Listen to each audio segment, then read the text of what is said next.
these tiny models show extraordinary results. And this is a computer-controlled animated camera. This is a fighter pilot flight simulator flying on one model. And they actually use the same technology to train the astronauts for the Apollo missions. That's a new model. Flight simulator, live, real-time flight simulator camera. This is actually a rover simulator. Same build. They had a camera near this, running over a model of the Earth's surface. Because they actually accurately modeled the surface they were driving on. They had two cameras, two views with one camera. Then look at the camera, just going up and down as if the car was reacting to the surface. Quite incredible technology, but that's there nearly as well as it was in the modes. They had a complete setup, giant circular models, and they got more detail for closer landing. This is all set up for simulated landing. They had a giant simulator that utilized real-time cameras. These models operated by the astronauts. This is an accurate photographic model of the moon, which is highly detailed.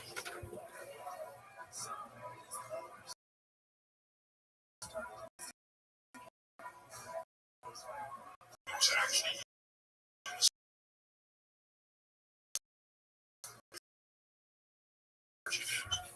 and I believe this is small compared to the model.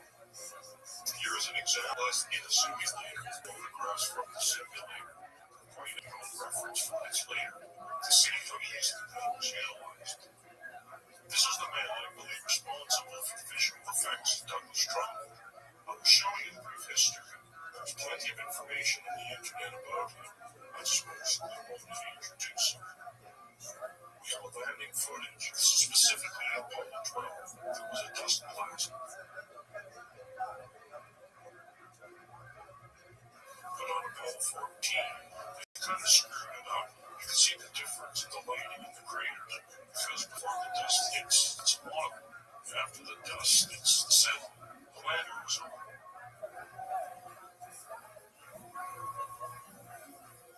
This is mission control. Very few there.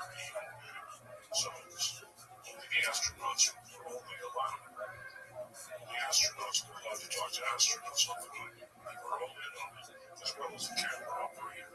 So obviously the camera was recording, not live operated, as well as agents. Only a few agents in mission control. Gravity analysis is obviously the most important, but I think some orientation is necessary. If you understand what's going on when you look at the footage, the place to begin is the moon's surface.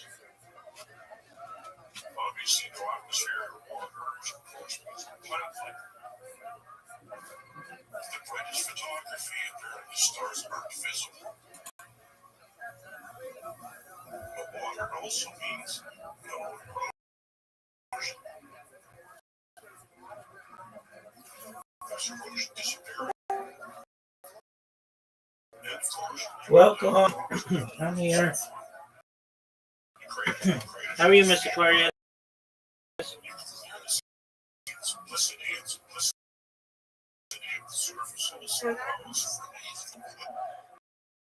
How was your day? Okay,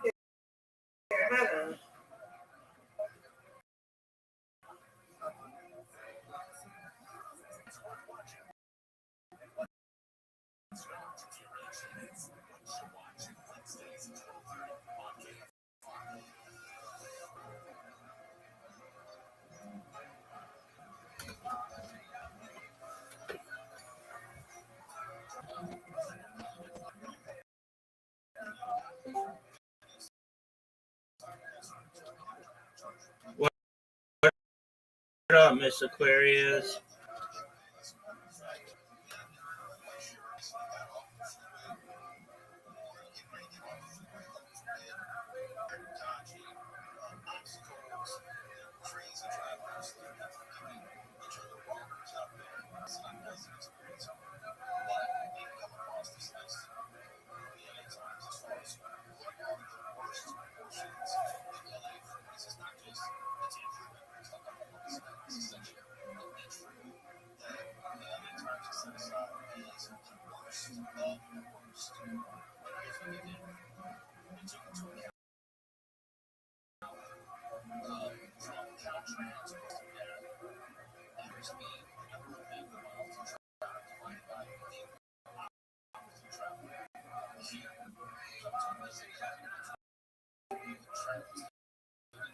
There she is.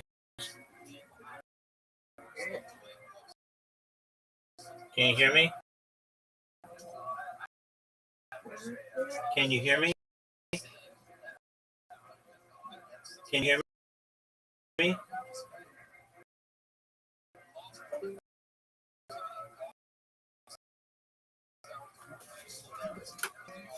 Yo. Yo.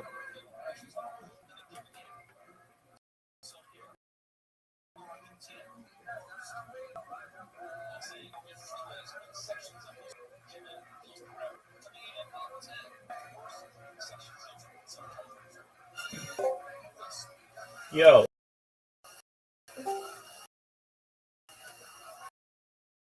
Can you hear me? Can you hear me?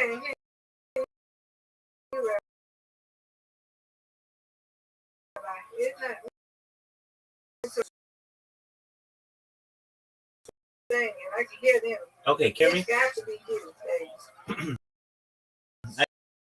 I think so. Just one You on the moment. phone? No. Just one moment.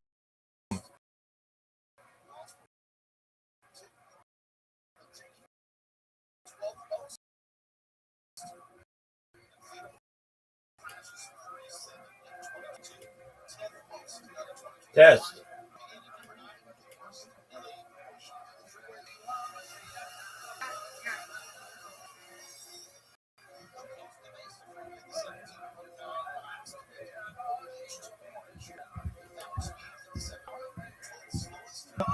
There we go.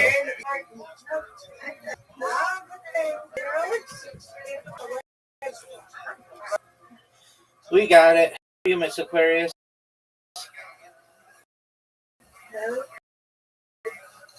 How are you? I'm well. Are you ready for me? Yes. Yeah, You- I have to go. Yeah, there we go. I don't know.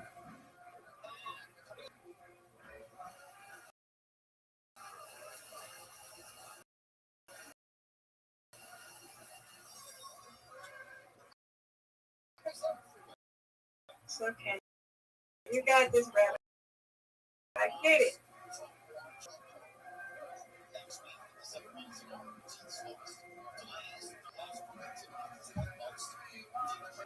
There we go. That's a good spare.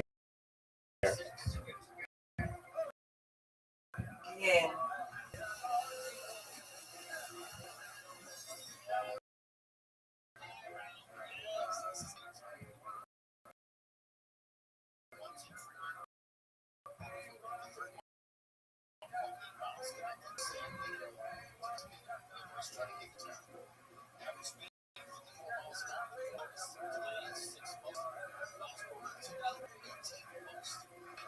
Oh, this is a tough.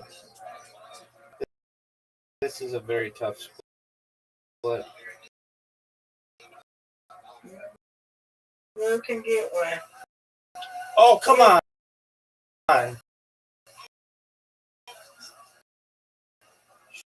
Should have got that.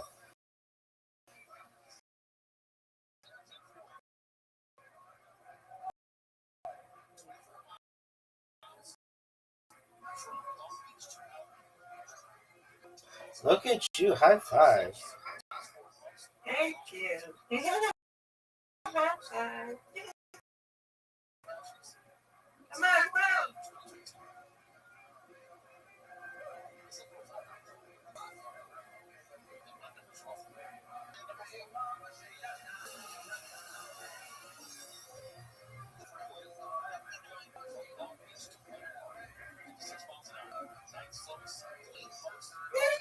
You got this. Come on. You should knock that one down.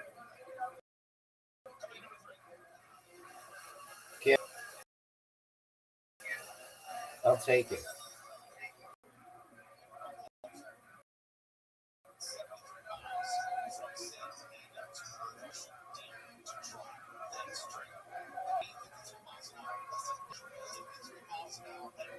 What's going on with me? Okay, you got it. Go ahead.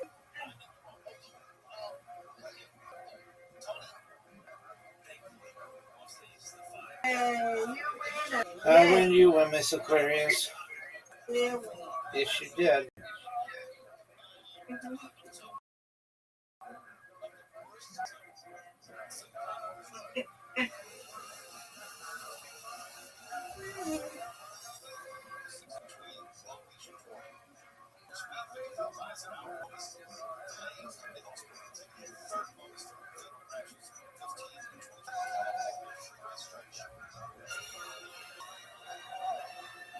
Get it. All right.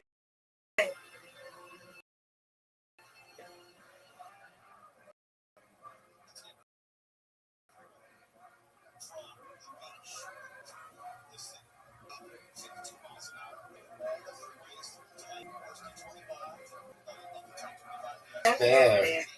Thank you. You're welcome.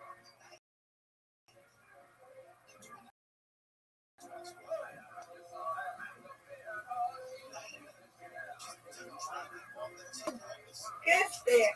Thank you.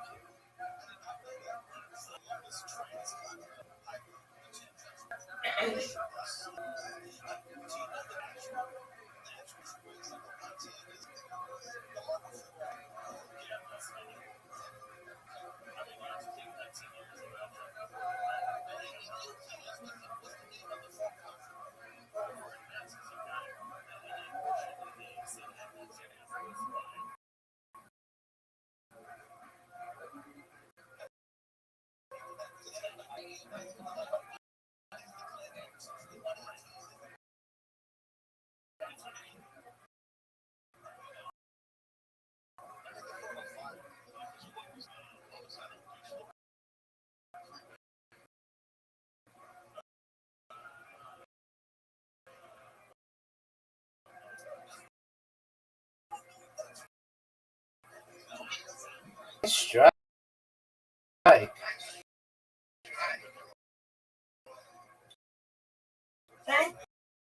you.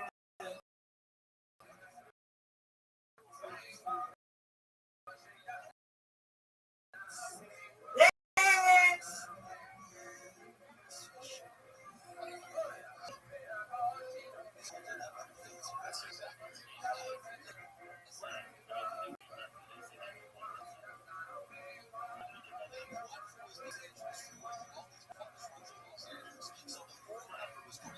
Come on, Rabbi, you got it.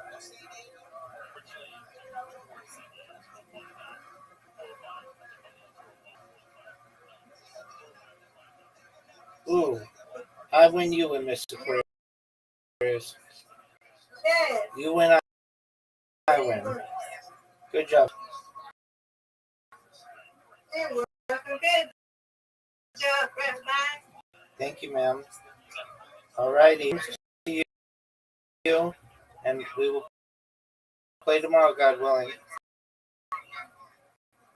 Okay, guys, better. We'll play tomorrow. Excellent. Right. Night, night. Night, night. I'm going to start. Okay.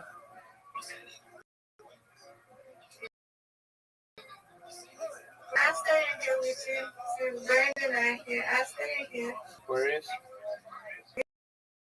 Here, Rabbi. Hey, me and myself. Night, night. Night, night.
Oh.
Compilation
footage of the landscape. TV cameras were used. This is a TV camera. It actually is quite large. You'll see some footage with astronaut next to the camera, but it's used to rotating disc of red, green, and blue. And capture 3 scans per frame actually. And you end up with this kind of rainbow look to it. When all 3 colors are present at the same time fully, you end up with white, non you end black. Mixture of colors, mixture of intensity to give you gray of the colors themselves if they're separated. The slower it goes, the more you can see. The faster it goes, the kind of images, this blurry image. This is what today's film photography is made. The television cameras are HD, so they have a lot of this as well. But as much as on the scan, as much as progressive, which is image after image.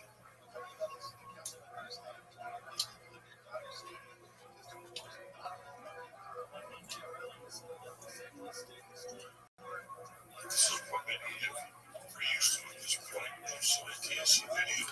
You can see how it's getting, and even skin lines as the object moves. You see the separation, they call it combing. This is an exaggerated version. So as you can see it more clearly, sometimes there's a little blurriness, the glow, and the residual image, and so it softens a little bit. It's a little bearable. But you can also see style of motion blur here. If we have a simulated shot of the moon, you can see what it looks like. This is much more refined. You can barely see the scan lines here. This seems like it should have been the preferred way of capturing moon footage. But design demanded filters to use the progressive red green blue. And that will become clear later. Here's the refined pattern with the glow and residual image. It provides this kind of trail. It softens the effect.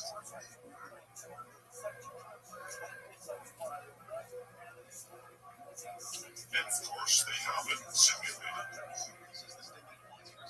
There it is, just a shaky camera. Now we show rainbow motion blur. Separate the colors, you can see what happens. This is a disc spinning capturing red, green, blue. The red, green, blue are combined all three together. We have white. Here you can see the different colors. If you combine them in different intensities, you end up with the full gamut of colors in the rainbow.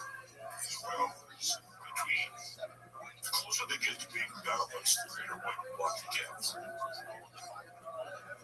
And you saw the color footage in the slow-mo. You see it again quite often. That's because of the imbalance that was purposefully done. So now you see the rainbow motion. As the object moves, the red and green and blue are captured in different states of the object. There is one. When you combine them, you end up with separate colors, except when they overlap. You can wait and see through them. The more natural it looks, the faster, the more rainbow it is.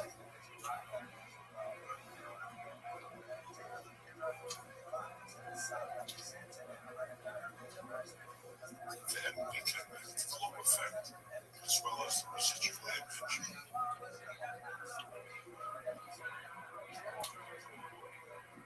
And you get something very similar. Here you get great examples. View a few seconds of extended footage. Here is similar with video compression added on the top, so you can see why does their image look so crappy. It was purposefully done to disguise as art. But it would be added to the photos. Here are direct examples of rainbow motion blur. The faster the object moves, the higher the contrast, white over black. It becomes very obvious. Gray over green, not so obvious. Some of these are moving. That's why you see them repeating, because they're just short clips. This is the full presentation. You see it throughout the impulses, except in a few cases, which I have in the appendix, that you can see the full presentation of the clips. But in this case, there are a few enough clips that show the entire presentation that I think is advantageous, and I will go through the specific examples at the end of the presentation of the clips. And I will turn some yellow and some blue will not be utilized in this analysis. To see the ones that I will analyze, go back and take a closer look. Find which ones you like. Look at the smeary, distorted, crappy look. And, of course, those are my clips. The factors changed except comparison. This is the moon speed. This, I don't know. I'm not sure. Obviously, it's very slow. So you can see the rainbow effect. Analyzing thrown and falling objects. It's hard for you to understand what you're seeing. I cannot completely lie. This is why you complex. I want to utilize to generate this imagery. It's 24 FPS, whereas the actual speed was shown here. That's what I've ascertained. Wire from the depth site, 35 per second, so size. Reverse engineer, but we have enough control. That is, we can analyze the falling objects for gravity. There's a shimmery and otherworldly effect established, quite extraordinary. This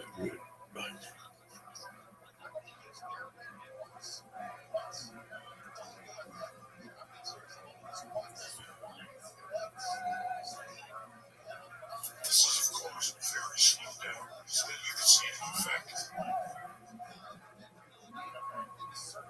Here, sometimes you see it, it's compressed. Sometimes you see multiples. It's not very straightforward. I never completely understand how to generate this imagery. We have enough control to analyze for gravity. So you can see the severe compression as well as distortion.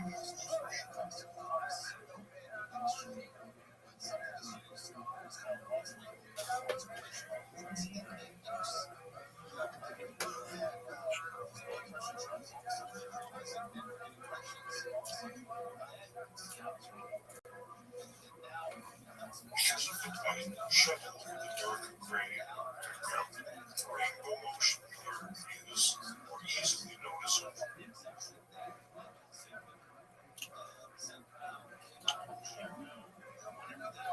And of course, the extreme movement. This is frame by frame. What specific changes are occurring I do not completely understand and not completely analyze for that. I do not see a need for it this time. Then there's the camera's glass lenses. There's distortion as a result. You can see this on the camera that's cut in half so that you can see the glass inside. Lenses are curved. They're curved or extreme, less extreme. There's an array of lenses.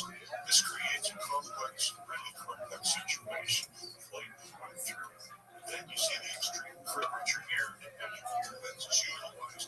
You end up with a certain amount of distortion. Here's a graphic example of distortion. This is a fisheye, an extreme fisheye, and this is the opposite. It is called pinch and push, I believe. And you'll find the footage. This is the kind of distortion that you can see. It helps disorient the viewer as well as it can make things look further away than they really are. Frames per second is a very important aspect of this focus. You need to understand it, so take some time to understand it. A projector. This is how the film is run through the projector. The arm's grabbing the film, moving it along, with a spinning disc letting light through. You have reels of film laying, depending on how quickly the film is through the projector. Plus, it's like it's captured in the effect. Like explosions. It's not like that. I'll watch it this time. What else have you done?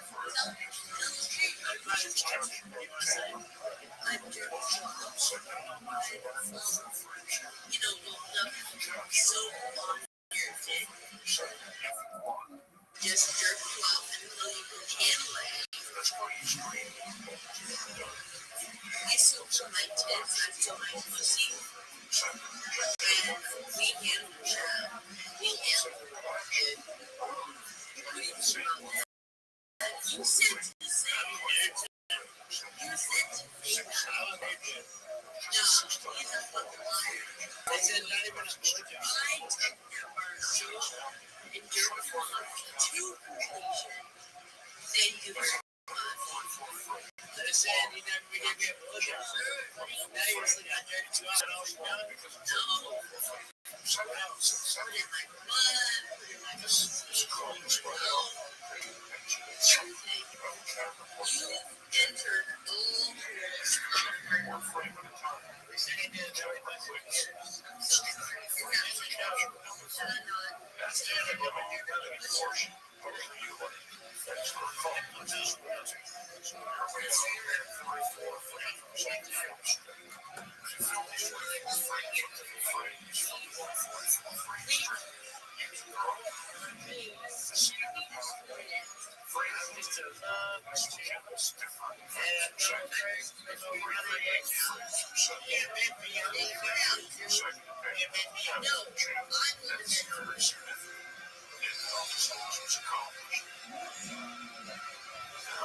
Specific frames per second. If it's I'm not reading it, but I drink it. You know, whole drink there. Yep, that's me. I mean, I finished that before you.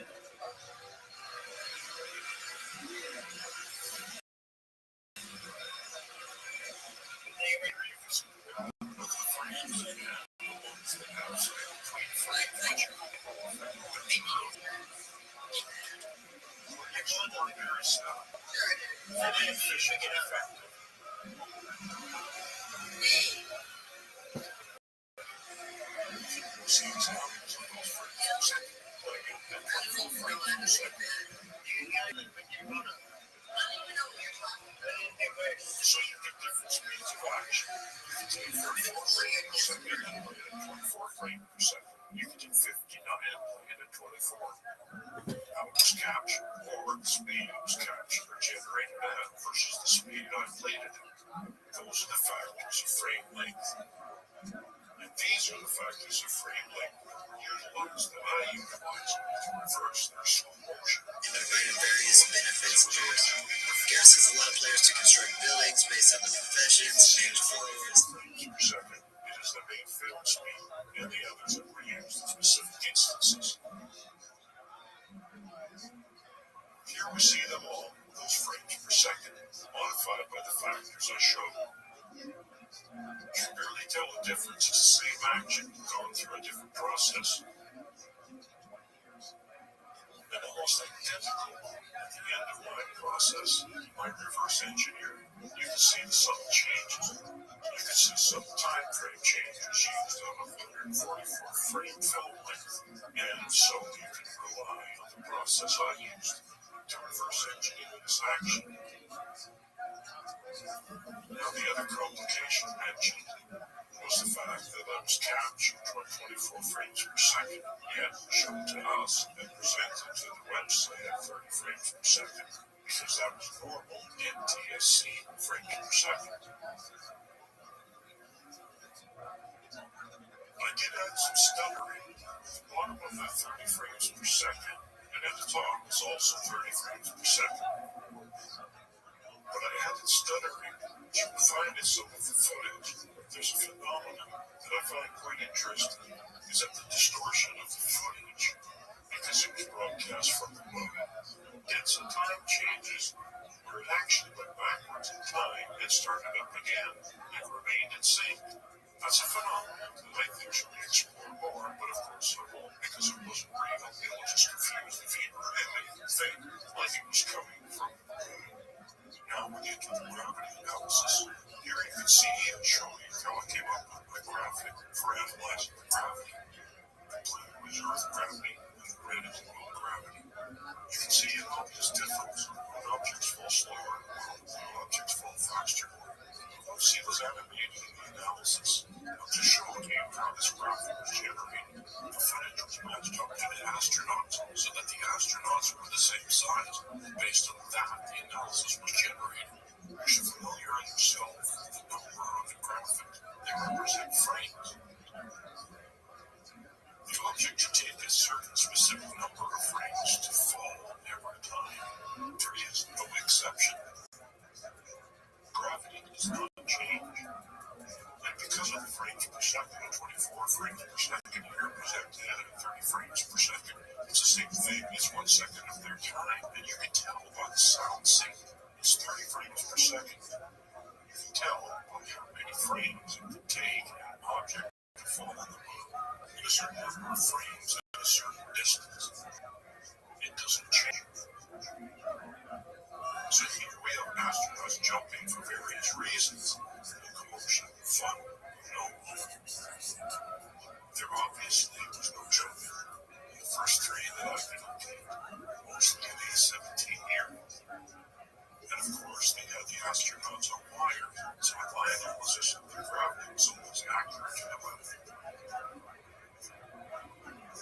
This was a frames per second combo of wires, and based on the equations you saw earlier, about 46% of the weight stayed up on wires, so it was quite the same as the wire simulation, weightless quality, or excuse me, lower weight quality. But of course, combined with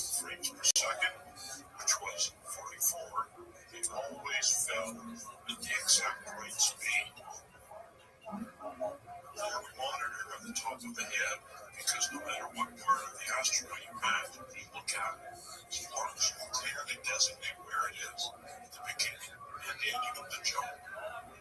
You're also looking from the beginning of the jump to the apex where it stops going up, or the apex down where it starts going down, to where it lands. If you question my choice of these, then there's not much I can do about that. But I was as accurate as I can be. You can see I matched up the astronaut to the gravity based on where the feet were located. And if they were leaning forward at the top of the pattern, it's where the top is. And if you see them leaning over, that is very accurate. The pack doesn't really go much over that. The astronaut's head. Based on where the astronaut is located in the suit. My level of the middle of the visor. P15 9H270 Charlie with the training. Rabbi Rothschild AMA. Rabbi Rothschild. Volkswagen. Tommy Life Truman Show. Rabbi Rothschild. What do you want them to live for? 20 live streams. Rabbi is live on YouTube 24/7 365. And 3 conference. Rabbi has more data on internet than anyone ever futurology topics like anti-gravity, ADRC, Santa Moons, machines, invisibility, UFOs, alien disclosure, shared of a trillion forms of seven. I was on that shit. Stocks fell down. Emoji angel. Devil down to work on second projects in your necklace. Love to see you and have to kill TTS for you. Discovery objects. Internet early definitely. Appreciate that. Why did I just go on a mission trying to find that rabbi guy on YouTube and go ahead and pronounce his streaming? Yeah, for the most part. I can show you some ones I just did. Drills. Thanks, Stocks. You just saw the classic Hitler figure. That was one of many. Several dozen years. And then you measured the range, literally, the last few missions. And there were quite a few opportunities because they were walking around with wires, running around in wires, and acting very comfortable where it's a pretty dangerous environment.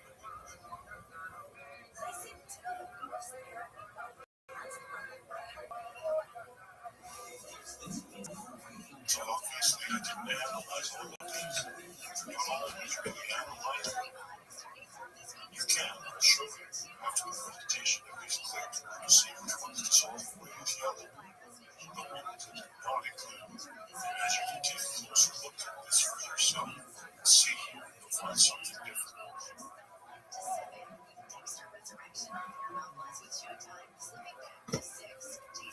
And here we go. We should eliminate the ones I can't analyze. We're left with quite a few that I can. The goals are significant. Even the ones being shoelace and words. We have a bunch. This is wrong. It says it takes 19 frames of footage. Here you go, side by side. And you can see the modified one definitely falls slower as it should have. And here's my factor of 5 to 4 slow down here. And it is correct. You can always repeat these. Pause, replay if you want to see it again. I only showed it to make the difference clear. It was 22 in the footage. I modified it to make it 30. Here you see the side by side. Here are some of the airplanes. It's Apollo 14. You can see the incredible distortion of the footage. It's really incredible when I'm trying to hide. The footage itself is also unbearable to look at in slow motion at presented speed. But at this, it makes it worse. So with 21 of the raw footage here, 31 modified is correct. See the difference? It should be 31 at that height. There's quite a bit of difference. 10 frames. So we're not talking a frame or two here. And my footage is 12, which is correct. I say my footage, modified version. Footage is different. So if I good ones, 30, you can see the difference. How much longer it takes. My footage is longer and slower.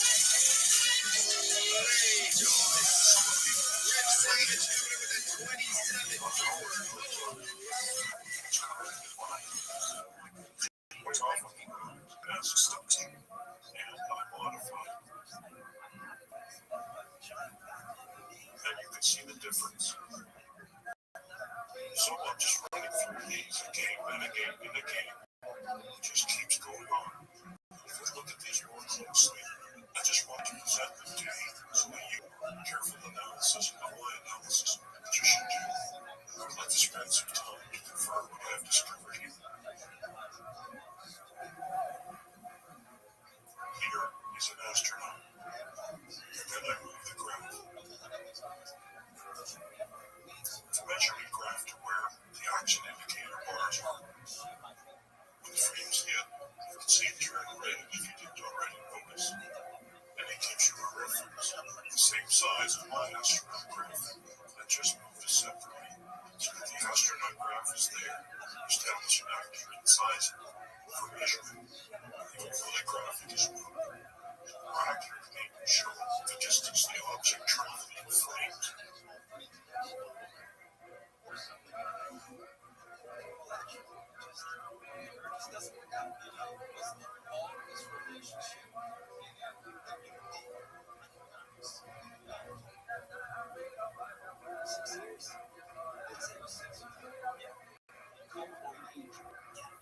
Every time it's about 2/3 difference there. It's 2/3 as many frames as it should be. And it might correct every time. Well, let me correct that statement. Almost every time. And I'll show you why soon. Those are not correct. These are some tricky fellows who created this footage.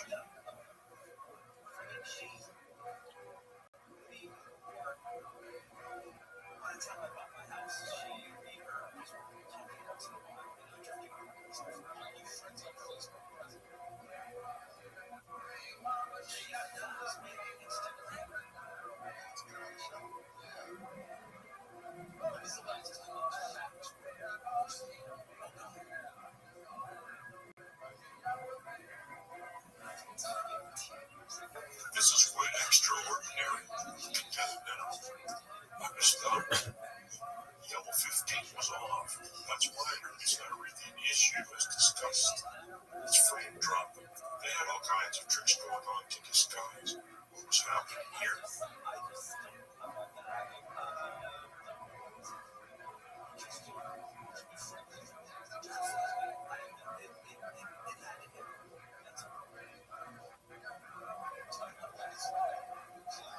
You see the yellow graph? It just means I've done some stabilization, and I put it there as a reference. Usually have done stabilization, enough that you can measure. Here you can see the lens distortion, really obviously because of the stabilizing. And here you can see how the same objects in the background get distorted as they approach the edge of the frame. These are harder to pass through. This one are really extraordinary things. What's happening here is that it's wrong in my footage. And it was like, why is that? Well, I realized that it did a frame adjustment. Notice the factor change at the bottom. 0.41 equals 0.54. 141 back to 0.54. They changed the factor to throw the object movement to simulate the proper speed, and it jumped back. You can't tell. They may not be doing this for this. There's a whole section on space change. You can see how often they use that technique to disguise their methods.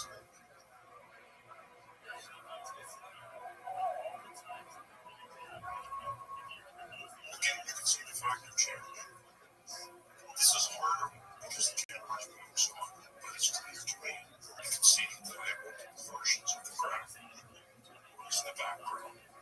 You can see that I have two astronauts because I'm trying to measure how far it went. I do the factor change and it works. 141. Why 141? Because that's film and normal speed. And you have to multiply that film speed with the length of 141 to achieve simulated movement. For these points, we're in the analysis presentation.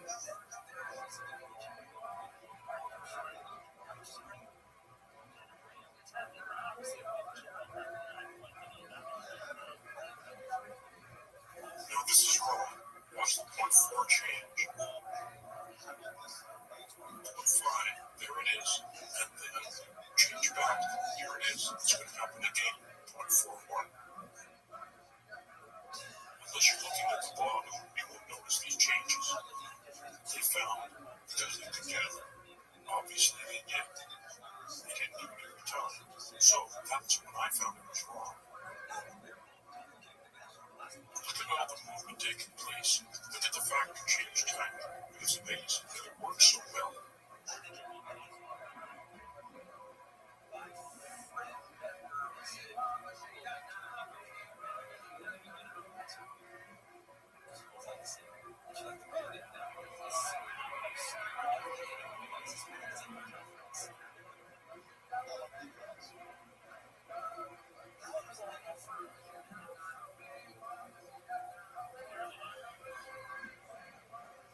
separates, but you get a closer indication of when it starts to stop, going up or going down. You really can't tackle with it.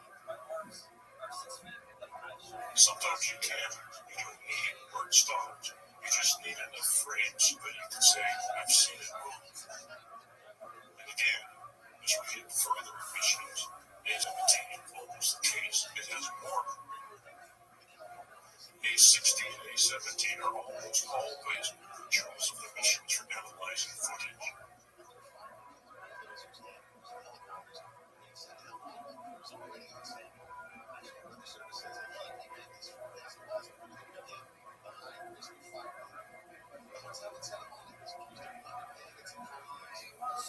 Here's our ground astronaut from measure. Here you saw the sand falling. It's wrong. I say 31 frames. I'm showing you clearly where it begins, where it ends. It should take 40 frames. Now I'm confident in my discerning where the sand starts to fall, when the front edge hits the ground. And it is right in my footage.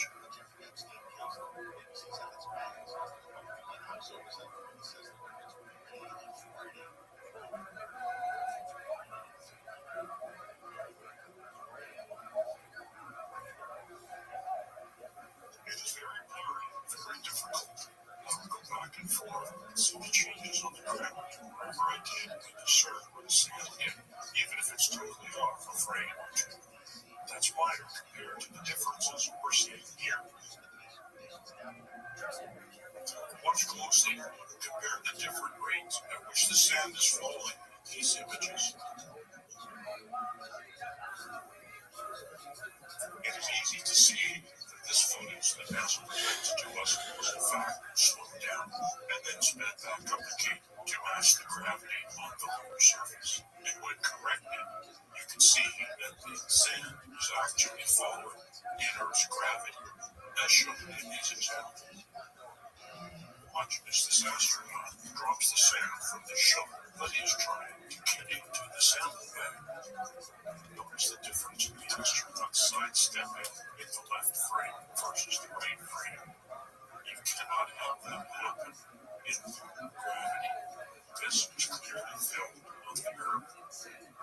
Here you can see the difference when I stopped before it hit the ground. I couldn't read clear when it hit the ground, but you can clearly analyze at any point during the fall if you want. So let's talk here. The rate is the same on those frames. I encourage you to do your own analysis of these two frames and the ones that will follow. What you will find will be very interesting indeed.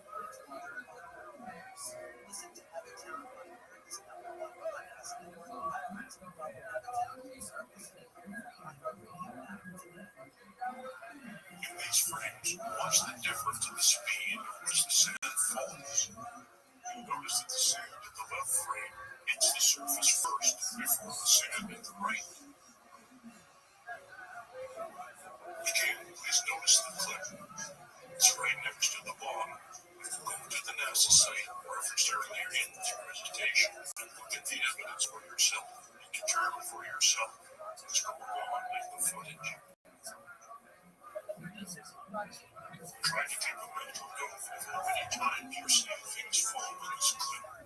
Note the different rates at which the sand falls on the left compared to the right, and then back to the middle.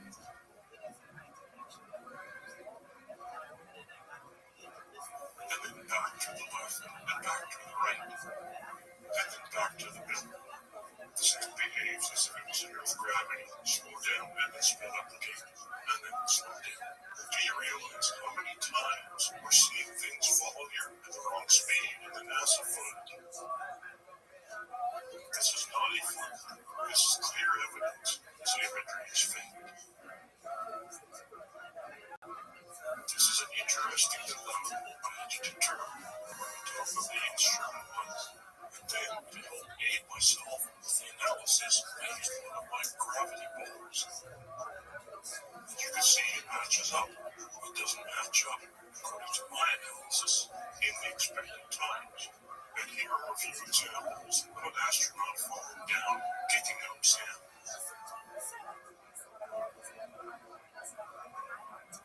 And here, scooping and tossing sand with a shovel. Hero used the top of the sand. Here it hits the top and falls. You can see it disappear, and it's a great time to determine when it starts and stops falling. Let's compare a couple of these clips.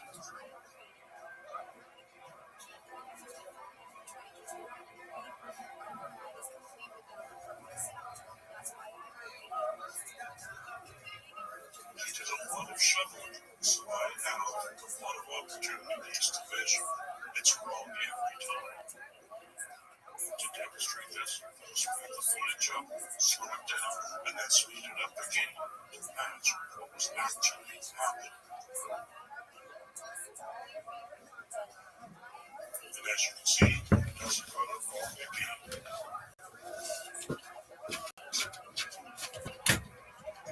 Let's watch that example one more time. Keep an eye on the top counter as the sand hits the ground. You'll notice that the time frames are different. This would not be possible had this really been on the lunar surface. This time, we see the astronaut step backwards as he finishes shoveling. You can clearly see that one pile of sand is hitting the lunar surface, so-called lunar surface first, before the other. Let us take a further look at how gravity affects objects that are thrown.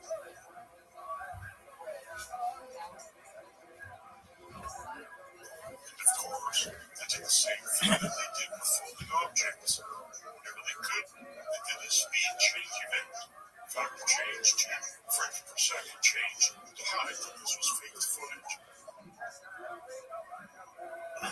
There's only a few of those. I found those very interesting. The astronauts are jumping. At the same time, sand is falling, and you can clearly see that the sand falls faster. This is the moon speed that NASA, aka NASA imagery, has been presented to us. Look at the way the sand is and how it hits the ground before the astronaut does. They should be falling at the exact same speed. That's what the hammer and the feather was all about. It doesn't matter what object you draw, the same plane, they land at the same time because there's no atmosphere to slow them down. Slow down the more air-resistant objects. So here, the sand is up with his feet. It totally clears out below him. Then he lands. In all of these examples, the sand will always land first before the astronaut touches the ground. And here are a few more clips to slow down.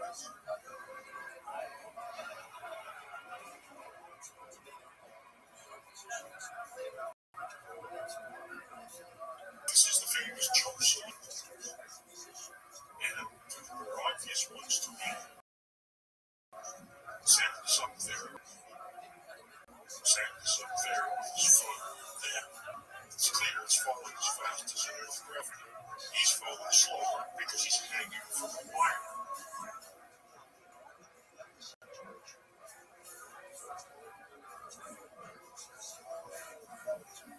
Sand falls faster, while the astronaut is clearly, again, hanging from a wire.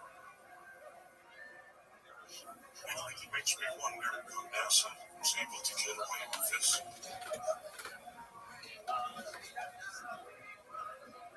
Here, we'll go through some speed change events. These were the film factor. The film factor, or frames per second, there was changed midstream. Looking at the footage, that is, they did it quite often. We weren't looking at the astronauts. And here we have examples. While we're watching the astronauts roll around, they changed the frame per second for various reasons. And quite often, early on, they did it whenever an astronaut came close to the camera.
Sometimes they are significant and sometimes they're not. I'm showing you all the ones that I found. However, during the presentation revealed, I will only show the most significant ones.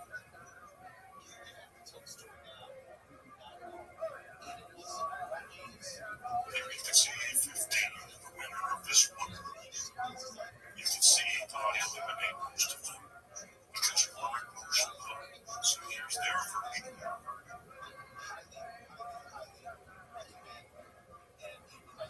Look how fast he's going.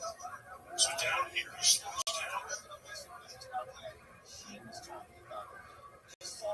And my assumption is, as they were watching the footage, they generated it. They said he just looks too slow on the camera. We could beat him up. Here it is at my 4-5 factor. As I was analyzing the footage, I said, why does he look like a clown?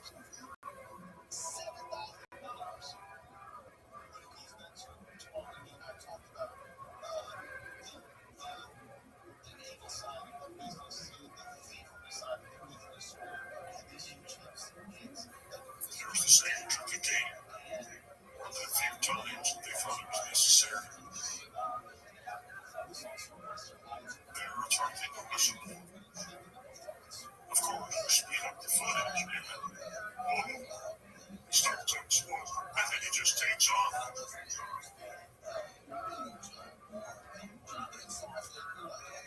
There's that stuttering look again, somehow going back in time, and forward again. I don't think that happened in any legitimate footage, ever in the history of footage, except for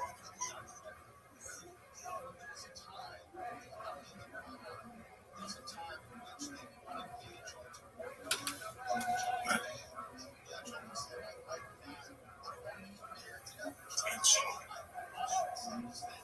don't notice any changes they did.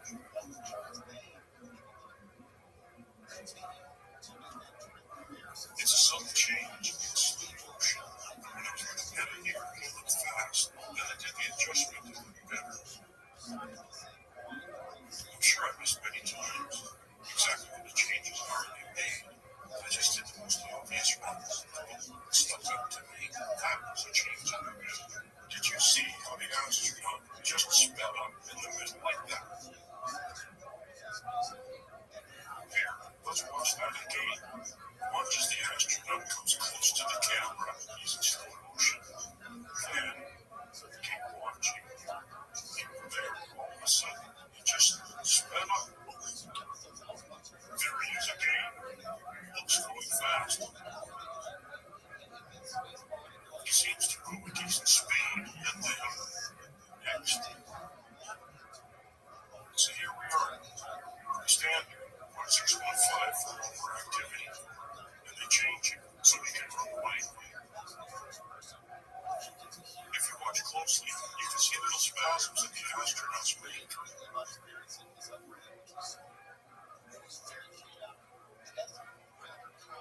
That was a spasm, if you didn't notice.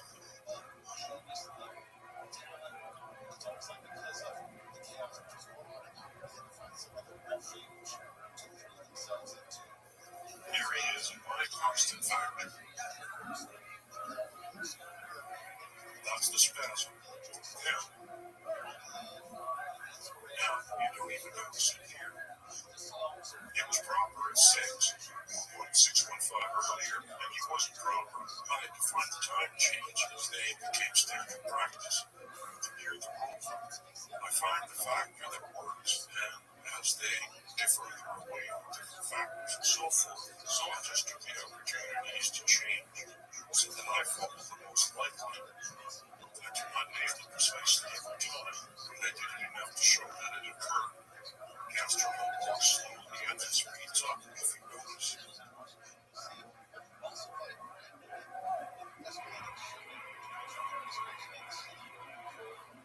Look how boring this footage is. It's amazing at their own speed.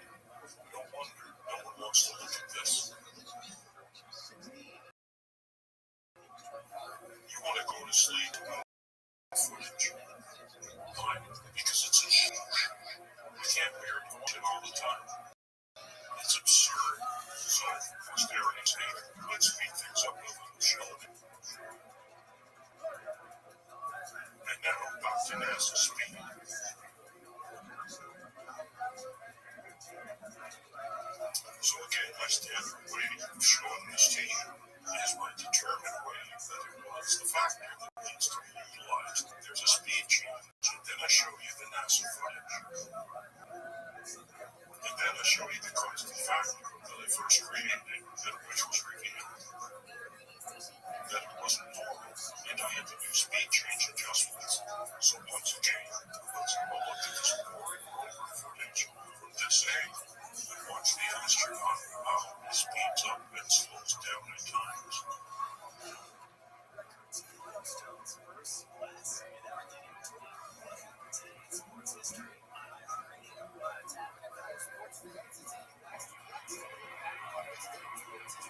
dramatic, but it's a great example of how the astronaut in full motion hits the ground, starts his different stride, some kind of change, and allows them to hop.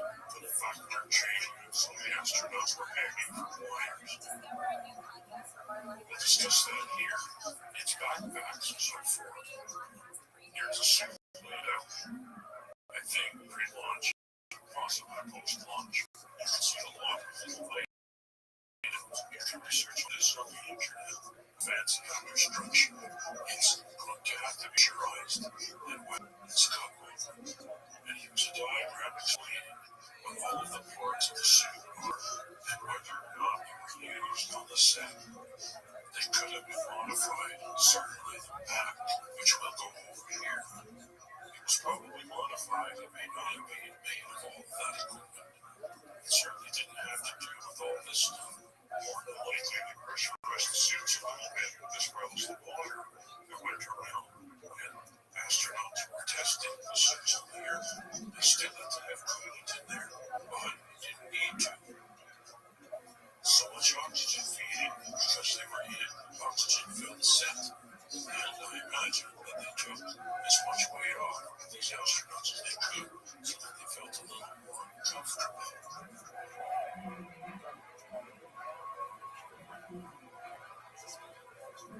Here we have a reporter showing how the suit came off.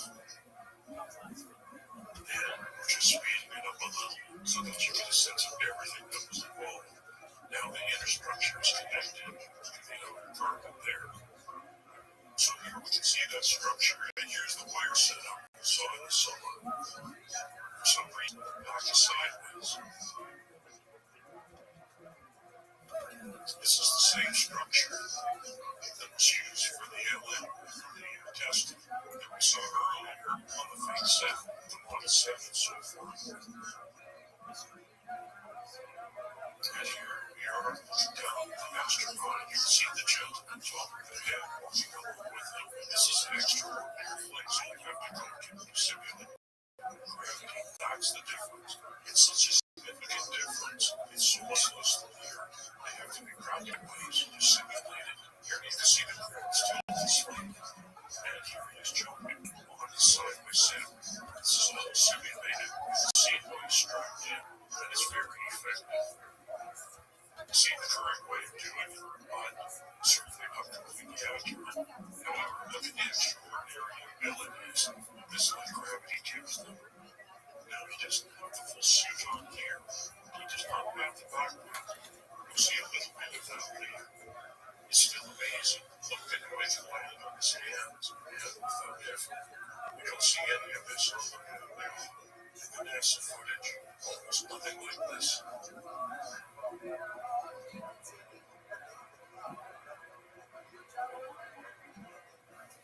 Look, he lands on his hands again. Extraordinary. Here we are in the pressure suit.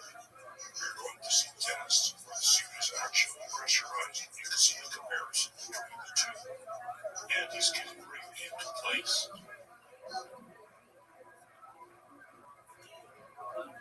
And you see a comparison between Earth's gravity conditions, which means the wires, and he's standing straight up. And the normal conditions were looking down at him sideways. Look at the left. Looks like the guy's walking. Flat factor changed. Right, he's floating. Why is he floating? Because 83% of his weight is taken up by wires. He can't run.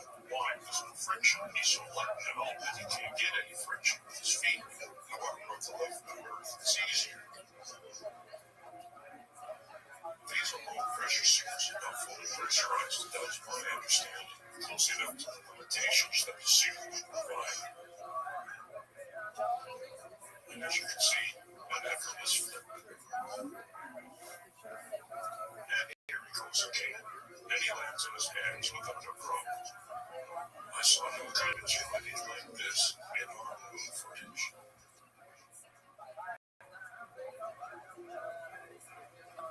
See, every time they fall, how floating the legs are. They practically don't want to go down. This is some silly gravity test.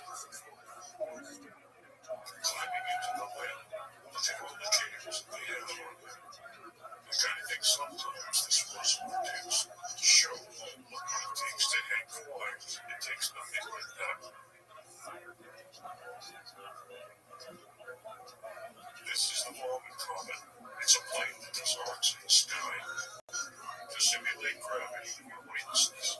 Here is proof gravity being demonstrated. It is a face planted to test the helmet.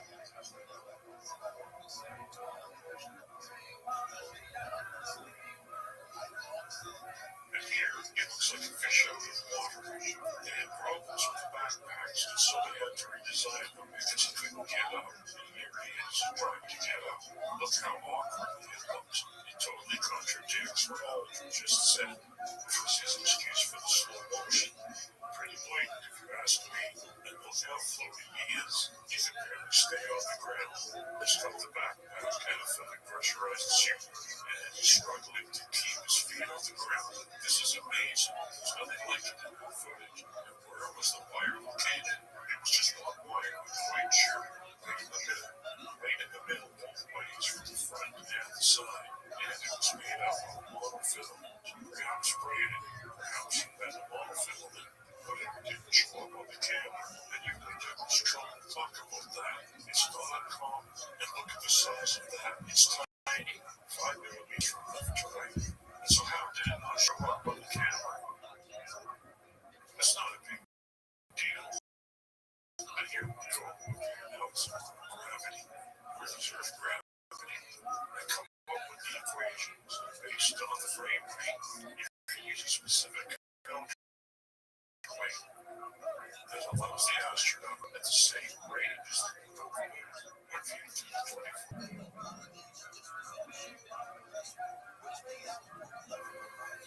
If you're interested in this, you should look at it closely. I put all of it here in front of you, and if you're not interested, I understand. I know it's complicated. It was tough for me to come up with it, so I know it's very complicated. But now to go back, it's not intuitive. You have to look at every little bit of it and see that there's a problem. Otherwise, getting into this is not easy. So I don't know. If you're not interested, you can go past this into the next section, but it does show you that any frame rate you choose, you can come up with a counterweight that holds the astronaut up to allow them to fall properly. So they combine with the counterweight and the frame rate. It shows you that will fall and won't spin if you don't film for it.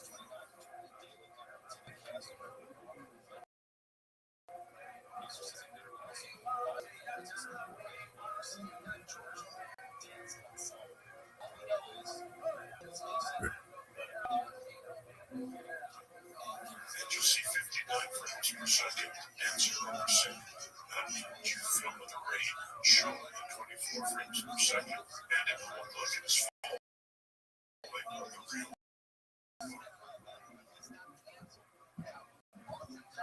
Here's our master rate at 44 seconds. You can see 44.6%. I was mentioning 46% earlier. 44.6 counterweight and used what is necessary for each frame per second. Flush used it as a benchmark here.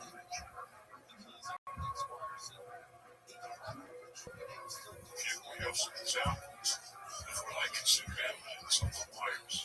Some on behavior, physics, on physics behavior, astronaut behavior. But for the most part, can be explained by having the wire pulled down from the bottom.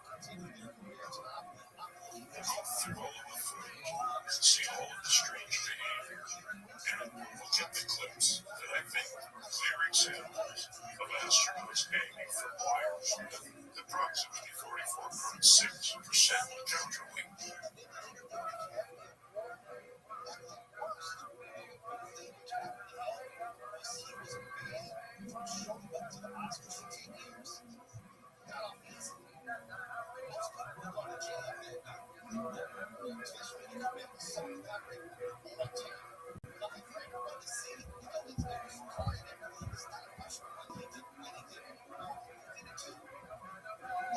Here you can see these quick movements that they did. It's quick, sped up, don't send them in the air. They do a lot of that. If you watch the vomit common footage, you'll see that anytime you start moving, you'll have to be ready to push up, like pushing up with his legs. He's going to launch, same with the wire work. So, all of these clips are the ones we're going to look at. You see a lot of spinning because they've got that central wire moving up. is natural. You've got these forces working on you. You kind of use them after a while.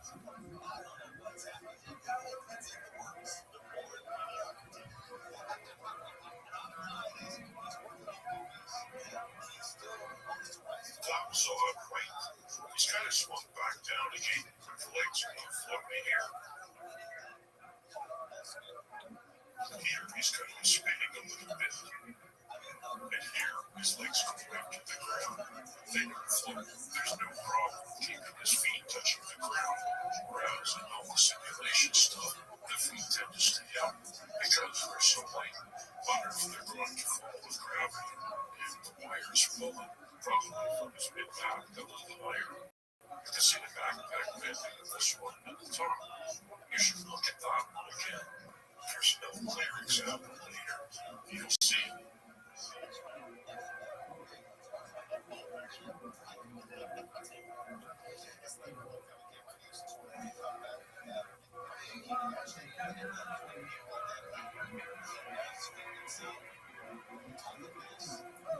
It's about balancing act. Look from the top. I find these interesting. You can see them swaying, almost like they're in sync. Because you know they look like they're leaning a little bit because they're resting on wire. I have no doubt there's been spasm because they're resting on wires. It feels like the wires not holding them up, so it made them spasm a little bit. They don't even realize that they're resting on the wires. This is an interesting one. Once the astronauts are swaying in sync, it's because they connected to the same ring at the top, meaning the same metal ring. That's not the wires. Here I stabilize it so it's a little more obvious. Lens distortion throws it off a little bit, but you can see them swaying together because they're resting on the wires. If the wires pull up, they move a little bit. Here we can see the backpack bending from the wire bending back a little bit.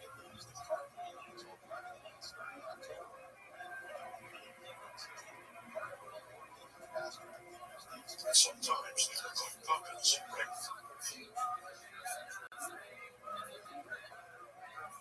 And in all of this pushing up with the sudden arms that they do, never once fly up in the air.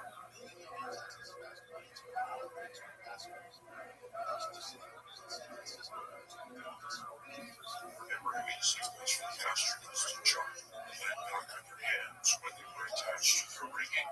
It didn't seem very hard for them as they almost went flying back into the air. So why don't we see that happening here?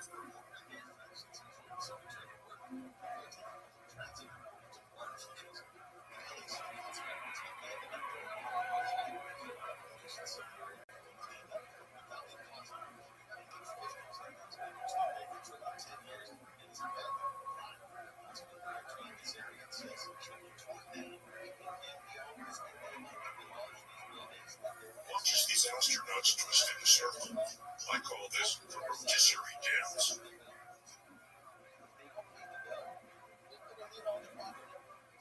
You can clearly see the wires being pulled a little too soon.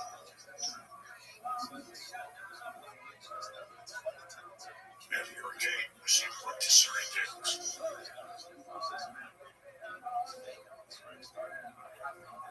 This one seems funny and obviously in slow motion.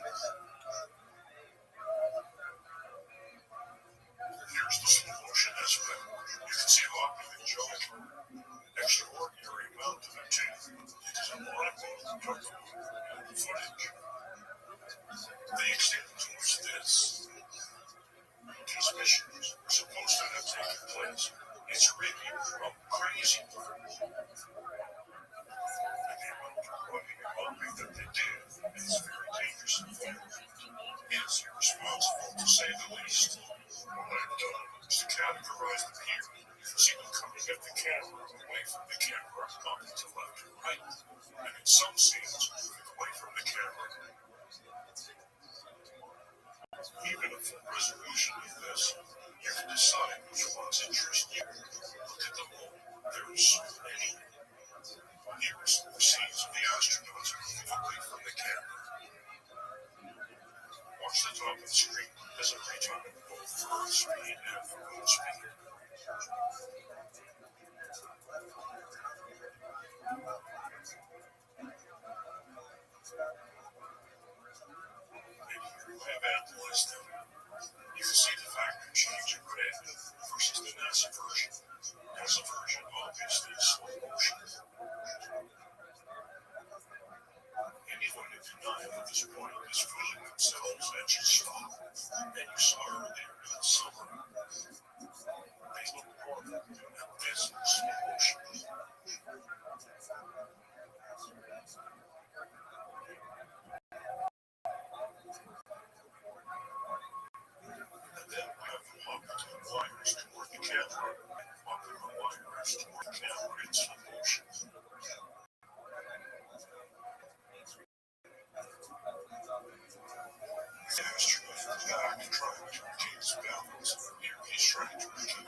video footage.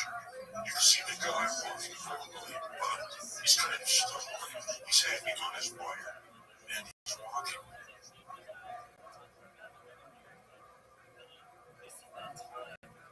This is a great example of but you can see in the way the suit set. You can see more of an explanation of what's going on there.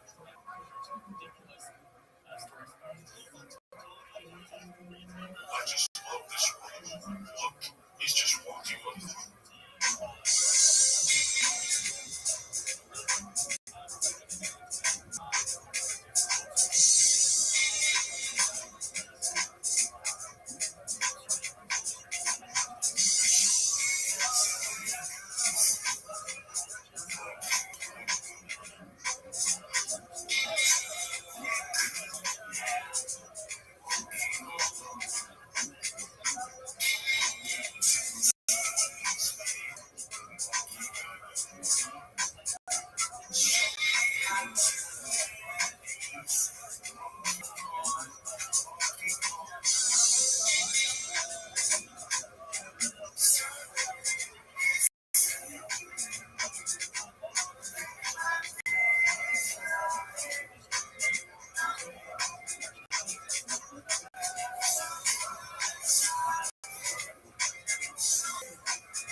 And of course, this is the factor change embedded in the bottom. You can see the factor change, which you saw in 154. This is a 157 because he's doing detailed action.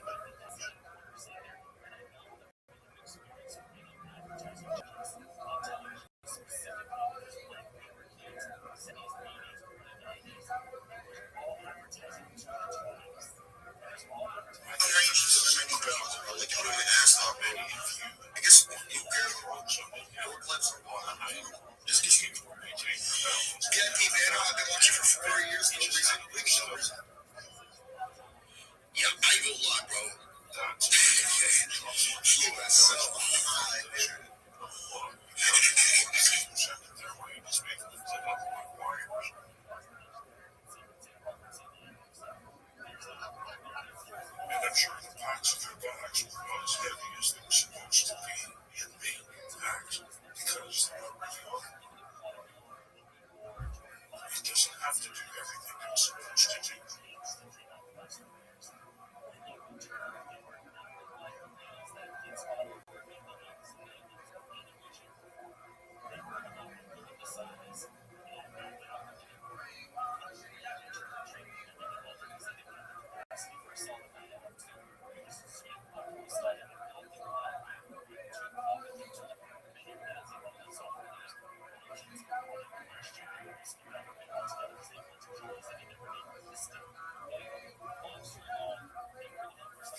Here at the fire change versions, you can see before these natural very congested to fall with their heads, grasp the speed. It's obviously a slow motion. Here are a few examples of this. I have sped these clips up to prove that this was filmed in slow motion.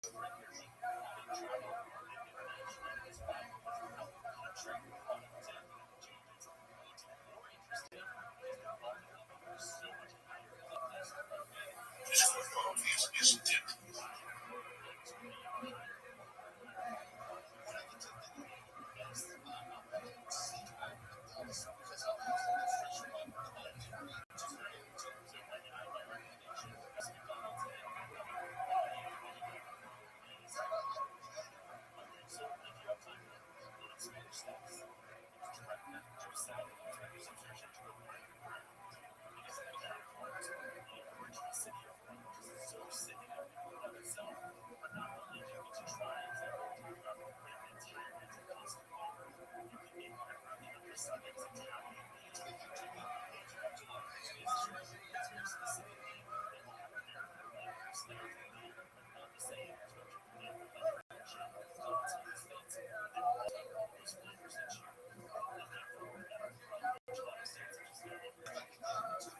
There's obviously oil in the sand to keep it from dusting, fanning out.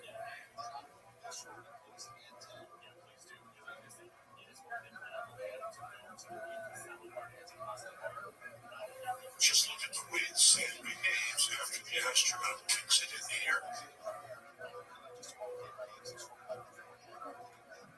This so-called regolith contains water or an oily substance.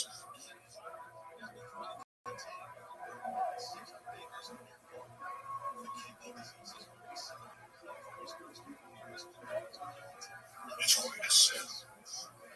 Look at all of them. Look at a lot of them. Just remember that the little frames are the ones that are dropouts.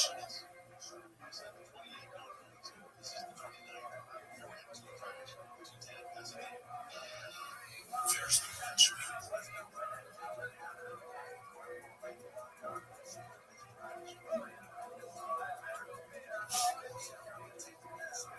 You can clearly see that the astronaut on the left is getting up from a wire.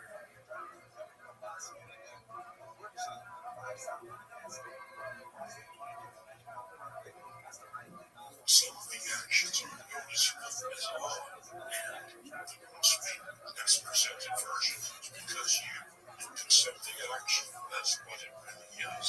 But this is a joke. I mean, come on.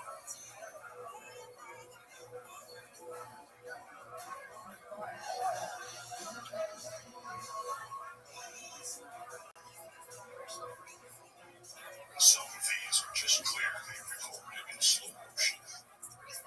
How anyone can accept this as anything else is not really reasonable. I'm showing you a few more examples of this.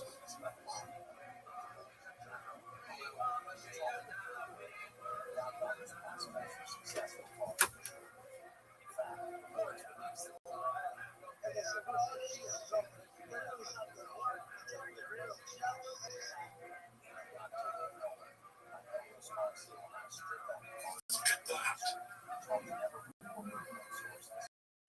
And again, that. And now, you can clearly see that the wire on this astronaut is being pulled taut. That's why he's stumbled and jerked.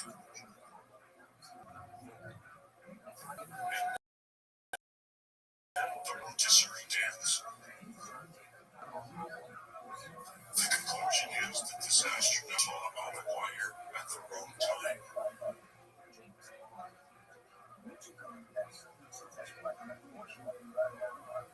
And here we see evidence of that again. Watch as the astronaut trips over his own feet, and then the wire is pulled taut.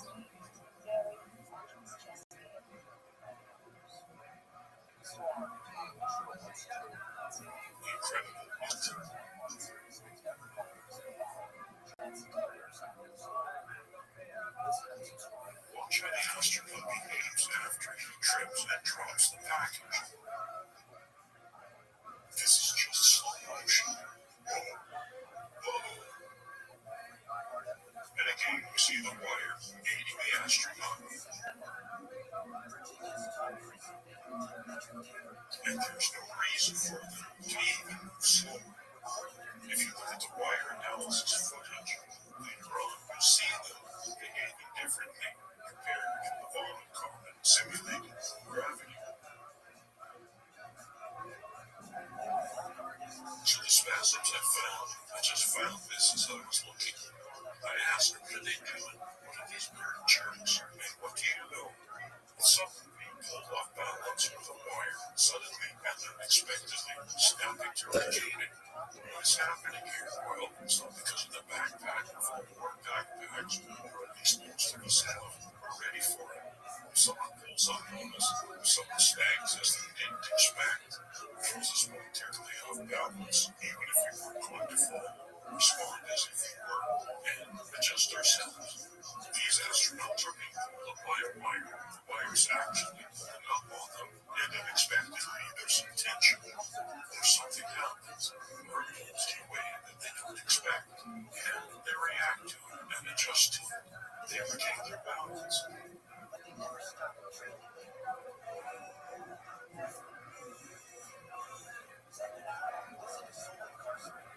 It is also possible that for whatever reason, it feels like it's not pulling out much, and not a support. You feel like they're going to fall forward as they snap back, because more than likely, they're resting on the wire quite often.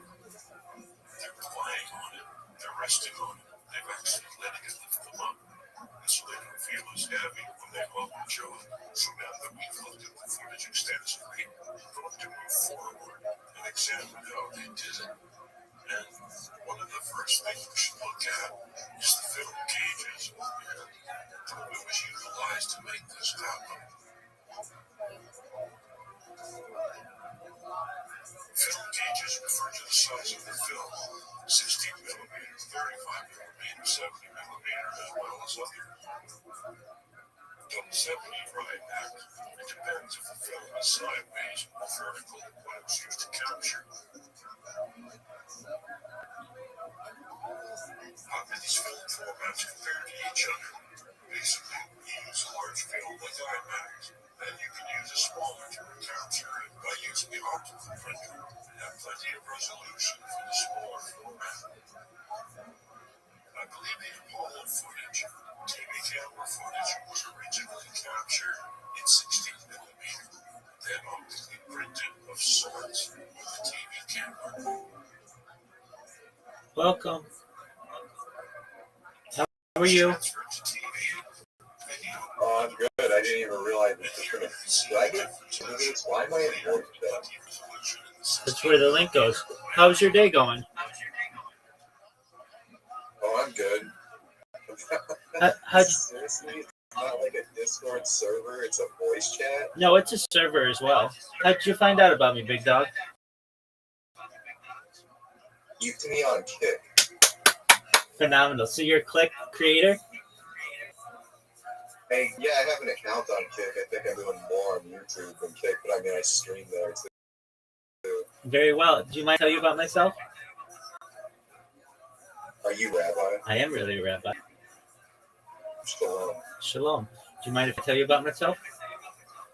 Yeah, go ahead. What's up? Thank you. Firstly, apologies for any trouble my clips have potentially done. I do this for love. I am Rabbi Rothschild. I stream my life 24 hours a day, 7 days a week, 365 a year for world peace. I've been doing so for more than 3.5 years. I have more data on the internet than any person ever.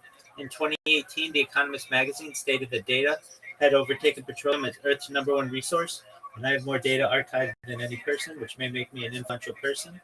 And if that happens, I'm going to make you, your friends, your family, everyone you've ever met, essentially, financially independent. If you're not already, I want to make sure that you have generational wealth if you don't already. And I want to make sure to give you enough money to be able to start charities and philanthropic organizations of your own. How does that sound to you? Have you heard about the global currency reevaluation? Word, dog. Yeah, you know, I tried to buy some. What am I trying to say? How am I forgetting right now? All my stuff has been absconded from me by a person. It's a long story. What was that 2008 AA bond? Forgetting the country right now. Africa. Africa's a Oh continent. man. Yeah, I know the country in Africa. Zimbabwe.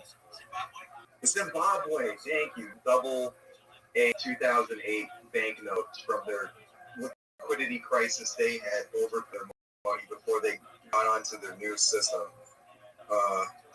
Someone told me that there was going to be there eventually will be a global reevaluation against the petrodollar. The Chinese have been pandering for 2 economic cycles now during the downturns to switch off the USD as the global reserve. And I can understand that it probably will happen at some point. America is weakening year after year as far as BRICS are getting a larger share of the purchasing power just because of their population as it is. That's true. But what you said more or less kind of reminds me of the things that Jim used to say. He told me, like, yeah, if you get notes in between like Vietnamese dong and Iraqi dinar, like the Zimbabwean dollar, when they go to do the currency reevaluation, if you volunteer to do charitable acts of good, they'll give you like more money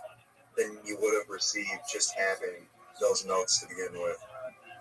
But I'm always skeptical when people try to promise me the world. I would agree with you the fact that like data is very important because data sets in and of themselves are what are needed to train AI. 100%. And you can have the most help, but if you do not statistics, do you understand the statistics? Yeah, to some extent. Okay, well, again, result, you have to have a large enough of a sample. And so any statistic needs to have a large enough of a sample in order to be truthful and like 100% guaranteed to be factual given all data that's available. And even then, like, you only have a small cross-section of what is completely indicative of the number you're trying to guess.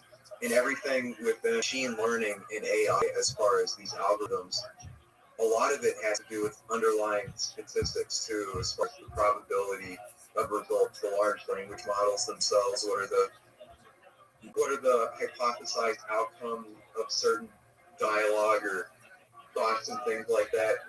Data is very important. Yeah, I understand that large data sets are what underlie everything. That's why Google and Facebook and these other companies are just trying to scrape everyone's personal data and violate their own privacy policies that they're supposed to be honoring towards their customers. And even now there's like class action lawsuits for them stealing data off of people's phones that they weren't agreeing to have used or stored or saved for corporate interest.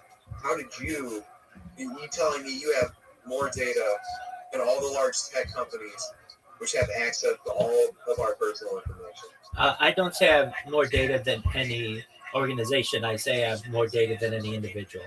I'm live right now on 22 different YouTube streams. So no one else out there is live on that many multiple YouTube streams for years. I've been going 24/7 for 3.5 years. Okay, so that's what you mean by you have like a large amount of your own personal data because of what you're doing?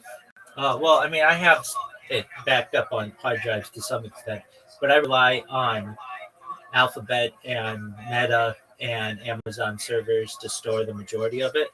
I also multi-stream. I have over 100 YouTube accounts, over 200 Instagram accounts, over 500 Twitch accounts, over 1,000 TikTok accounts, over 2,000 Twitter accounts, over 5,000 Blue Sky accounts, and over 10,000 Kick accounts. I have more social media than any individual ever. And so you stream to all of them at the same time just to like disseminate your message that far, or what's the... Well, I can't do them all at the same time.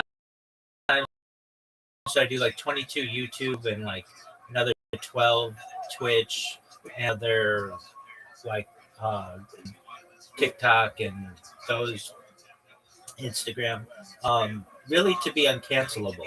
So that if for any reason I get a copyright strike on any one of my channels, I have backups and backups of my backups, essentially redundancies, creating a giant time capsule for the world, essentially a timeline for humanity, so that people can literally go to my stream and see what was going on in the world at any given day, and not just follow my life, but follow world events. We've seen the death of a queen, the birth of AI, the coronation of a king, and everything in between. Saying that you have a large amount of data, if you're storing it all on a bunch of corporate cloud servers, then they have all your data too. Yeah, no, I recognize that. I want to give that to them. I have a amount on hard drives, but certainly I can't store that much individually. So I'm fine by giving up my data to them in order to eventually have influence. And it gives people easy access to my data that I would normally be able to give them. So I recognize uh, um, a convenience for both of us. How do you feel like you having this large data set and just other data you think you may have? Are you like straight have anything that Jeff Bezos doesn't have himself? If you're going to tell me that you are the individual in control of the largest data set alive, I'd argue that Jeff Bezos is the individual in control of the largest data set alive. Well, he's in control of an organization that certainly has more data than I have, but he doesn't have more data on himself than any other person. I do. So I'm saying, as an individual, I'm basically the most video archived person in global history. I have the most amount of photos ever taken of myself. I have the most amount of my voice ever recorded of any person ever. That's what I'm saying. So that just means that they're going to be able to replicate you to any greater degree than anyone else, as far as the AI could sit there and completely replicate your voice, your speech patterns, your face, and how your emotional reactions, I guess, your micro reactions on your face, your expressions. That's exactly right. Yeah. Essentially, AI can use me as a basis to create whatever they want. Yeah, but they're just going to steal your likeness. So how do you feel like you're in control of anything? Well, it give me influence. So eventually, people will see what I do. That'll cause essentially people to gain interest in what I do, to watch my streams of the past and of the future. And in exchange for my having essentially given my life away for the last 3.5 years, I will gain influence on society. Why are you leaving comments on kick streamers' channels? You clipped me when I was talking about the liquidity crisis of dollars, not necessarily people buying up houses. There's not a housing shortage, there's a liquidity crisis. There's too many dollars in the economy chasing goods. Why did I clip that? To be honest with you, it's a bot that I created that clipped you. It's a bot that did it. Yeah, you want why? Yeah, you want to see why are you trying to get people to come here and talk to you? You're trying to onboard people onto your project. Well, I mean, I just want to make people aware of what I do. I don't want anything from anybody, so I want everybody to be able to keep their own money and do what they wish. I don't want people here without their consent, but it is a tactic that works. It's gotten about 1,900 people into this Discord over the course of the past year, and allows me to meet some really interesting people, especially kick streamers. I've met Aiden Ross. I've met Action Man. I've met Ori. I've met Sam Bond. I've done interviews with a lot of these people. X Straight Savage, Amaranth. So, you know, as a normal lurker, I wouldn't have had the opportunity to meet these people, but as essentially the world's best clipper, I've had the opportunity to either be interviewed or just in talks with these people. It's just curious. I mean, I wish you well on doing. I don't see how you're gonna make everyone financially independent. Explain to me how it is that 100 you feel. 100%. I have a whole spiel. So one moment, I'll tell you all about it. So I do things, and I talk about things to help the world. So it does, like financial independence for everybody's great, but the discussions that I have, I feel, are what really are important to my stream. So I talk about things like ending world hunger through the use of technology, such as agricultural drones, floating greenhouses, saltwater greenhouses, hydroponics, things like vertical farming and cloud seeding. Ending world thirst. I'm sponsored by cryptocurrency that's worth about $100 million. One of the things that we do is we build wells in developing nations, like to benefit the less fortunate. I'm an advocate for the Star Project and most importantly, pollination technology. Talk about futurology topics that I really feel will be interesting to people of current day, but also of the future. Things like anti-gravity, antimatter, faster than light travel, faster than light communication, alien disclosure, things like nuclear energy, quantum computing. We talk about things like geothermal energy. We talk about invisibility cloaks, Santa Claus machines, things like de-extinction. People don't know this, but the first successful de-extinction took place in the year 2003 with the Pyrenean ibex, which was a goat located in northern Spain, southern France. Fast forward to the year 2021, a company out of Dallas, Texas, is founded known as Colossal Bioscientific. They've made it their goal that within the next 3 years, or by the year 2028, to reintroduce the woolly mammoth into the Arctic Circle utilizing Asian elephant surrogates, which I just think is a really exciting project, mind blowing even. They want to reintroduce the Tasmanian tiger following the woolly mammoth, and then the dodo bird, which I think is really exciting. They've made recent headlines with their direwolf project. Their direwolves are over a year old now. Joe Rogan has met them.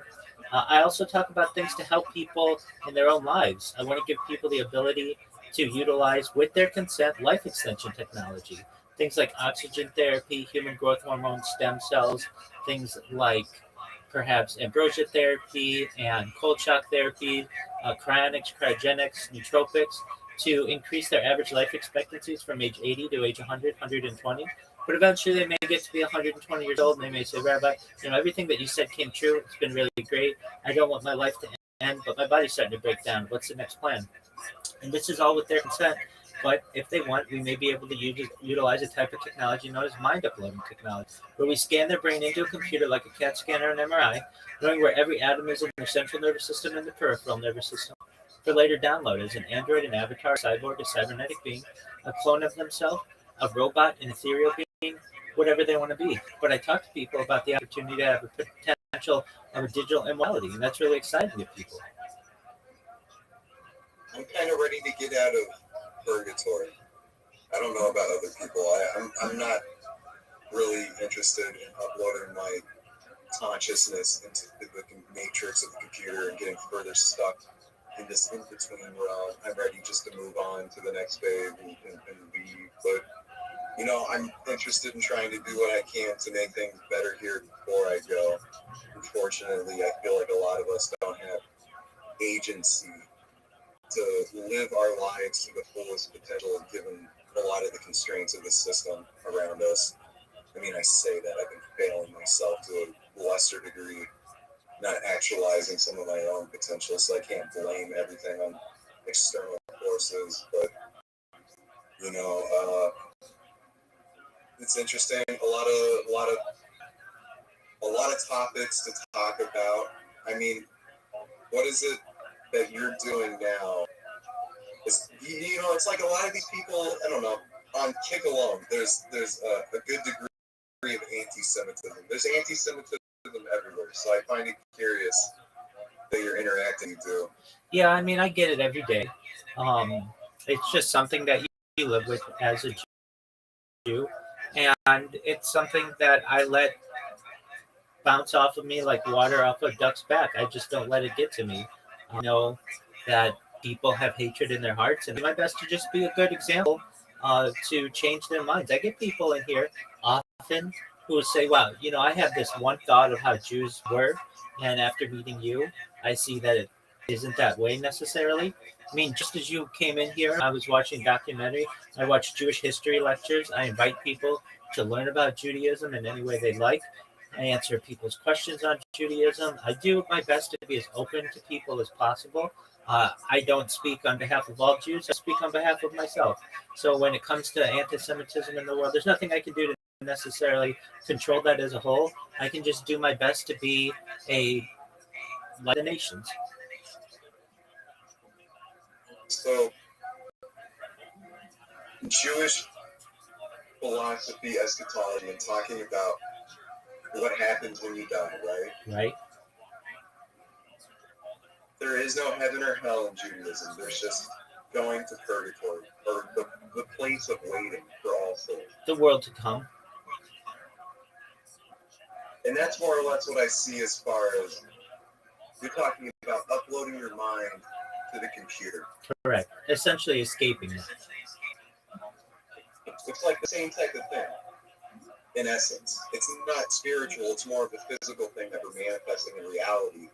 But instead of just saying, oh, your consciousness goes to this area where you're waiting for the Messiah to come and God to intervene again and separate people out, it's like, I don't want to get stuck in that cycle of just sitting there and waiting, spiritual purgatory, and having to deal with the pain and price of living again. And you don't have to. You don't know what necessarily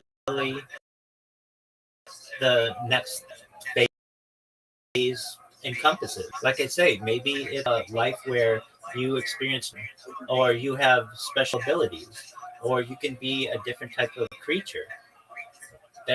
These are all opportunities with science.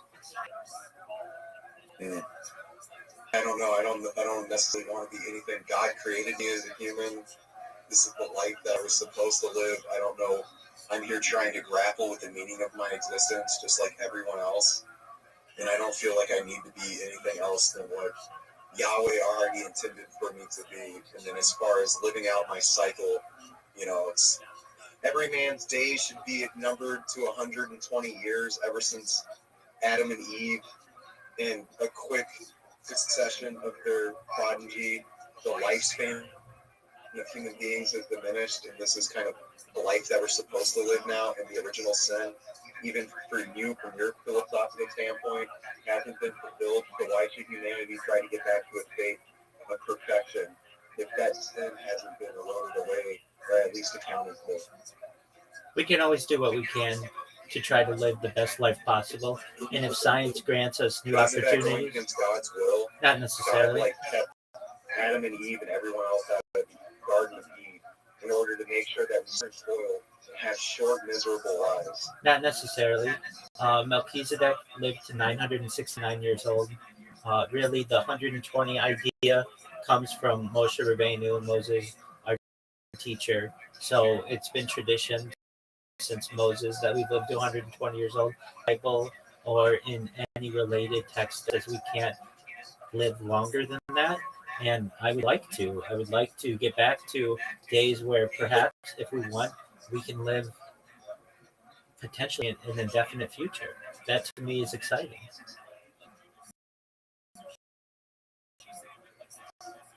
And it really brings But into at what point? the idea that perhaps Torah, Talmud, just really any kind of religious books and scriptures, teachings here for Earth.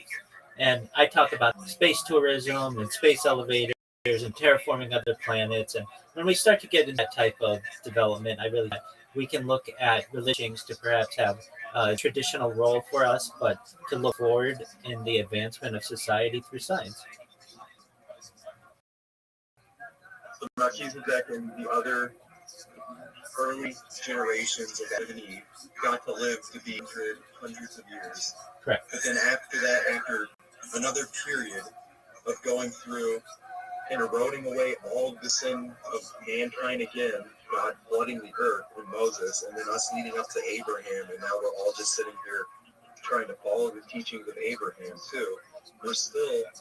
We're at a place where we haven't, it's like I look at the world around us, and it's almost like living in Sodom and Gomorrah again, as far as the type of activities people engage themselves in and idolize a whole nother point of living in that sin that God has always hated and not appreciated from us. So then rounds now to my original question is, at what point do we account for the original sin, Adam and Eve, and find ourselves worthy again to be able to extend our lives indefinitely and live to these high bars that you are trying to set for humanity? Like, I'm not going to achieve a lot of this anyways, but these are not things that people who are spiritual at all. These are worldly people who count themselves as agnostic and not even Jewish or Christian or any other Abrahamic tradition. You know, these are people who can write off God and not even feel like they're in control of their own destinies. Well, I look at the heart. Everyone is agnostic because no one truly knows anything. So if we have humility to be able to admit that, no matter who you are, then you're able to take into account new opportunities, new types of sciences. It's not my role to be able to determine when the line is drawn as to whether it's okay or not to live longer than 120 years old. I just am essentially documenting society in our pursuit to be able to do so. We already have Neuralink, which allows for brain computer interfaces. We already have, with the adoption of memory transfers on mice, to be able to perhaps in the future be able to utilize that for mind uploading. And I'm just essentially documenting these things.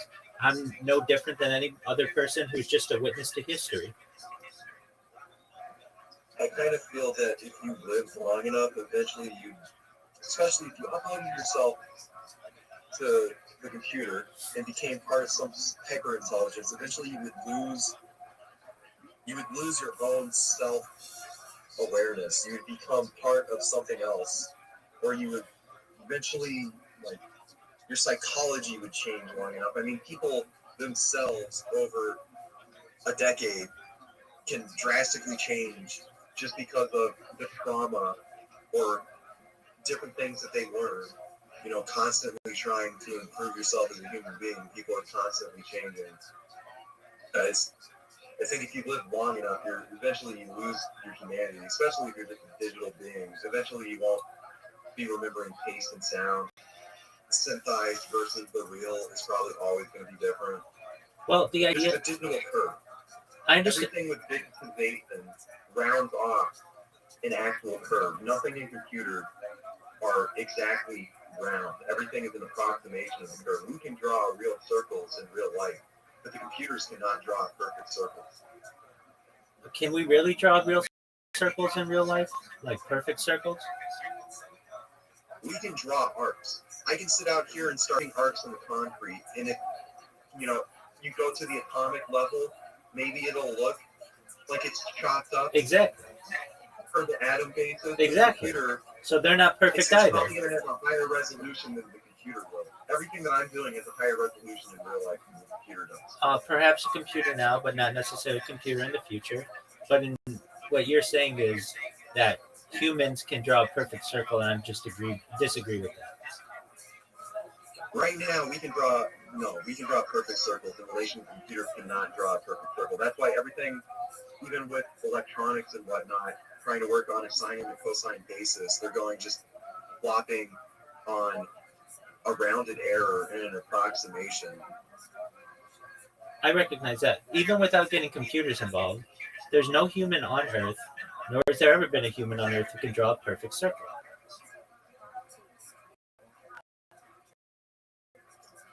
Don't get caught up on like perfect, but trust me, the draw is more true to an actual circular arc than what the computer can do. Okay, I mean, when you use the word perfect, to me it has a meaning. I understand. You're saying extremely accurate Nothing circle. in this world is perfect. You're not losing information. I'm not losing information when I'm drawing arcs from the circle on the paper or whatever. The computer is losing information and trying to typing things. And like right now, yes, the resolution might get better in the future, but everything with the digital form is still not going to be, which means by the time you digitize yourself, all the waveform stuff that are real, the real world, underlie the vibrations for molecules that form scents, the aromatic particles that form scents are not going to be as real as what the things are in the computer. So you're not going to be getting real taste and real smell and stuff like that. You digitize yourself, and eventually you're just going to forget the sensation of what it meant to be human, and you're going to lose your humanity. Well, perhaps with modern computers that may be true, but with advancements in computers, especially in quantum computers and holographic computers, then the plasma computers, all of these may be opportunities to improve what kind of data is stored. We may be able to just to store data perhaps even better than we currently do with our own human minds. Okay, so what about the Tower of Babel? Humanity forms together, tries to bring together all the information and knowledge of the world to try to challenge God and be like God and build a mega structure, do everything that they wanted to. And God wasn't happy with that. So here we are again trying to like form a digital power to ourselves and all the sciences and math. Like even we're at the point now too where like global language is coming together back again. You know, God dispersed everyone and mixed and befuddled their languages so they couldn't communicate and get back to the point of the technological height under Babel. And you know, now we're at the point where English is becoming a major language around the world. Everyone's communicating ideas, technological advancement, accelerating. I mean, at some point, God's going to intervene again, right? But most of the Jewish people are waiting for is God to intervene again in the universe. And I feel like the more that we continue to try to challenge God and be like God, it's just pushing him to come, or whatever, pushing Yahweh to come back. And, you know, I don't really know. Personally, on a philosophical level, I just would rather continue, like, I'm never going to get a Neuralink in my brain. I'll just continue to interface with the computer at the screen and the keyboard. It's already bad enough that they can read my brainwave and my thoughts and patterns by the electromagnetic field that I'm generating and being near my phone. Right. It's already bad enough that they can intrude into my thoughts and everything else, but being near the phone and reading my field as it is. I don't need them to have a direct link into my brain so they can get even more accurate data. That's why when I talk about these things, I'm very clear at the outset to say with your consent, whether I'm talking about life extension technology or mind uploading technology, if you don't want these things, it shouldn't be forced upon you. If age 80 or whatever the average life expectancy was when you were born, I think that you should be allowed that. There are just those of us who perhaps want to, and we shouldn't be prevented from that kind of future if we want either. I want the 40 years of my life back that I'm supposed to be getting, and I'm being poisoned by petrochemicals that are sprayed all over the food. I wish I had the agency and the ability just to grow my own food somewhere and not have polluted soil and polluted water. But unfortunately, everything is so expensive that I don't have that within me right now. I gotta sit here stuck in the system, eating all of these fungicides and pesticides and herbicides and everything else. Some of it, you know, I eat a candy bar now. I shouldn't do it. It's not any worse for me though, really, at the end of the day, than having to eat the bread that there is. What can you do to help people now? It sounds like you're promising to help people in the future. I'm suffering right now. I'm trying to get outside of the continual cycle of abuse in my declining life well-being. I just my life is in a downward spiral. And especially you coming and leaving the comment. This is a period of me at my lowest. Okay, well, you should know that you shouldn't see it that way.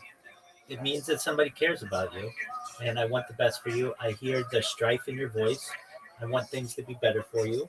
And when it comes to the food that you're eating and the water that you're drinking, all of those things, I don't control those things, but I'm in agreement with you.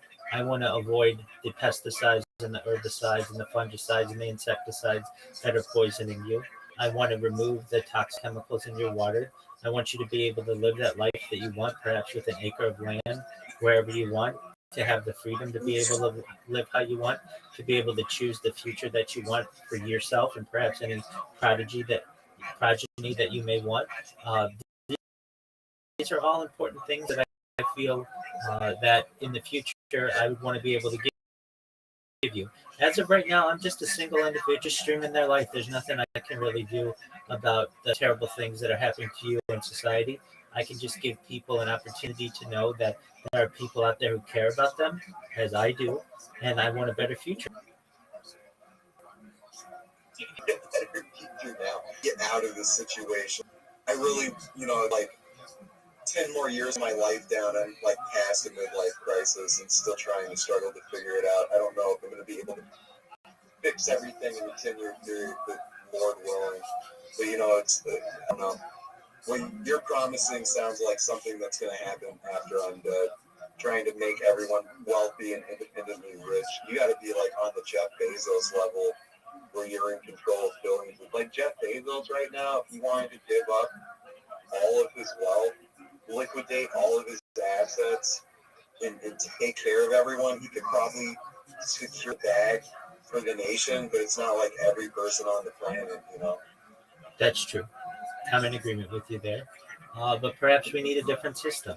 Perhaps we need a universal basic income, at least for people in the Western world and eventually for people globally. So I could be an advocate for that.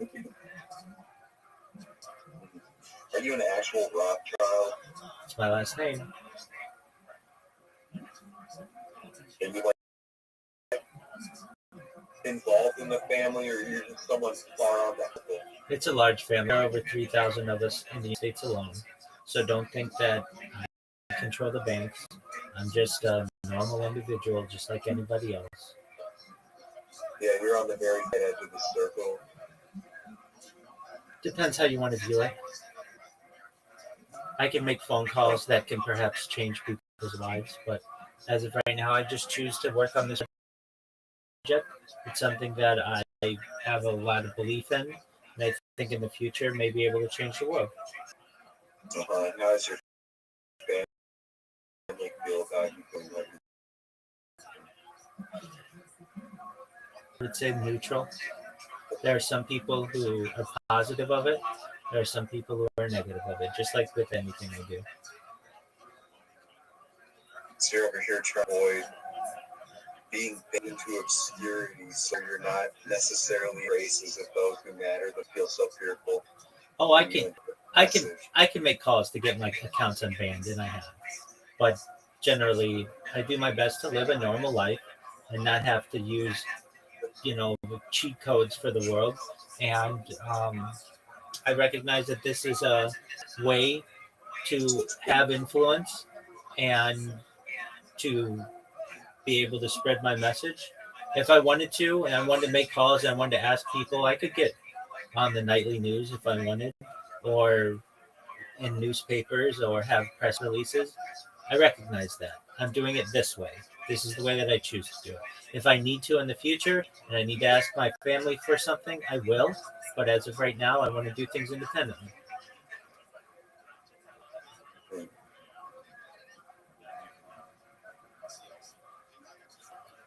So Diogenes, you should know, I hear the frustration in your voice. There are people out there who care about you.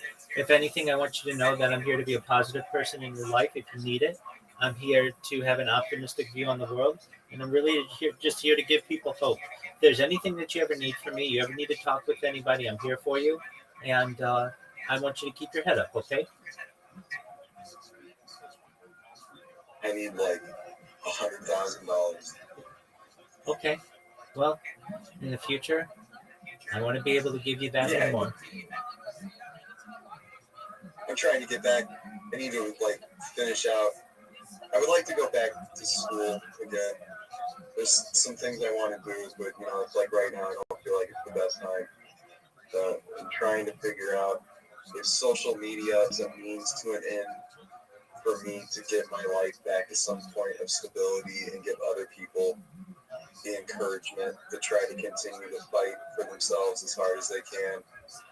But I've lost so much hope even for my own self in the last year with the way things have gone. Okay, so you're a streamer. You stream on YouTube. You stream on Kick. You stream on Twitch and Rumble. I have Twitch and Rumble. For some reason, I keep trying to link Twitch to my Streamlabs, and it's not connecting the key. I gotta figure some things out. I hardly would call myself a streamer. I've been doing it for a little while, and I barely have a few hundred people following me on YouTube. I've got 25 people and 2 people unsubscribed. Okay. And most of the Kick subscribers are just bots. 100%. It's not even real people. Yeah. Well, you mean your Kick followers, not subscribers, right? My Kick followers. Absolutely. Yeah, are accounts that come through trying to get me to buy views and watchers or whatever, Absolutely. Yeah. Viewers and followers. Well, if you want, I can teach you how to create a bot so that you can increase the amount of Kick followers you have. Somebody showed me, Alchigon was showing me how people were doing it on the back end. He showed me a website you could go to, and you could just open up a bunch of instances. It was like the back end of Kick, it was a door that is left open. So those are viewers. Those are simultaneous viewers. I'm not talking about that. I'm talking about followers. Basically, a bot that creates accounts for you. So whenever you're not using your computer, it's adding accounts to your follower list. Yeah, but is that really going to get me anywhere besides just making it look like there's something there? That's what everybody. I need real people to That's what everybody's doing. And when people see that you have 2,000 followers or 20,000 followers, they're going to be more inclined to follow you as well. Also, when the Kick staff sees that you have 2,000 followers as opposed to 25, more inclined to put you on the front page. Even though they know that it's fake. So they don't really know that well. There's no way to view your follower list, at least as a user, and they really have to delve into your account to be able to see the followers. And you can use random user generators so that they don't necessarily know whether these are real users or not. You use VPNs. They would have a better. You would think so, but here I am, basically creating bots that got you in here. And so of any person who knows how it can work, I do. And so I'm just letting you know that basically you can change your VPN if you want. You can change your IP with the VPN if you want. Use a random username generator, use random email generators, and just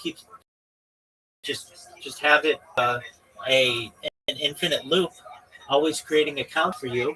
You turn it off when you use your computer, but whenever you're not using your computer, you just can turn on, and it'll just keep adding followers to you. And you'll probably get, if you were to do it, you probably get 30 an hour, one computer.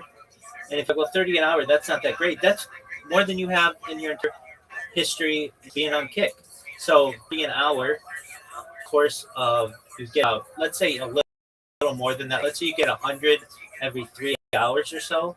You're going to have 1,000 followers by 3 or 4 days or so. And then, so within a week, you'll have 2,000 followers. I should just cheat like everyone else. Wait, and you know what? I agree with you. As much as anybody else doesn't like it, you go to a website called botted, BOTTED .WTF. What the fuck? Botted.WTF. And you can see everyone who's streaming on Kick right now and how much they're botting themselves. It shows you all of data. So it'll tell you, for instance, I'll go to it right now and I'll tell you basically everybody on there is botting. No, I already know. And if that tool exists, then how is it not within the Kick staff interest to be doing something about it? Because everyone in the general public knows, and they should have a better bearing on their own web as far as what the real metrics are. I 100% He agree. doesn't care. He just wants the numbers. Yeah, absolutely. And he said everybody's botting. He's in competition with Twitch, essentially, and everybody on Twitch is botting. So because everyone on Twitch is botting, he has to let people on Kick bot. Do you have any sort of specific loyalty to Kick? Eddie trades on Discord, but aside from that, and aside from liking um, the people know, it's just an easier platform to bot. Twitch is, though Twitch is bottable as well. The one that's pretty tough is YouTube, except if you want to just buy, um, if you want to buy instances and buy users and followers, if you want to just do it for free.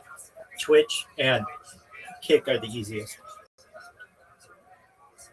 Yeah, I mean, I'm a broke nigga, so everything I can do to save a dollar, I have to stretch my budget as far as I can. 100%. Well, I use everything that I do is free. I mean, as you see, I've got a lot of devices, but so long as you have, like, do you have a desktop computer or a laptop? No, I'm homeless. Oh, you're homeless. Okay. Laptop, but I don't even have like regular power.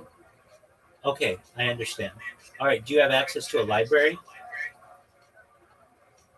Yeah, I mean, there's library where I'm right. Okay, so what you can do is in the morning when the library opens, you go there. I can teach you how this bot on your computer. You create it yourself, but it's not hard. It's just basically an automatic mouse mover, and so it's just an auto clicker, and it will auto click for you the creation of either Twitch or Kick bot others, and then you just have them follow you. And then as that works, you will see the amount of followers that you have increase. And then whenever you stream, you're going to have more influence. Now, when it comes to the homeless aspect of it, I really wish I could give you that $100,000 that you need. I can't, at least not currently. But in the future, I'd like to. Right now, is just teach you how to create a bot. That's all I can do. You know what I need? I need to know what's going to be the next like penny stock that goes 1,000 times over, so I get $1,000 and at least get what I need. Yeah, it's not a penny stock, but I think Ethereum is probably a good investment for you. It's a good investment. Absolutely. I've already got somebody on the Solana blockchain and some different coins on it, but I think Ethereum. no, you're part of the Rothschild. Where's the next investment they're making? I'm telling you, Bitcoin, Ethereum, Solana. And Solana, yeah. There's also Doge. Yeah. Do you ACIP? It's known as Kick Partner now. Yeah, they changed it. If you want to know my history with Kick, I can just. Some people knew I was streaming a lot, and they told me that I should get on Kick. I stream differently than most streamers. I stream on multiple devices simultaneously, so I started up with 10 different Kick accounts. This was not against their terms and conditions when I first started, and I would stream and not get really anybody following me or watching me or whatever. Like occasionally they put me on the front page and I get a bunch of followers and stuff, but nothing crazy. Well, then they told me that I couldn't stream it with 10 different accounts at once. And I didn't like that because I said, where is this in your terms and conditions that you can't do this? And they're like, well, we just don't want you to be able to stream 10 at once. Stream with only one account. And so I said, okay, fine. I wasn't getting anywhere with just the one account. So I started creating accounts and basically spamming people that come to my channel. Then Kick eventually banned that account and banned any subsequent accounts that I had. And then I spammed them for like 8 months straight last year to the point where Eddie knows who I am and their top developer, his name is Santa Maria, he knows who I am. He's made videos about me. Everybody in the Kick staff knows who I am. There's about 200 people or so. I decided January 1st, 2025, that I would stop spamming people because with the hopes of maybe they'll let me back on.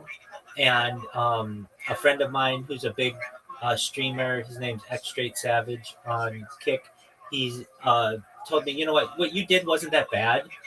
Why don't you try to come back and stream? I tried to stream again. They banned me again. We had an email exchange, They said to me, I said to them, for how long am I banned? They said indefinitely. I said, is that a lifetime ban? Yada, yada, yada. Eventually they said yes. I said to them, okay, so you mean it's the year 2025 right now. In the year 2075, if Kick is still a thing and I'm still alive, you won't let me stream on Kick? They said, that's correct. And I said, well, you basically leave me no choice then. I'm going to spam you then.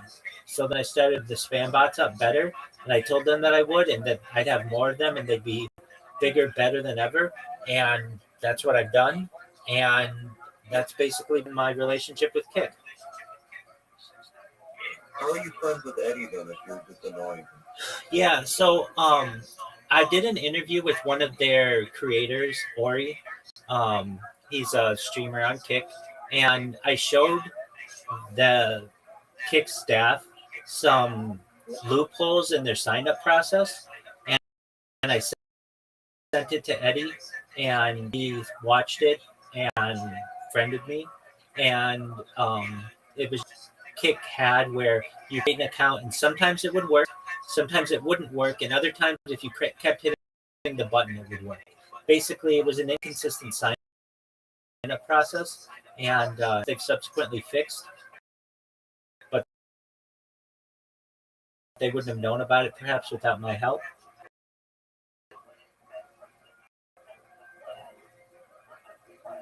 So they banned you, and if you're ready, then why can you not on the platform? I haven't asked him. So he's, head of Stake and Kick, and the staff are the ones who've made that decision. I haven't asked him to come back.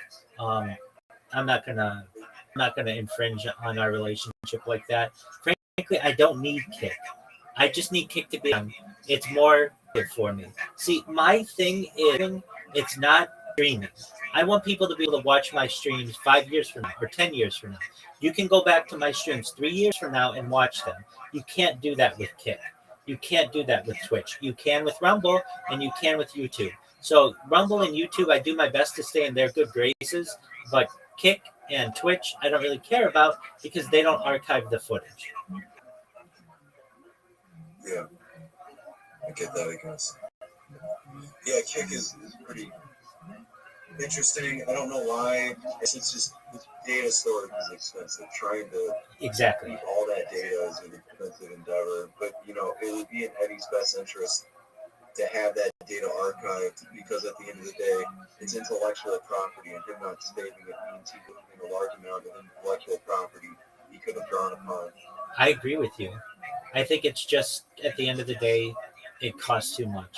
And he's a billionaire. He's not a multi-billionaire, so he doesn't have the type of dough to be able to just dedicate billions of dollars to data storage. But even YouTube loses money on YouTube because of how much data that they store, even though they own their own servers. I mean, they're losing money right now, but now they've got this giant, massive data set, and they put out a policy that said YouTube has basically got the license to use anyone's likeness as they want. You can try to, get rights over your likeness, but they could just merge your face with someone else and make it dissimilar enough that you wouldn't be able to prove it in court that they were stealing anything from you. But eventually that'll be how they'll gain their money back, is replicating human beings. And I mean, that's what they're already doing now. Exactly. As far as their AI that they're making, being able to scrape all that data and just generate things. Exactly. It's why they don't necessarily have any competition. They do have some that are growing, like Rumble and BitChute, but they don't work that well. They're not as heavily accessed as YouTube. YouTube's essentially the only player in the long time data archiving game.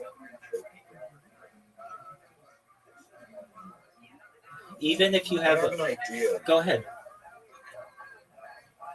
Well, it's Bitcoin itself, the ledger was used initially as a way to store data, and there's unsavory things stored on the blockchain. People don't even realize how to access those links further down in the code. And I don't know why a lot of cryptocurrency is not utilizing the fact that it is a giant pool of data storage, and there's a lot of potential to store things. And what's your Especially idea? all these shitcoins people are making. Well, and that get abandoned, yeah. Yeah, but that's just, it's like empty data sets that are open to be able to be used. That's true. I don't understand why it's not utilized And either. it's not even people's, it's everyone's computer storing this data. So you don't even need to rely on having a server farm. It's kind of like outsourced crowd data. That's true. It's something I gotta look into eventually. It might be a potential to make some money with. I don't know if you've ever heard of Odyssey, but Odyssey has a system, or at least did last I checked, where you pay a little bit of crypto to be able to store your data. That might be an option too. Hmm. So basically, like let's say you want to live stream, that's cool. You have to pay 0.0000001 cents per video that you want to live stream, and that essentially that site, the platform, to be able to store your data without losing money. There's another one that does this. Its name's escaping me at the current time. It's not as big though. Just to have this much data and to be able to manage it, it takes a lot of money. That's why YouTube doesn't really have any competitors. That's why Facebook doesn't do it. That's why Amazon doesn't do it. That's why Netflix doesn't do it. They don't want to lose money on a platform. YouTube sees that if they do this, they'll essentially have a monopoly on all video content, and that's why they do it. And they have advertising that subsidizes it. Kick, they don't even have advertising. I think Kick is not. Kick is just a means for Eddie to get more people to gamble. That's really all it is. I don't think he cares about anything eating money out of people's gambling. That's absolutely true. Once you become a Kick partner, I've even heard that your gift budget or balance to use daily, and in your stream they ask that you go to stake and just gamble on something, and you'll either whatever, but it makes your viewer base want to create a stake account as well. That's why they do it. Yeah. No. Should I not bother with thinking about getting a Kick partnership because I'm just going to promote degeneracy? Well, okay, so if your goal is a Kick part, first you need more followers. So I think you need like 7.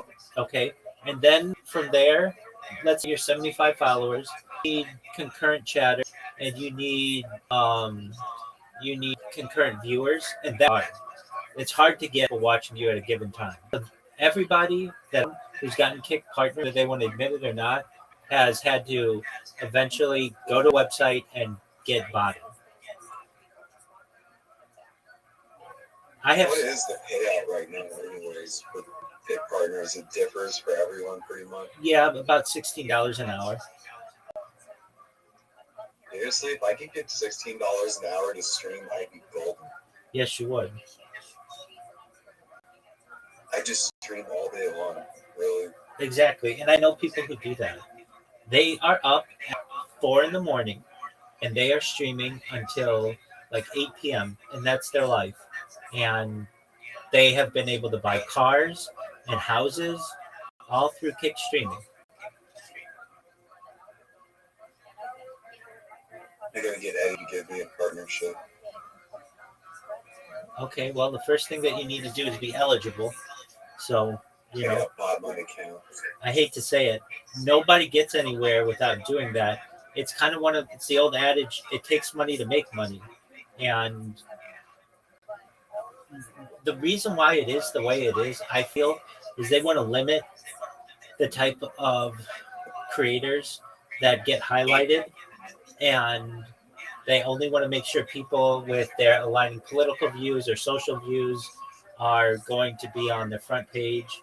And so small creators who just are trying to do it the old-fashioned way of just one follower at a time, they'll really never get anywhere. I've known people who have not botted themselves. There's a guy who comes in here and he talks about it. He has not botted himself for a year and got like 200 people following him over the course of a year. That's everyday streaming. That's less than one person per day. But then what he started to do is he got a connection with somebody who owns a server farm, and he botted himself for several months in a row, and he's Kick partner now. And that's basically what you're looking How at. many legitimate views does he get then? So let's say he will bot himself at 200, at like 300 people, and then he'll get like 35 legitimate people watching him. Usually about 10% of whatever you're botting. Like that's not a hard and fast rule, but approximately. So let's say you botted yourself with 1,000 people, you're going to have 100 real viewers. Let's say you bot yourself at 50 people, you're going to have 5 real viewers, approximately. I mean, it's pretty obvious when you see how slow the chats are. Oh, you're 100, definitely. And you find like someone who I watch all the time. I don't watch him. I shouldn't say that. I watch his numbers. Is Aiden Ross, because he's a big streamer on Kick, and he just about every single stream has 50,000 people watching him, and I think that he bots 50,000 every stream, and then he gets between 5 and 7,000 people watching him approximately, if that. People streams. Amaranth, if you know who it is, she was the poster child of this. She would always have like 300 viewers. She'd be going all day, and no one would to her. With 300 people watching you, you're telling me no one's talking with you, and her chat would just be just a tortoise. And then you get some people, especially in Spanish-speaking locations, and it's become a competition to see who can bot themselves the most. So they'll get hundreds of thousands of people. One guy got 1 million people botted in one of his streams. It was the first time Kick ever had somebody with 1 million people. When Aiden Ross interviewed Donald Trump, they didn't get 1 million people simultaneously. But nevertheless, if you want to pay enough money and get enough bots, you'll have as many as you want. And I asked. Well, you can find videos of just streamers who are like, "Hey, I only have 30 people watching me right now. Let me call my guy." They call their guy, and then all of a sudden it's 1,300. Like literally, they'll call them on stream. Fusi, if you know who Fusi is, I've seen him do that. I've seen some other people do that. I've got a guy who comes in here who tried to get me to buy bots. I explained to him, look, when I first started, I bought bots, but it's very difficult to get seen, and so I just didn't think it was in my best interest, and I kind of wanted to do things more organically. But he'd come in here and he would tell me, yeah, right now I got a call from XYZ creator, whether it's Fusi or Aiden Ross or whatever, and they need 5,000 viewers or 50,000 viewers. So I call my guy, and then we get them whatever they need. So just a middleman. And I add all the pricing on it. So for like 5,000 viewers, or no, pardon me, for 1,000 viewers per month, it's like 5,000. It's quite expensive. So if people want to dish out money, they can. Now there are cheap ways to do it. I also know some smaller streamers who just don't always want to have 1 or 2 people watching them, so they pay like $35 a month, and they always have 50 people streaming. It's just high. But I even know guys just have absolutely no, like they have really small streams, and they still pay to viewers because they know nobody's going to watch if they only have 1 or 2 people watching them. Unless they do something drastic, like bot a whole bunch of people. Yeah. I'm with you, though. I don't know. I'm kind of like Go ahead. getting some okay engagement on YouTube, and I'm not potting myself. I don't know if I'll ever really kick. You gotta pot yourself for kick. Do you do YouTube Shorts? I post them down. I can, but not as really as I should. I mean, I just mostly like live streaming, yapping at the camera. Don't we all? They should be posting those shorts. Well, and I get that. At least with my multi-streaming and using multiple accounts, I can post YouTube shorts or kick clips or whatever, but I'm still streaming at the same time. I don't have to stop my stream to do it.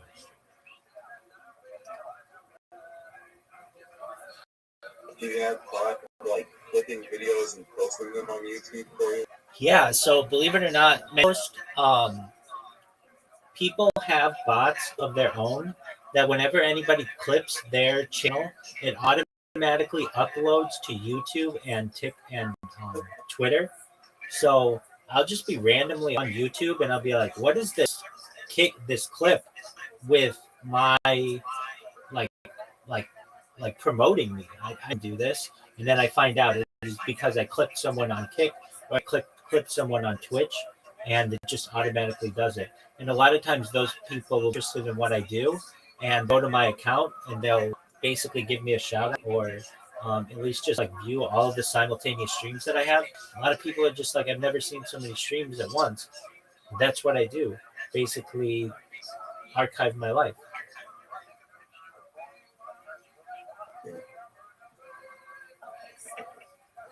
Archiving your daily life. You feel like I don't understand how you feel like archiving your life is gonna set everyone up for independent wealth. Like, how are you gonna get enough money just because you have a giant archive of your life Well, to take everyone in the world independently wealthy? yeah, I mean, that's the dream. Essentially, I'll be able to do it a lot with influence. So, what we don't have as a society is one creator who's always online. Someone who we can literally watch their entire life. Not necessarily from birth, though that would be the goal, but at least from a significant time, which mine would be the pandemic, up until the present day, that you can grow with them. You can see their changes, their stream, in their activities, in their interests. You can watch them mature. You can, whenever, like, the thing that any streamer has that always occurs is they have to go offline and they lose their audience. In my case, I don't ever stop except, well, I should say every 12 hours because I want the footage to be archived. And if you do longer than 12 hours, at least on YouTube, it doesn't archive everything. It just archives the first 12 hours, at least to make it available to the public. Still archived, but available to the public. People to be able to view it, the data. So, I mean, I don't care how long, no one's gonna watch you. On top of that, like, the audience is constantly rotating over a significant portion of you in relation to all the other people they want to watch. there are people who do, though. I mean, do you know about Lo-Fi Girl? She's a YouTube account that streams 24 hours a day, 7 days a week, just the same song. And that person has over. Yeah, she just makes music and just gets that for autoplay. That's different. People use that for studying stuff. It's the same song. She doesn't make music. It's the exact same song. She's been playing the same song for like 3 years. People go in there and just study. It makes them feel good to just have a connection with other people. And that's how people are in my stream. Like Miss here right now, she likes to sleep in here. She watches my streams. Generally, I'll get 3 or 4 people in here overnight who just want to just be with someone, have that human connection. Now, in terms of, well, how do you make money off the data if you don't own it? Look, I'm sponsored by a cryptocurrency right now that's worth about $100 million. All I have to do is wear a shirt that's like a NASCAR driver and get individual advertisers, and I could make millions of dollars just doing that, or doing live reads, or doing shout outs to people, doing cameos. Once people know about me, I'll be able to make a lot of money. Now, to be able to solve world hunger and all of those things, that's a much bigger lift than just one person, but I can educate people. We can have seminars on how to end some of these issues and to bring them to light and to unfold some of the corruption that's occurred, why we haven't had these things. That's all I can do as one individual.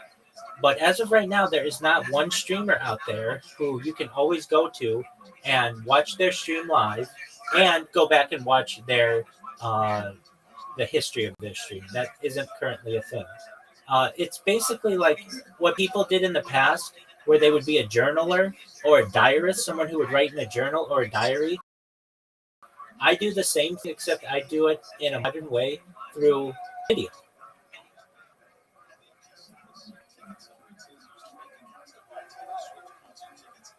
I mean, I get that. I just people in general, I don't feel like gonna watch more than crack them.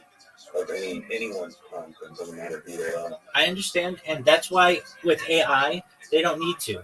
So there are already services for free where you just take 12 hours of my video and it chops it up into the most interesting 3 minutes. I did this the other day. How does the AI decide what's the most interesting? It's when you're talking, basically, whenever there's not dead time.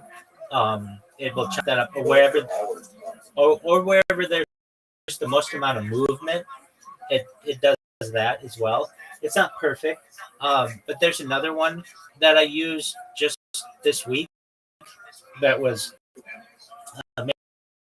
amazing. I saw somebody had done it on a Joe Rogan podcast. Basically, you go to a podcast or any YouTube video, and you put the link into this website, and it uses to give basically a summary of what's going on.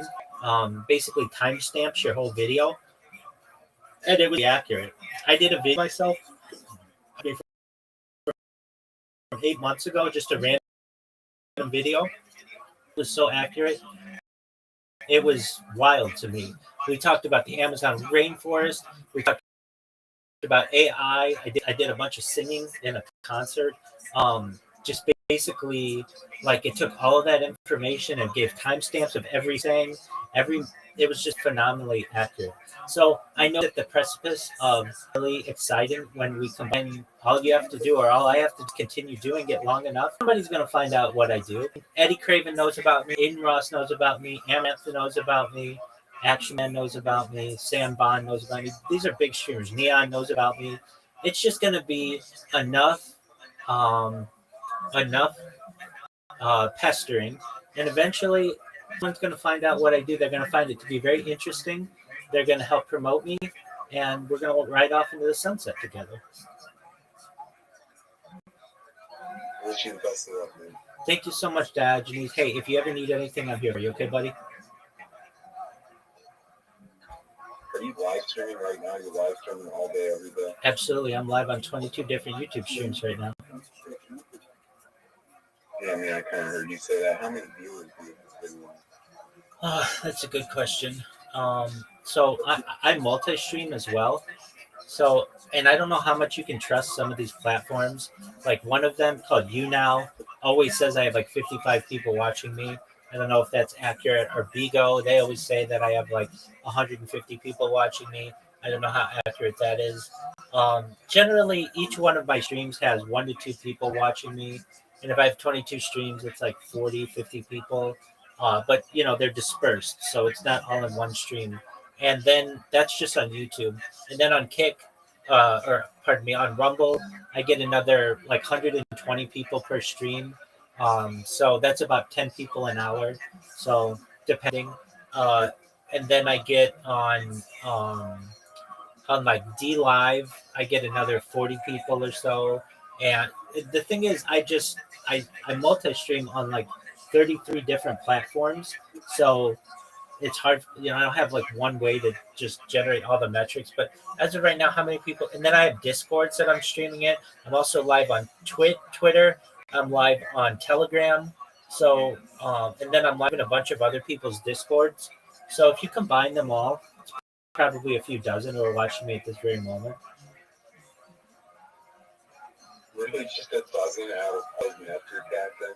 Yeah, but I mean, this stream's been going for like 5 hours or something like that.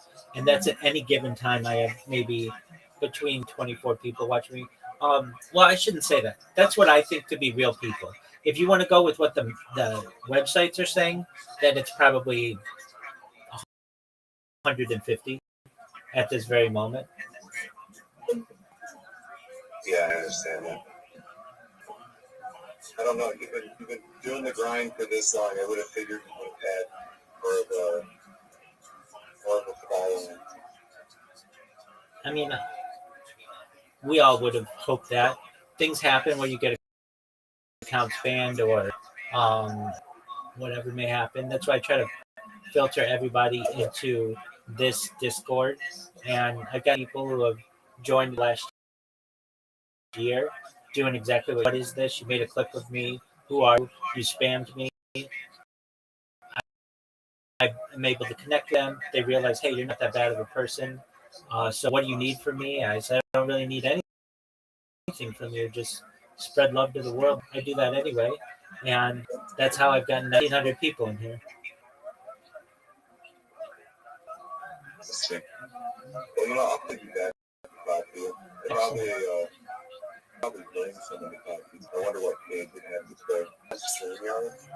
StreamYard? Yeah, I've been on StreamYard. There's a guy I know. I don't know if he's even live right. He's always on StreamYards, but he talked about a lot of esoteric things. I think maybe it would be an interesting conversation. You might humble him a little more too. He's always so. He's got a lot of humor, so it's kind of hard to humble Delta sometimes. Cage read him. Well, I'd love to meet him, and whenever he has time, let him know that he's always welcome here. And so are you, okay? All right. Have All a right, wonderful evening. I'm here for you. You too, my friend. Shout out to Diogenes.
Bro, How you living, Mr. Meaty? What's good, son?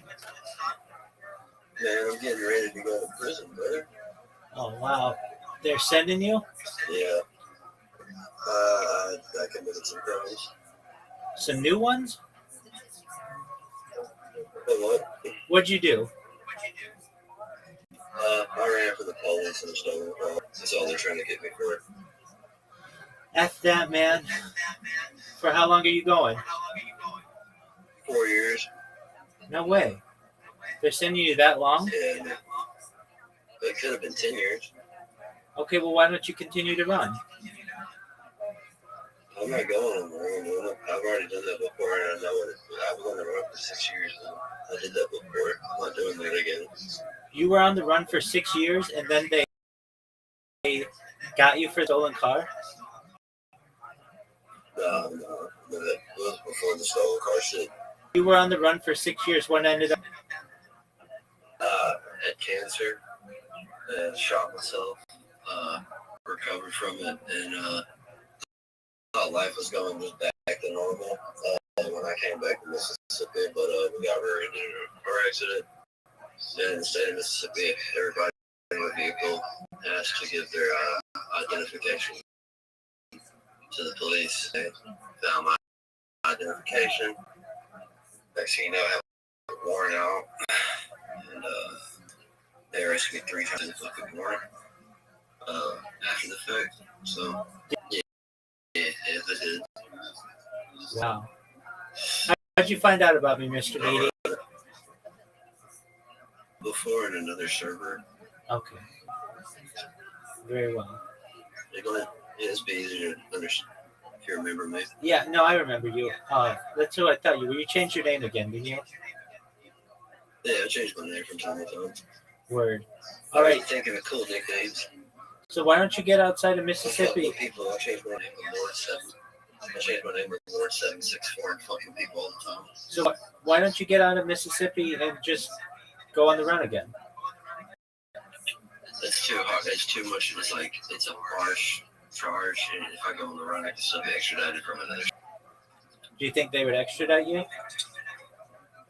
More than likely. It's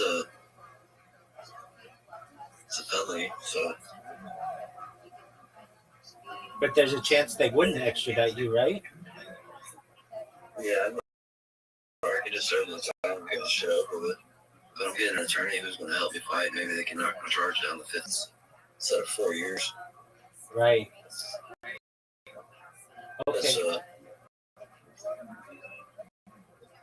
So when do you? the option really. I'm not going for the run. I'm already like, kind of like how you do. You stay in your house. I'm already staying inside of a room all day. You know, it's not going to be too different from prison. I'll just be around more people than I am now. It'd be like Discord IRL. There you go. All right. Try to take it more from a positive mindset is all I can really do. And when I take, advantage of opportunities given. When do they have you? I haven't been fully sentenced. I'm still on trial. I just had that first offer, what they're trying to give me. If I was to plead guilty, I pled not guilty. Okay, so if you plead guilty, it's 4 years. They find me guilty. That's what I'm saying. I gotta get a good attorney on this shit. Oh, if they find you guilty, it's 4 years. Basically, yeah. Okay, when's your next court date? In September, but like I said, I can still appeal for a continuance. Well, couldn't you just go to Mexico? But everybody wanted to go to Mexico, man. There's nothing there for me but trouble. That's all we'll get into there is trouble. Yeah, but you're free, son.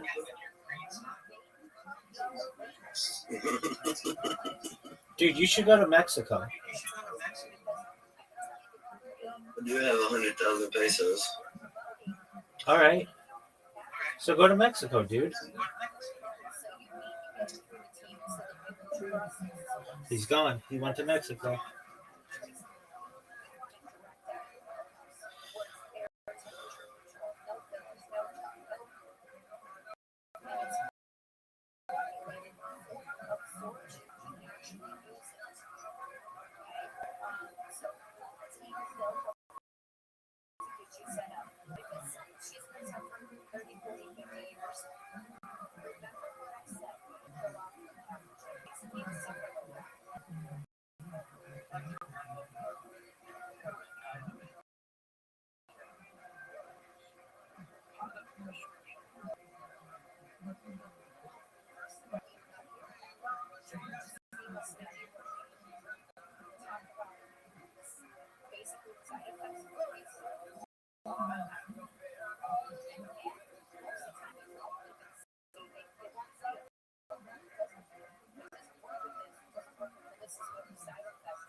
drugs, seizures, hallucinations, high pressure, irregular heartbeat, nausea.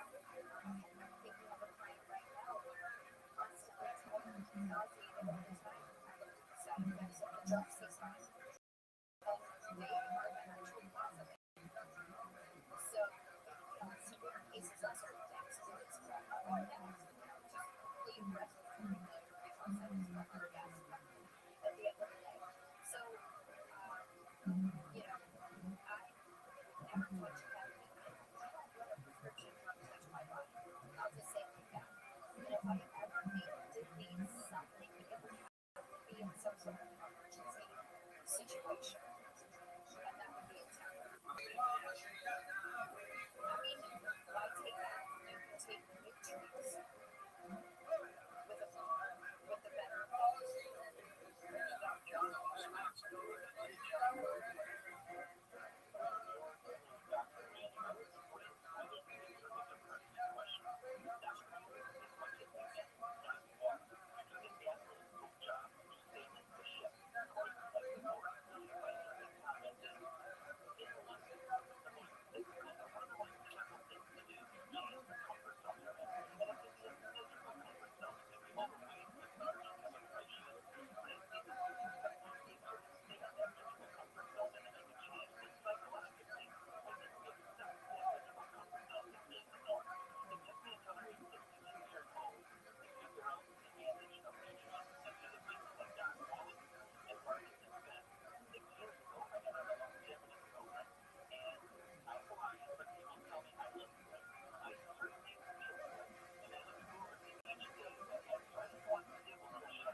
So I was there with them.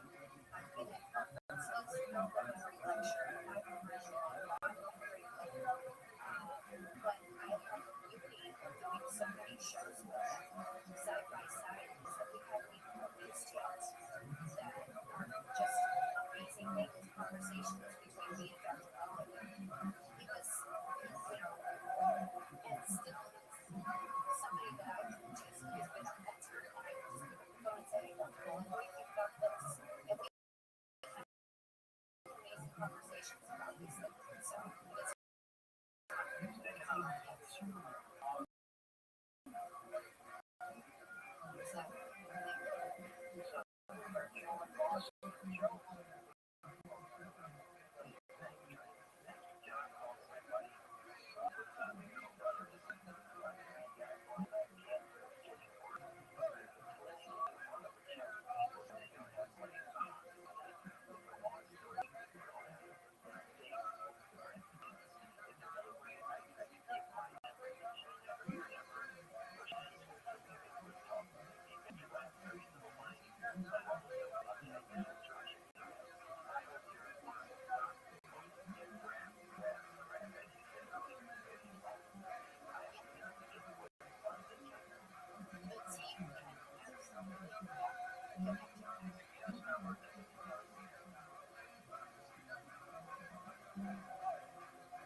we have a cancer client that I've actually posted on social media the last week. I don't always get the testing things, but this gentleman, if I remember right, this one was a liver cancer that they had already planned to snap his liver out of his chemo radiation. They said,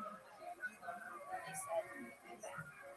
And so he sent me a graph the other day when he started working with me, which his graph started in 2024. And the cancer, if you just picture like an L, you got the top and the bottom, straight up and out to the right.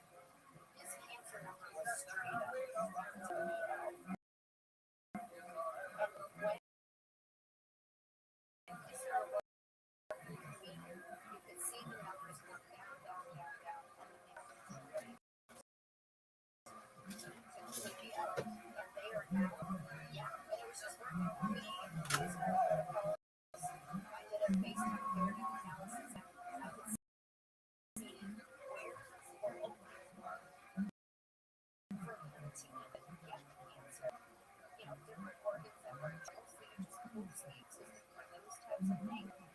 What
you say?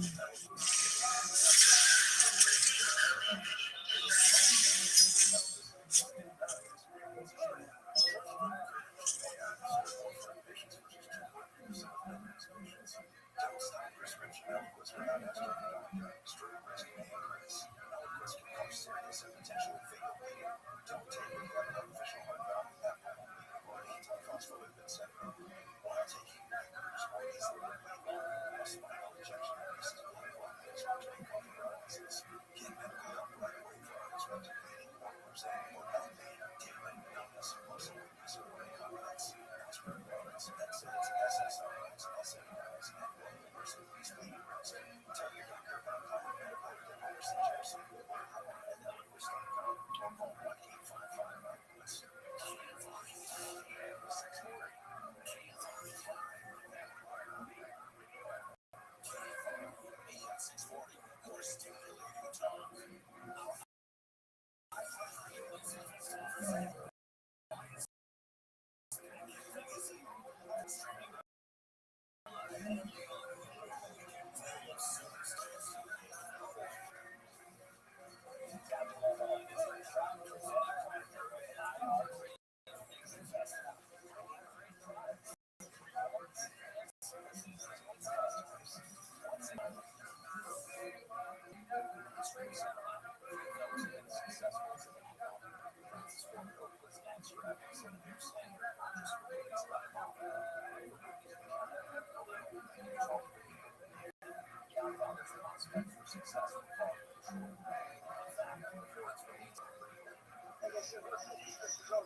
And she made it on it now. But so that is a natural evolution. But you need to get it from the team. The reason I say that is because the product that the team has, each chemical cells have 100 of the selenium plus 5 co-factors that you can to make it work as a download on the body. If I go down the neighborhood vitamins or drugstore, studies, undercover studies have been done where they'll look at that and test that, and they don't realize on the shelf, and they may not even have any selenium. So they're going to say, oh, that's selenium, that didn't work. Well, how many people were taking just straight up filler? So you want to get the one that legit had like grams of selenium in it with the 5 factors that make the selenium work fast in the body. That's a natural blood thinner. Also, our leptin enzymes, those actually reduce and prevent so those would be something I'm reading about, but that's just a big surgery. People forget it. And this goes for anybody under surgery, is to take everything that's in our breathing program. So on the team, you get that shift out of within 5 days, and it's clean, it's air temperature controlled, and it's got what is needed. I believe that the mineral product in there, there's nothing better, in my opinion, on the market anywhere. And people will come to me, what about Chillicothe? What about this? What about that? If you look at the back of our containers, our canisters, there's over 250. So nothing compares to that anymore. This is how we put it together. It's just such a balance. The omegas, they're encapsulated, they never touch oxygen, so they're not oxidized. That this probably trains was underground or transferred via wire. Yo, what up, Omni Duck? I have a question for your vast knowledge. What's going on, Pimp? How can we help you? Okay, so I would like your opinion on if I should talk to my All right. Ex-girlfriend? ex-girlfriend. Yeah. How did it end? I had a schizophrenic, and then schizophrenic episode. Then I suffered from psychosis after her husband told me she cheated on me. Oh, she cheated on you? He provided a video, turned out she made a sex tape from before we were in a relationship, which I would be fine with. I don't really care. As long as she's not going to cheat on me while we're in a relationship. Yeah, that's fine. Okay. So she, What happened is I attempted to beat the shit out of him, lost, got back up, beat the shit out of him, and then I got in trouble. But what happened then is I caused myself to suffer psychosis, which I was in mental hospital for a while. In that time, and then a year passed, and then in that time, apparently her cousin and her have gotten together. Last time I checked, which was 3 years ago, I don't know. He's very much I don't know how, he is really attractive. I should mention. all right. So But when? he's not I have a type. What I'm trying to say is I'm not in a relationship right now. I haven't checked on him in a long time. But he's not a good person. At all. He actively gaslighted me into believing she was sleeping with everyone, which I learned later on that her uncle did molest her, which is, I got him in trouble with the police. Turns out when you have schizophrenia, they have to internally review everything, and the guy who did that to her was friends with the higher up cop, one of the higher ups in the cop force, and so what happened was he got out. Okay. and let back in our religion, even though we had her and her mom tell everyone that he did stuff to them. All right. How long has it been since you've been with this chick? 5 years. All right, that's a long time. How are you? Is she single? I'm up to ask. I haven't seen her in a while. All right. Well, that's a big thing. You got to see if this girl's single. I know. I would not hit. Yeah, I'm stuttering. I would not hit on a person and dating someone. The problem is, every time I'm with her, I seriously I get triggered by her voice. Okay. Well, then, have you thought about just being with some other chick? Honestly, yes, I have, and I tried. But I'll show you what I look like. Because I don't have a light. Because I don't look like I'm getting a light on my TV. I have two things going for me that's not good. Well, I am a ginger. I have glasses and a ginger, so I have two debuffs. Okay. I just got a haircut. You look good, big dog. You look good. All right. So you can pick up some chicks. Are you on the dating apps? Jehovah's Witness are not supposed to have dating apps. All right. Well, are you religious? I'm trying to be, but after everything that happened with me being raped, like I think I told you about this a while ago, I realized that they don't want to protect, like they say they will, but when I don't know how to explain this without coming off like, oh yeah, it's just religion, but like they've hid the person. Oh yes, he did get this, but the guy who hurt my act back into the religion. Okay. Is your ex in the religion? Remember, yes. But, last time I checked, she's like doing porn. Okay. Well, then it sounds like your religion. She's not practicing what she preaches. Yeah. I mean, it sounds like you're not even that religious, are you?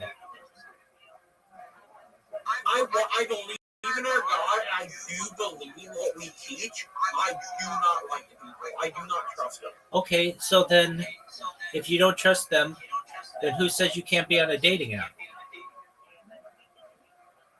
Well, the problem is, I want to find someone who act like I've met people in our religion who do follow our beliefs. It's just they let in really bad people hoping they can change them, which is good because I have seen terrible people make a change. I have seen people, I've been friends with a person who was on drugs for the longest time, and they just got clean like a few years ago. And I am super proud of them. I don't talk to them anymore. I moved congregations because of all the drama. But I'm seriously like, what? I'm proud. They got off. I think it was like heroin. Okay. Can you talk to like the head of your congregation and say, I did it, and they called the cop. The cop, I should mention, who think I'm schizophrenic, and one of them has a. I have made it up because I hate the dude also. It gives off this. I'm a prick kind of vibe, you know. He's just that kind of guy, and I piss off them. They won't help me. I should mention, I have been lucky and I've gotten other cops to come help, which were not those two. no? But I've also moved to Benton City, so I could, if anything bad happens, I could call the cops. Okay. So I'm good here. Have you thought about going to like a different congregation? I live with my mom, and the only way to get free food, basically, is to go to our religion. Okay. I get that. Are you They able? also, my mom and my brother think I'm retarded. The craziest thing is, they literally and have verbally called me retarded. And my mom lets my brother say it. Okay. Do you get disability? Yes. But I don't have any other house to live in. Okay, I Or understand. be homeless would mean I get taken off disability if I'm homeless. Okay, I understand. So you just keep chilling where you are. Do you get all that money? does. Does she give it to you? Whatever I ask, but even then, no. She just buys food and stuff, which is good. Focus on the basics. Don't get anything extra. I respect that.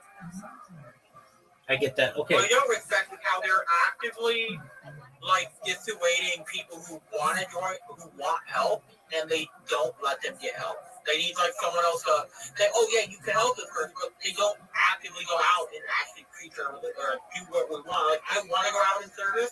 My grandpa is a great influence. He's truly a good person. Can you live with him? But no, I want to, but I'm not a good I ask, and I'm not like a good. I can't take care of a home that well. I can't like focus enough to clean. Okay. I do clean. Like if I really like cared about it, I probably could, but I just don't care. Okay. Well, I think you've got to take care of yourself before you get into a relationship. So I would say to myself, all right, the Omni Duck, I'm going to try to keep my area clean for a month, see what happens. If I'm able to do it for 1 month, I'm going to try it for 2 months. If I do it for 6 months straight, then I'm basically as independent as I'm going to be. And then I'm going to perhaps look to maybe date. And in the meantime, I would ask the people in my community if they know of anyone who is also of the same religion who would like to date. And if they do, if they could match me up with them.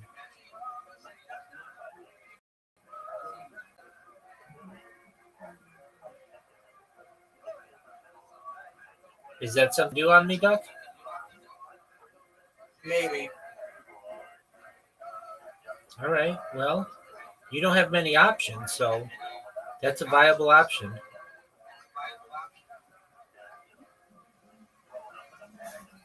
Yeah, I know. As for your Does it ex, help that whenever I try to stay clean and do and get fit, I get like really bad nightmares. okay, If I try to change my life, I get like nightmares and remember like really old stuff. Like I remember our old house from New Jersey, and that was I think 10, 12 years ago. it's not fair of you to ask someone to be in your life as a partner if you don't have your own life straightened out. So you have to be consistent. Yeah. And part of your consistency would just be to keep yourself clean and keep yourself as normal as possible to maintain good hygiene. And for a few months, That is one of the things I do keep that. I smell better now and everything. yeah, no, but you'll be able to clean up your area and get through these night terrors and these issues you have of sleep paralysis. One of the things we talked about was wearing an eye mask when you sleep. And I know you said that you have to have like a TV on when you go to bed, which I get. I understand that. But you don't necessarily need all that blue light absorbed in your eyes. So wear a sleep mask.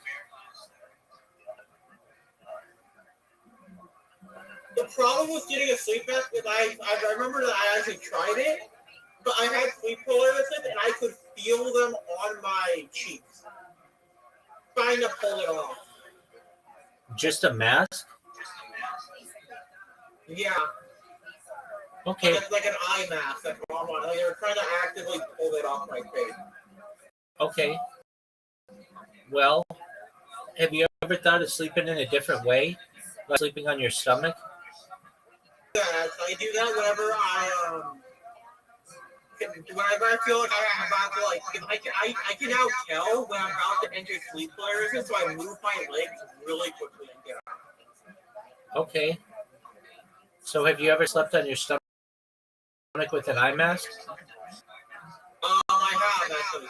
And when I get sleep paralysis that way, it's very, very rare. Okay, so then that seems to be something that works for you. I do. But like, there's some truly terrifying stuff that I've happened.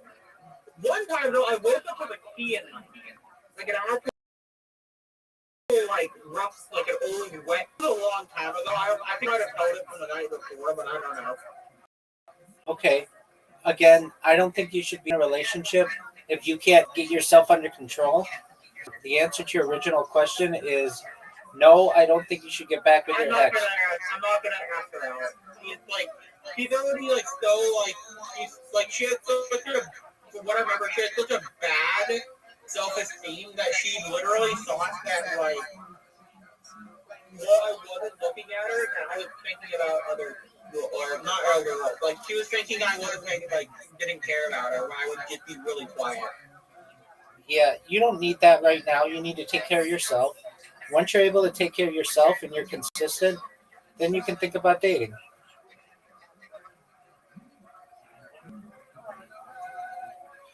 It's not fair. Yeah. What I mostly want is to just like I maxed out my scores for college. We couldn't go because we didn't have any gas. We didn't have money for like consistent money for gas.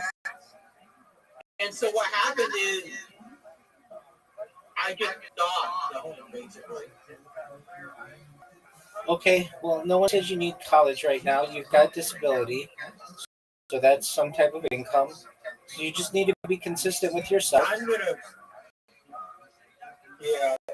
You be consistent with yourself for a few, and then from there, if you feel like you can, then you can start dating another chick. Okay. Also I I wanna face my fears, but I'm not sure what I don't like really scared like these situations I get really terrified. Okay, have you talked with a therapist about this? I have and they left like a few weeks after. They I left? like moved to a different job and we get signed to like three or four different therapists. Okay, and what are you with the therapist currently? No, I was gone for like 2 years. Okay, well, you need to go again. One of them asked me out on a date after he quit. Okay, well, that's not appropriate. You should. Yeah, I know. I didn't report her, but it was weird. It was cool though. But whenever we would go to therapy, she would bring popcorn. One time she had a full bag of popcorn and offered me some. Okay, It's cool, but I think she was literally there just to be entertained. okay, well, let's not worry about her. You need to sign up for another therapist. I don't have the money for it. Okay, doesn't the state provide you with a therapist? I think so, but the ones that I've met either just question me, which is fine. I can answer this. I get really like tired all the time, so I just like talk venting and talking and shit. I get it. So do you have a caseworker? Yeah, but they don't visit a lot. Okay, fine. And when they do, guess what happens when they do? I don't get a talk in it at all. My mom has convinced the state that I'm actively retarded. And the only reason I can prove that I'm not retarded is if I'm off my meds. Okay, well then you need to ask your mom to ask the caseworker to get you a therapist. She won't listen to me. Literally doesn't. Okay, The only thing I ask for is like video games or I need something very much takes a few weeks to. She has to decide if it's like something I can deal with, quote unquote. But she actually believes I'm retarded. I understand that you And think I'm not. this. I do 121. But when I'm on my meds, I think it was registered like 78 when I'm on my meds. I take Latuda and a few others. Okay, so there's got to be someone who you can talk to about getting a therapist. You used to see a therapist. So if I were you, Yeah. I would talk I had to. to move out of the house. I had to move out of the house for I think 3 months. And the only reason I moved back in was because one of the people smelled like cigarettes and actively smoked weed in my room. And I couldn't prove it because he would hide the weed in like a bag and smoke it in the bag. So what happened was it didn't spread the rest of the room. Like if it did, his vape and weed, all the smells used to my CPAP, and so I nearly choked in the middle of the night because I couldn't get the smoke out. Okay. Can you go to your mom and say, Mom, I need a therapist I used to have 2 years ago. Will you please help me with that? And then shut the fuck up. Wait. And then shut the fuck up and don't go keep talking. Just wait for her to give you an answer. Okay.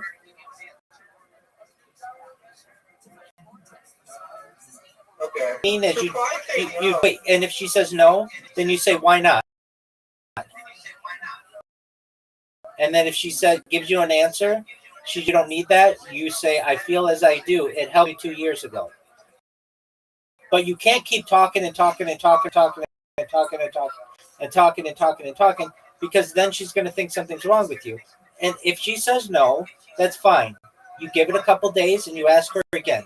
If you keep asking her every 2 or 3 days, she'll eventually break down and let you be able to talk to her. Yeah, but the one time I did ask therapist, you know what she did? Is she went to our elders, which is, I talked to the elder. Can you guess what the elder did? I don't know. The police. Because all the stuff I was going through, they got one of the guys arrested. Didn't last long because they didn't have enough proof because I told them I had schizophrenia. I should mention, I had evidence. At the time, I had evidence. Okay. So I understand that. I think he got kicked out of religion. Okay. Like a different guy. Don't worry about the religion right now. You just say to your mom, Mom, I'd like to see a therapist. If she says yes, great. Then you go see the therapist. If she says no, you say, why not? And then 2 or 3 days later, you ask her again. If she says, I want you to talk to an elder, you say, I don't want to talk to an elder. I want to talk with a therapist, someone who has a medical license to be able to provide guidance for someone who has the issues that I do. And if you just ask her that every 2 or 3 days, and you don't keep talking, and you don't keep let her answer, she'll eventually break down and let you see a therapist. But she used to. No, you didn't have any choice in the matter. I moved out. Okay, well, you say to her, Mom, I used to see a therapist, and it was very beneficial for me, and I'd like to see a therapist again. Yeah, she lied, and I can't give her an issue without her, like, not believing me. She believes I have paranoid schizophrenia. Quit with that. I understand. And you can say, Mom, I have documented medical issues, and I'd like to talk with someone about them who's a medical professional, not someone from our congregation, and not someone in our family, someone who's outside with whom I could talk. You can be there, care about that. I just want to be able to talk. Yeah, I know. Can I just, like, deal with the venting area? I'm not a medical professional, and I can't give medical advice. So you can always come to me if you need help, but you need professional medical advice. And I'm recommending that you see the therapist. And I understand that you've got some roadblocks to be able to do so. So the way you get through these roadblocks is persistence. And the way that you do that is you go to your mom tomorrow.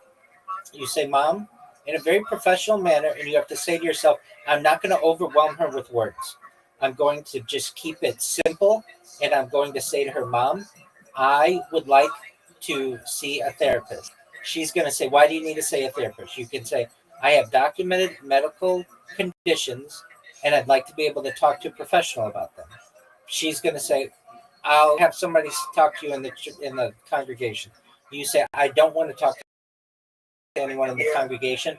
I've done that before. I did not find that valuable. I would like to talk to someone who is a medical professional.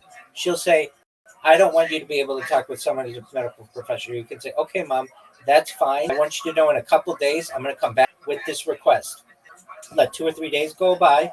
Come back to her same way, persistent. Mom, I'd like to see a therapist. She's going to say, you came to me a couple of days ago and you said this. I don't want you seeing a therapist. I'll make you to see someone in the congregation. Will you do that? You can say, I don't want to see anyone in the congregation. I have documented medical issues. I'd like to talk to someone about them. And I'd like to talk to a medical professional about them specifically. She'll say, well, we talked about it a few days ago. I don't think that's a good idea. You've got all these issues, and you can say, I know, I'd like to talk to a medical professional about them. If you don't want to make those plans right now, fine. I'm making you aware. In a few days, I'm going to talk to you about them because this is something that's really important to me. I've sought professional guidance for my issues in the past, and it was beneficial, and I'd like to do that again. And so I'm making you aware as my caretaker and someone who is a guardian to me. I have these requests, and I'm going to continue to come to you and ask you about these things until you say that I can and the plans to do it. I don't want to go to someone who you have to pay for. The state will allow me to see a therapist once a month to discuss my medical issues, and that's what I'd like to do. And you don't keep overwhelming her with, I have this issue, I want to see this girl, I want to see this, I don't want to do. You don't tell her stories. You just keep it short and you keep it simple. And she can keep rejecting you, but eventually you're going to wear her down, and then she's going to let you see a medical professional, and that's what you want.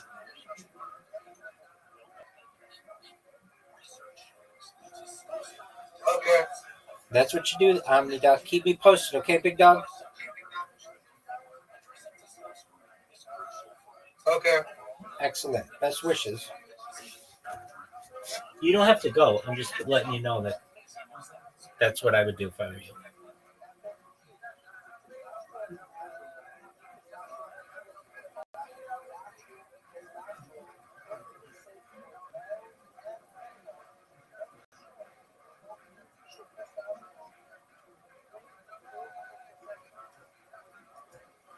Just people will enter.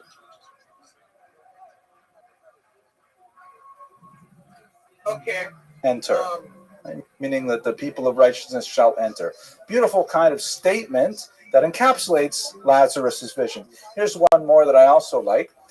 This one is also a Rosh Hashanah card, a Happy New Year card, and this one has even more Russian imagery. Once again, on one side of the ocean, as it were, you have these impoverished, exhausted Russian Jewish refugees carrying their meager belongings. Here, the much wealthier, Europeanized, modern dressing, short-coated. Here he's wearing a kaftan, he's wearing a short jacket, bright colors and so on, and with open arms. I mean, what a powerful metaphor of acceptance. They're welcoming them, coming over. The Russian eagle is forced to bow to the American eagle.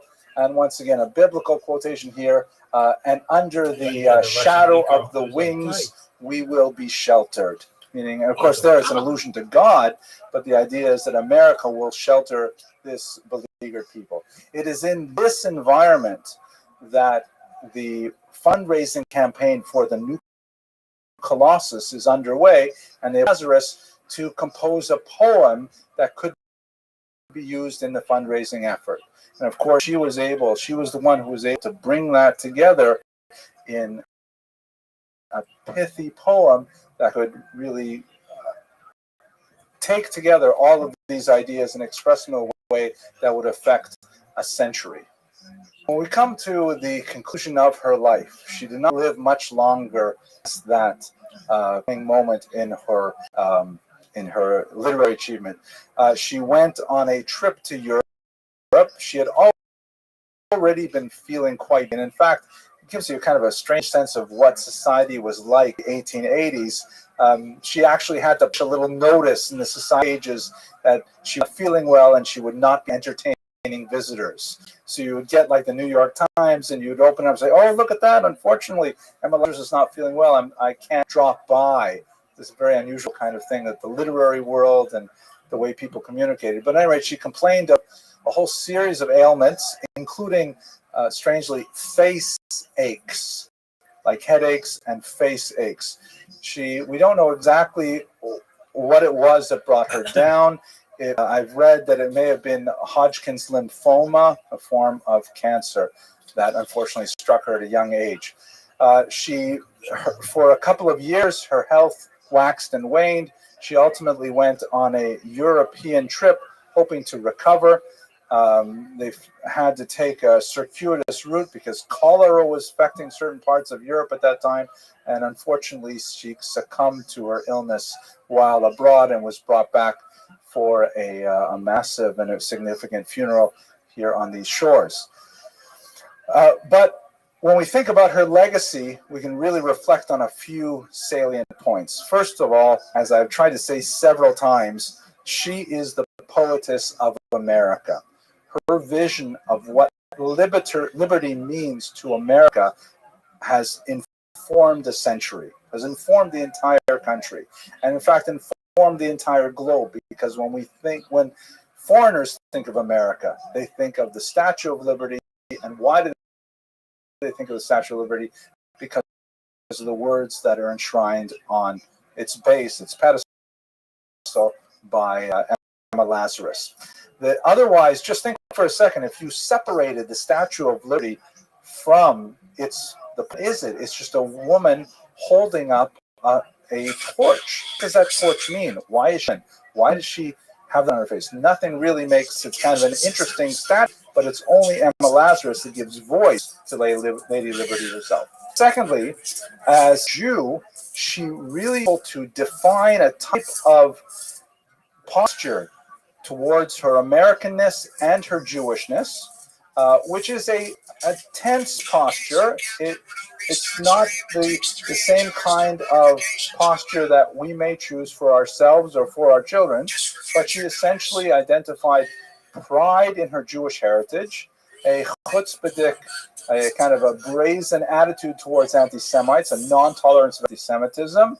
At the same time, not necessarily buying into a traditional Jewish religious observance. She felt that these things could be easily separated.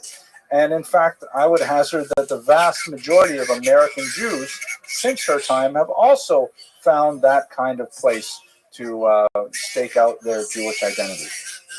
Finally, she, of course, has an important legacy as a poet of America as a whole. The fact of her Sephardi Jewish background intrinsic to the message she articulated for America as a whole. And with that, I'd like to conclude this very brief presentation, some of the key elements of her work. And I want to thank you very much for your attention and your endurance.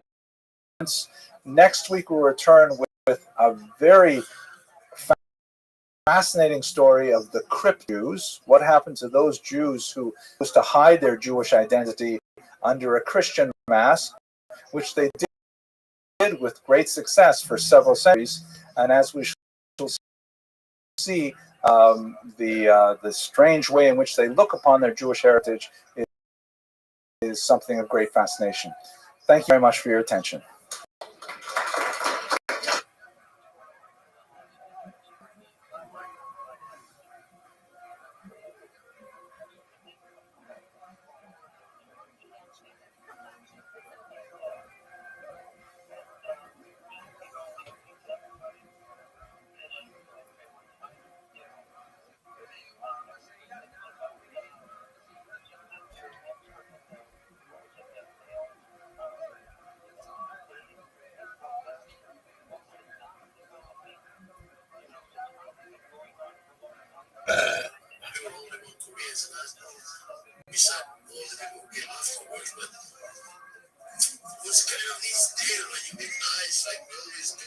Tonight's topic is an extremely powerful one that I've spent a lot of time agonizing over myself, and I've wondered about how to relate to it in the contemporary period. I think there are a lot of fascinating parallels, which we may actually get into a little bit. But it's a little bit of a departure from our usual biographical approach, like the lecture on the Holocaust, where we stepped back and we took a macro historical position and looked a little bit, or I say from a 30,000-foot view as a phenomenon. Today we're going to focus on the so-called cryptos. I'll spend some time speaking about what that terminology means.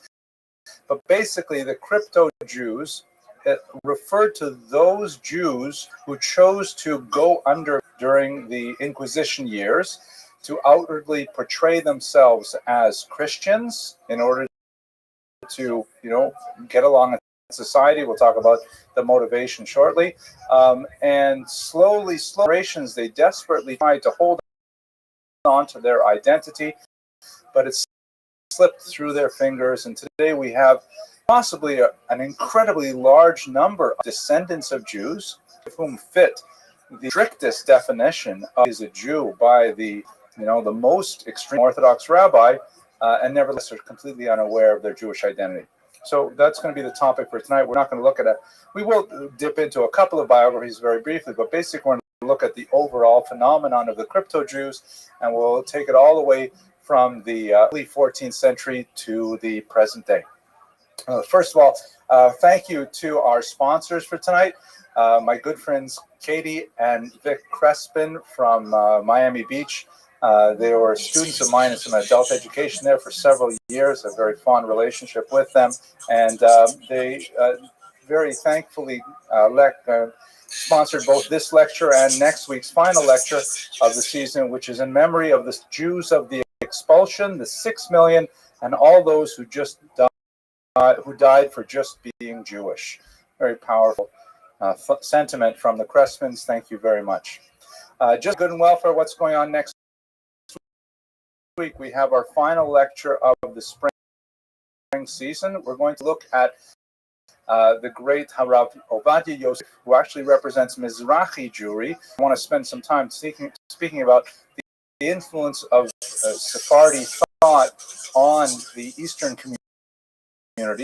Very important rabbi, significant in Israeli politics, the leader of the Shas party, and so on.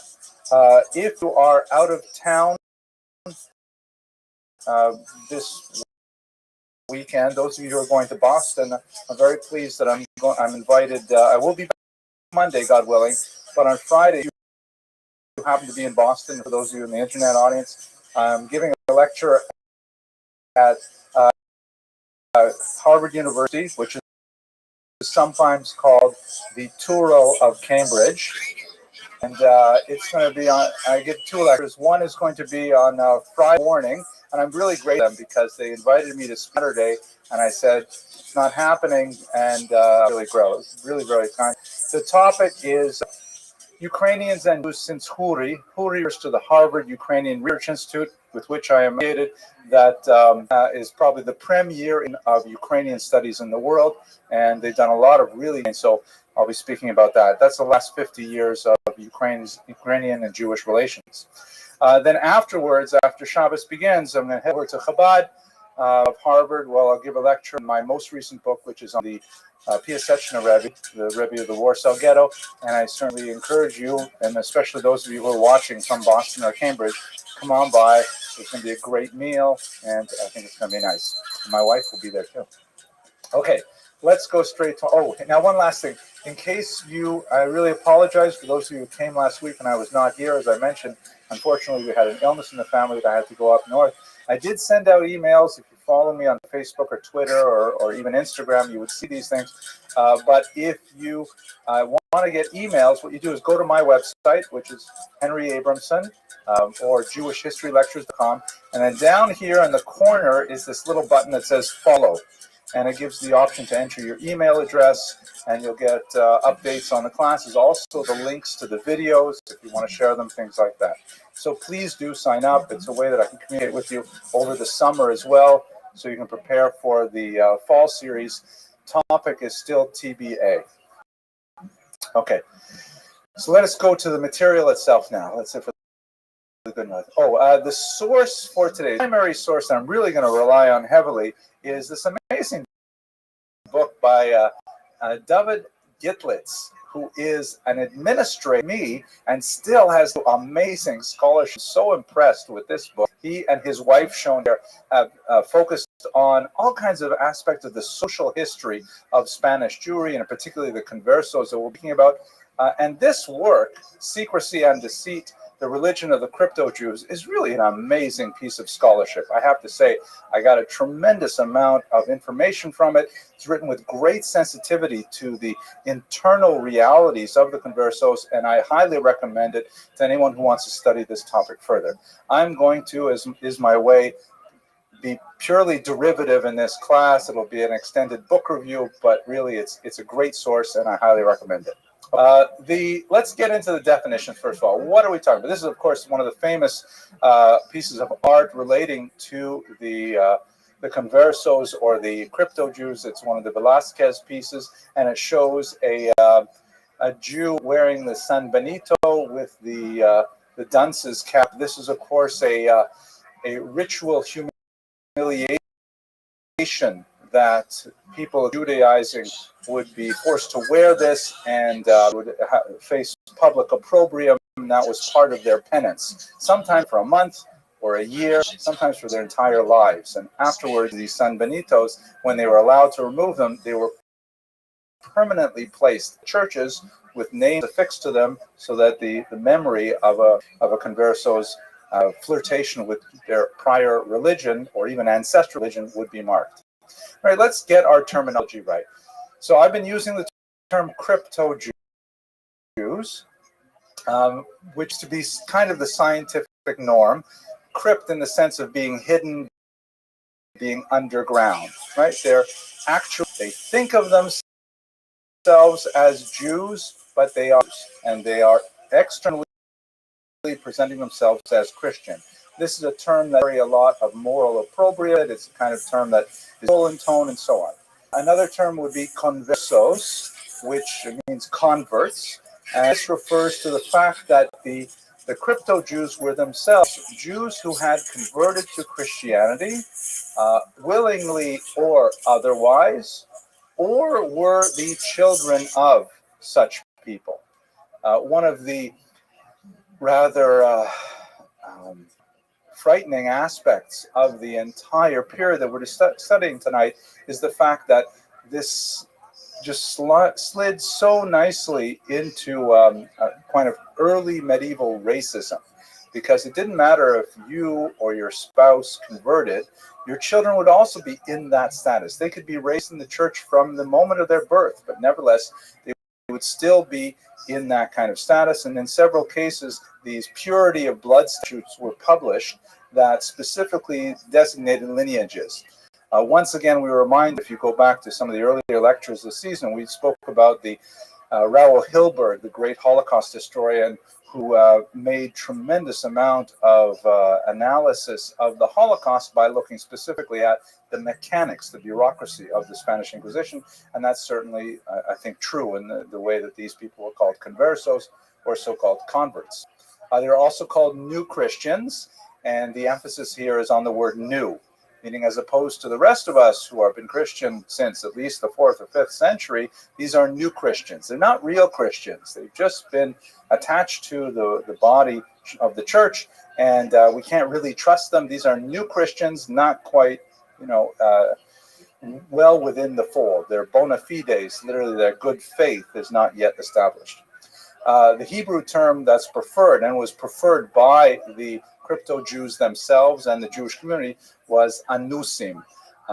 Anos in Hebrew means to force. It's sometimes used in the context, for example, of a sexual assault. It's a very strong word, and it implies that agency was completely removed from them, which is true in the vast majority of cases, that they were in fact forced to become Christians, and they had no choice about it whatsoever. Sometimes they're called mishumadim. I didn't list it here. Mishumadim is not a complimentary term in Hebrew, and it means that they chose to convert, and they were looked down upon. But primarily the term anusim, or forced, was used. And finally, a term that was very popular about 20 years ago, but it has now come appropriately into disfavor, marrano. Marrano is the Spanish word for swine. And so obviously this term was used by Christians as a derogatory term against the conversos or crypto Jews. And so it's really not the appropriate term to use in this kind of context. But all told, these are all referring people, although as we shall see, came into their Christian identities, however tenuous, with very different motivations. Let's have a look at that on this identity spectrum, which is analyzed by Dr. Gitlitz in actually far greater detail today. I just want to give you just a sense of how the scope of identification with Christianity took place among crypto Jews. And let us recall, by the way, that the period that we're speaking about is basically from the early 1300s to the present day. We're speaking about centuries of development of identification for these crypto Jews. So if we put Christianity over here on the left side of the spectrum, the right side of the spectrum, some basic blocks that we could place these crypto Jews in would be as follows. You would have over here a certain number of converts who were in fact true believers.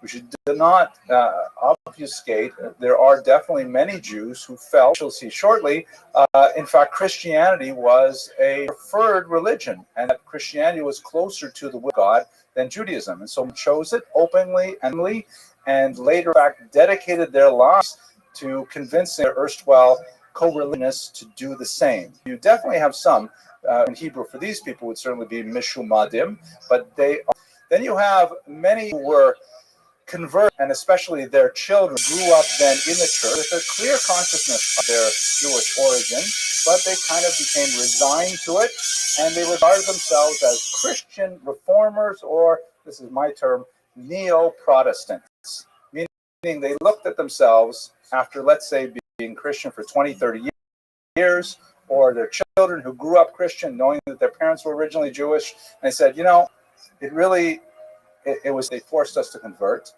but you know, we got along, and here we are, and life goes on. And the truth is, the church really should change. They should stop some of these egregious activities, and we can be the agent of this change. They were not like desperate to run back to Judaism, but they felt like cultural superiority would lend to the advancement of Christianity as a more humanistic sort of faith.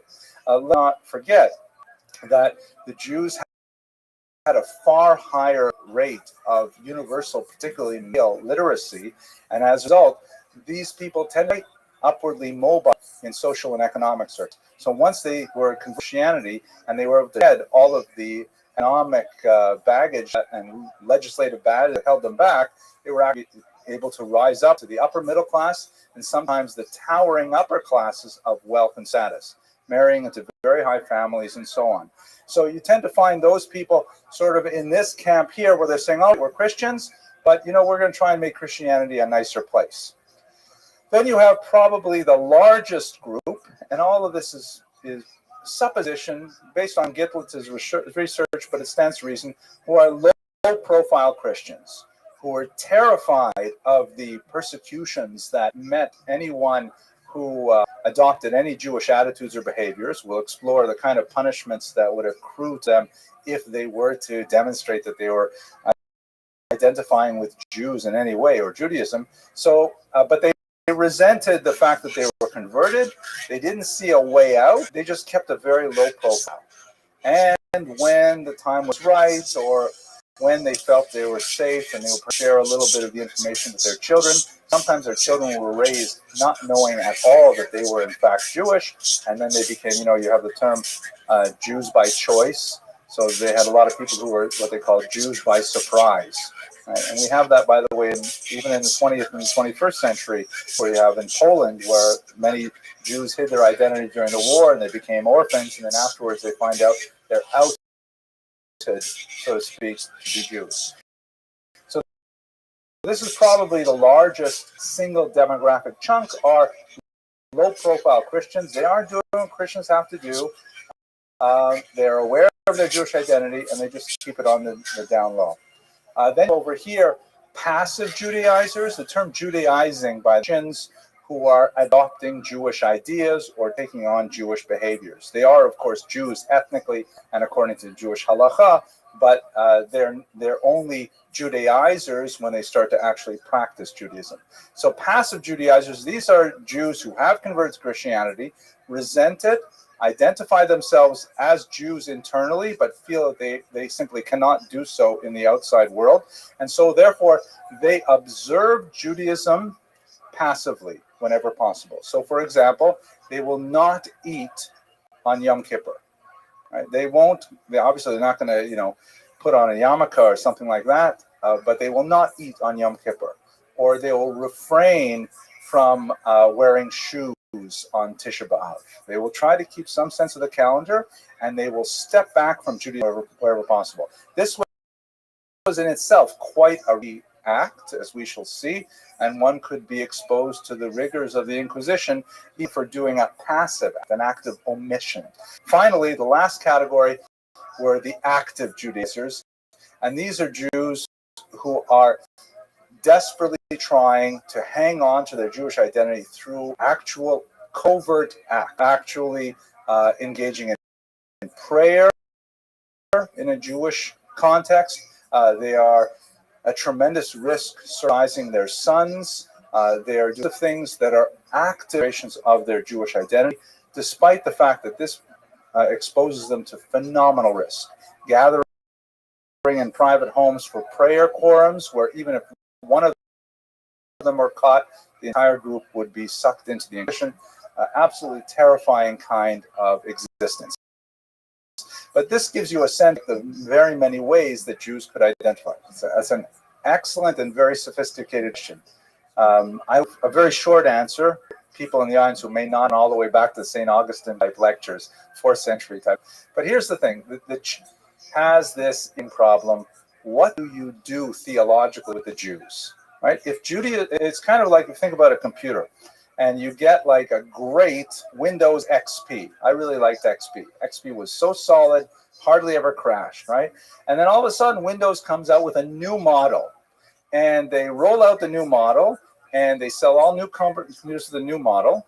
So what do you do if after 6 months with the new Windows out there, and people start saying, hey, we want to go back to XP, or, we'd rather not upgrade? You might be able to eventually get 80% of Windows users with the new, whatever it is, Windows 2000. But the fact that there's some people who are holding out and saying, we want to keep XP going, that makes the new Windows look bad, right? So the church has a difficult issue. How do you deal with that? On the one hand, you could extirpate them completely, God forbid, or, any other form of like simply removing their culture, which is a difficult thing to do in the medieval and in the ancient world. We didn't really try it as a global society until the Holocaust, but let's say they did that. The theological problem with that is that there would be no surviving Jews around to testify or witness that the Messiah had come.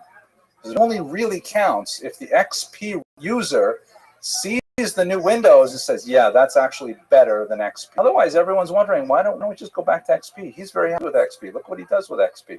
So the church developed this doctrine called the doctrine of witness. It was probably best articulated by St. Augustine in the 4th century, later by Pope Gregory the Great, that the Jews must be alive. They may not be forcibly converted. They may not be excessively harassed or punished. They're supposed to live in a second-class state, but we're not going to actually destroy them outright. So that's essentially church doctrine. The problem is, it's a very hard doctrine to explain to average people, and particularly when there is an updraft of popular resentment of the Jews that can be expressed in terms of violence, in terms of popular anger. Then it sort of bubbles over into these massacres like the Crusades or like the 14th century. And when that happens, what do you do with these Jews? What do you do if they have been forcibly converted? Then you're stuck with this idea, like we saw with Edgardo Mortara, that they are in fact Jewish and there's no Christian and there's no going back.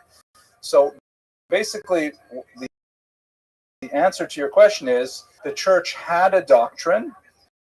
There were things that happened, particularly from the lower clergy, the illiterate lower clergy, economic distress in the masses, and they would have these excesses like forced conversion. Popes generally said it's a bad thing, it's against our doctrine, please don't do it. But nevertheless, once they're converted, now what do you do with these new Christians? So it represents an attempt to deal with a situation that got out of hand in the first place. I'll show you clearly in just a couple of slides. Okay? Thank you for that excellent question. No one ask any hard questions like that because it's going to take us way off topic. Okay, so how many people are we talking about? How many crypto Jews are there? Here's some numbers. The numbers are astounding.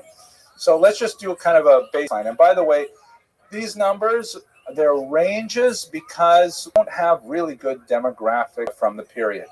Gitlitz does a great opinions. He takes a whole chapter to discuss what I'm going to put on one slide here. So I'm painting with broad strokes, but you'll get the sense. So in 1491, which is, of course, the year before the expulsion, we're talking about something like 7 to 9 million Spaniards, including Muslims and Jews. And in Portugal, you got about 1 to 1.5 million people there. Of those, about 125 to 200,000 Jews were living in Spain, and about the same number, about 225 conversos from the various campaigns of the 14th century. So by the time we get to the expulsion, we've discussed this in previous lectures, but by the time you get to the expulsion, you've got about 50% of the Jews who are still traditionally part of the Jewish community, and you have 50% who are now nominally converted and find themselves somewhere on that spectrum that we saw earlier. It's a big chunk of the population. And one of the main reasons for the eventual expulsion is because the conversos were still associating with Jews, still marrying with Jews, still very much community, and the lines were blurred. In Portugal, quite a few less, about 10 to 20,000, and a very few conversos. In 1490, somewhere between 100 and maybe as many as 160,000 Jews were expelled, an incredibly awful upheaval of demographic, and we've spoken about it in previous lectures. About 50,000 of those went to Portugal. Jews who decided to remain and converted, not only of expulsion, but into the following decade, because the Jews who went to North Africa, especially in Morocco, turned away by the local Jewish community who was not willing to accept the law of refugees, even though they were co-religionists. And other Jews who turned back because of traveling across the Mediterranean or getting into Portugal, where only wealthy people got 8-month visas and so on. We're talking about 30 to 60,000 extra Jews converted in that decade, beginning with the expulsion. So we're speaking about somewhere just shy of 200,000 Jews who became crypto Jews of one form or another by 1502. And then if you take that forward, you look at, well, what happened to the Inquisition treatment of those Jews? The Inquisition, for our intents and purposes, extends from the 13th century to the 1820s. Lasted for centuries before it was finally shut down. We're thinking something like 50,000 Spanish Jews, 30,000 Portuguese Jews. The Portuguese, again, the Portuguese Jews are originally Spanish, many moved into Portugal, and about 4,000 Jews who were tried by the Inquisition, including Brazil, Mexico, New World, and so on. So we're talking massive numbers of people over a very long period of time fall into this category of crypto Jews. Let me add one last thing. We look at one of the, here we go. Sorry. So let's talk about the historical development. How exactly did all these people become crypto Jews? We've spoken in generalities. Let's just dig down a little bit deeper. So the truth is, here's a scene, by the way, of an auto da fe. Not all of those tens of thousands of Jews that are mentioned in the prior slide were killed, but a very large number, certainly 5 digits worth, were actually executed in the flames of auto da fe, auto de fe, of faith. The burn was an act of faith. So here's a public auto da fe. You can see all the Jews here and their San Benitos who are about to be executed. And it was a pageant-like environment where all of these Jews would receive absolution by being killed. So it really starts, ironically, in France in the early 14th century. Jews were expelled there, and then many of them crossed the Pyrenees from Navarre into Spain. Many of them were forcibly converted, and so these are the first real conversos that made their way into Spain in any numbers. There were, but let us recall what happens with conversos on an economic level. We can never really lose sight of how these decisions and persecutions affect the economy. Realize that the Jews had tremendous mercantile skills for the era. They had literacy, often in several languages. They had international connections to be able to engage in long-distance trade. They had a strong internal legal system of the Talmud that regulate all of their interpersonal dealings. And so it was very easy for them, for Jews, to rely on a heavy infrastructure of trust that would enable them to engage in significant mercantile activities. So the only thing that really held back were the many restrictions of Semitic legislation that forced them not to engage in certain trades, not to live in certain neighborhoods, not to sell certain items, or various kinds of aspects of social interchange. Once the Jews were converted, they technically kept all of being Jewish and lost all of the disadvantages. And so they represented a very disruptive element in the economy. Let's say, for example, we had, I don't know, superheroes, X-Men or something like that, mutants, right? And they've got like that. And we try to keep them down by passing legislation, no flying in New York. And all of a sudden we remove all those flying all over the place. Uber would be out of business, catch a lift with a superhero. So a lot of things changed when the Jews were released from the shackles of this legislation. And so there was economic unrest. A series of riots ensued in Aragon, which is a region of Spain where many of these Jews entered. And so after some duress, the local king allowed the papacy to bring in the Inquisition. The Inquisition had been established about 100 years prior, and the purpose of the Inquisition, originally in France, was to try and control heterodox Christians, Cathars, and so on, abandoning traditional Catholic ideology, and the Inquisition was designed to try and root out that heresy. But it could also be used for Jews who were converted to Christianity and then were Judaizing. So the king agreed. They invited the Inquisition into Aragon, and right away its nefarious work, which of course will continue for another 600 years. There are sporadic attacks on Jews throughout the history as the resistance to these conversos grew, and there was a significant amount of economic upheaval. And you have a major change in 1378 when an archdeacon named Ferran Martinez, and archdeacon is a fairly low-level position. Recall that the lower illiterate often can't even scripture that they are, but if they get up, engage in demagoguery and soapbox and make a lot of loud, and they inspire fear in the population, they can actually achieve a lot. This never happens in the 20th century or the 21st century, but I'm being joking. I shouldn't even joke about those things. But anyway, Martinez specifically attacked the Jews of Seville, and he inspired a series of riots. The king, who was typically hesitant to engage in anti-Jewish persecutions. I don't want to go into great detail today, but for the most part, kings tended to be protectors of Jews because the Jews were a great source of income. And so the king doesn't want public disturbance, doesn't want neo-revolutionary activity, would rather keep everyone quiet. But under Martinez's rabble-rousing, he eventually agrees, and Martinez appeals to the Pope to try and impose even stricter legislation against the Jews, and even greater activity of the.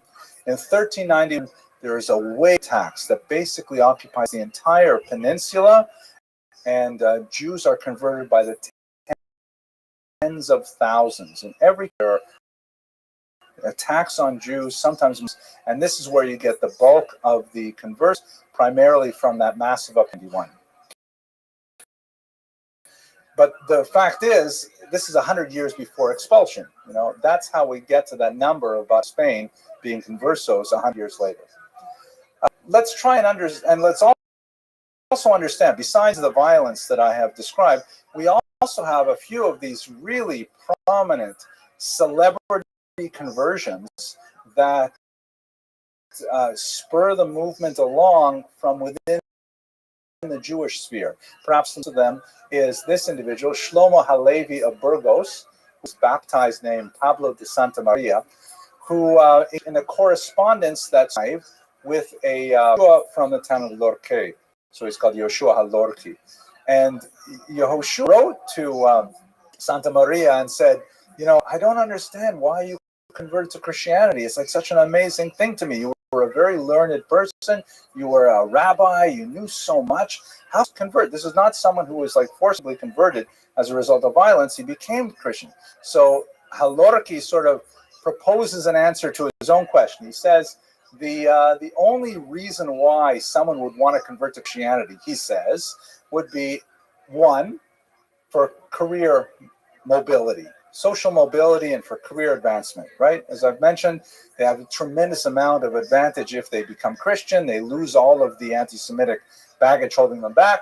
So that's one reason why someone would want to become Christian, says Halevi. Or number two, perhaps it's related to Averroism, which is the name of a philosopher of the period and associated with the idea of stepping back from religion as the prime locus of verity, and instead looking to things like science and reason, and actually a secularism. So maybe your religious ideas sort of, and then you figured, well, in this environment, Christianity is maybe more amenable to my new kind of broader thinking. Yeah, possible. Third reason a person might convert, perhaps by looking at Jewish history and saying it's clear from the pattern of Jewish history, from the trajectory all the way from the destruction of the temples through the exile, the Bar Kokhba failed, and so on. Maybe it's clear from all these things that God has abandoned the Jews. Or perhaps it is really belief that Christianity is true, that it represents the prophecies of the Torah, and that's why a person would become Christian. Now, Lorki ended his correspondence by saying, well, since I know that you were a great rabbi, you were a very learned individual, and you chose Christianity, it cannot have been for the first three reasons, because you are such a great man. It must be you converted for the last reason, that you truly believe that Christianity was the fulfillment of Judaism, and therefore HaLorki also converted. He took the name Geronimo de Santa Fe, and he played a major role as the prime defender of Christianity in a forced disputation in Tortosa in 1414. So this is kind of like two celebrity conversions that had a huge impact on the Jews. We have to imagine how over the course of nearly 200 years, they're losing confidence, they're losing strength, they're feeling dejected that, where is God? Where is Mashiach? Why is this happening to us? How can this just keep going on? And when you have these kinds of figures convert, it accelerates higher motion altogether. People have less will to resist, and in many cases, people actively convert. Okay. Unfortunately for the conversos, this proved to be absolutely horrific and deadly. I won't go into great detail about this because we have spoken about it in several other classes. But let us remember, Inquisition was originally directed not at the Jews who remained Jewish, because they were not considered heretics. They were not considered backsliding Christians. They were just non-Christians, and they fell within the doctrine of witness. But once a Jew was baptized, that was it. There's no going back. And so any Jew who consorted, any converso with Jews would be subject to the dictates of the Inquisition. We'll see a little bit about how this operated in terms of the belief system of the crypto Jews. But let us recall that what would happen is the Jews would, the conversos would be, accused by a neighbor, let's say, who saw them, let's say, lighting candles on Friday night, perhaps placing them under clay pots or something like that. And then that would be reported to the Inquisition. The person would be brought in. There would be horrific tortures.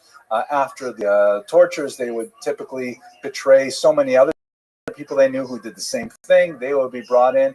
The Inquisition was paid for by confiscations from those accused and later killed by the Inquisition. So it proved to be quite in the interest of the Inquisition to accuse as many people as possible. And informants were also rewarded for their services. And therefore, if you liked your neighbor's cow, chances are an easy way to get it would be simply say that, they typically slaughter their cows moving left to right with a knife and things like that. So it's a terrifying kind of social phenomenon. I happened in my research, saw a couple of these images that were terrifying. This is, the types of tortures are mind-blowing. This is a hand crusher. What I find fascinating about this is that the cross is placed on the hand crusher to remind the torturers and the tortured that it's all done for the greater glory of God. That this is what is commanded by the church. And then this horrible thing called the pear of anguish, or the Pope's pear, is a device, and there are thousands of these kinds of things, a device that can be inserted in one of any orifices in a human body, and then later it could be expanded like this, causing crucial, agonizing pain. So you have to imagine how these tools would have had such a horrific impact on the Jews of that time. Let us go back to these heroic crypto Jews and try to understand a little bit about what was their belief. I mean, let's say, we have to imagine now, we're looking at it, we're compressing several hundred years into less than an hour. But let's say you're living in, 1530 or 1560, and it's already 2, 3, 4 generations since anyone has been able to openly practice Judaism. The Jews who did not convert were exiled from Spain and Portugal. The Jews who converted were on pain of the Inquisition to behave openly in any Jewish form. Here's a Jew wearing a San Benito. Of course, you can see the humiliating hat and the face that's drawn onto the San Benito as well. And you can imagine you'd have to wear this for literally months if you were lucky and not be burned at the stake. So if you're like in the 1530s, the 1560s, there's no teachers. Who can you do to learn something about Judaism? There's no books. A Hebrew book would itself be a death sentence. There's no Hebrew books. The only exception would be medical texts. Maimonides sometimes survived because he wrote so many medical tracts that were rendered sometimes into Hebrew, and also the ones originally written in Hebrew, like Hilchot Deot and so on. So you don't have anything to study except Christian materials, and you have to try and imagine what Judaism would do with, let's say, Christian translations of the Old Testament. You'll recall, if you were with us last year, we spoke about Uriel da Costa, a Portuguese Jew who was raised in this environment. His mother came out as Jewish and said to him when he was about bar mitzvah, "Listen, I have to tell you, you're actually Jewish." And he was so enthused, he was so inspired by the fact that he was Jewish that when they finally escaped Portugal and made it to Amsterdam, he so openly embraced Judaism, was so happy to be there, but he felt crushing disappointment when he saw that regular Jews in Amsterdam didn't always behave with the high standards of the prophets. And he actually, it ate him up. He probably had significant mental illness. Ultimately, he was exiled from the synagogue 3 times, and the third and final time, he was actually forced by the community to lie down on the ground in front of the synagogue, and the entire community would walk over his back as an act of ritual humiliation to indicate that really he can't behave this way. Immediately after that, he went home and he shot himself. He left behind a 12-page suicide note that is one of the most chilling documents in Jewish history. But he was a people who wanted to be Jewish so badly but he grew up with a very twisted idea of what is Judaism because there was no rabbis there. There was no Rebbitzins. There was no one able to give him that information. Crypto-Judaism typically included a few key prayers, like the one line, Shema Yisrael, Hashem Elokeinu, Hashem Echad. These kinds of things would be whispered down generation to generation. But there's no way they would not have prayer books. They might have something like Portuguese work, The Consolations, The Tribulations of Israel by Emo Usque that we talked weeks ago, but they would have no source material, so their prayers were just basically, handed down often. And I mentioned earlier, the kinds of observances that crypto Jews to take on were that were not openly visible. The most popular fast, for example, surprisingly, is the fast of Esther. Why would the fast of Esther, you think, retain more memory for crypto Jews than, let's say, I don't know, the 17th of Tammuz or something like that?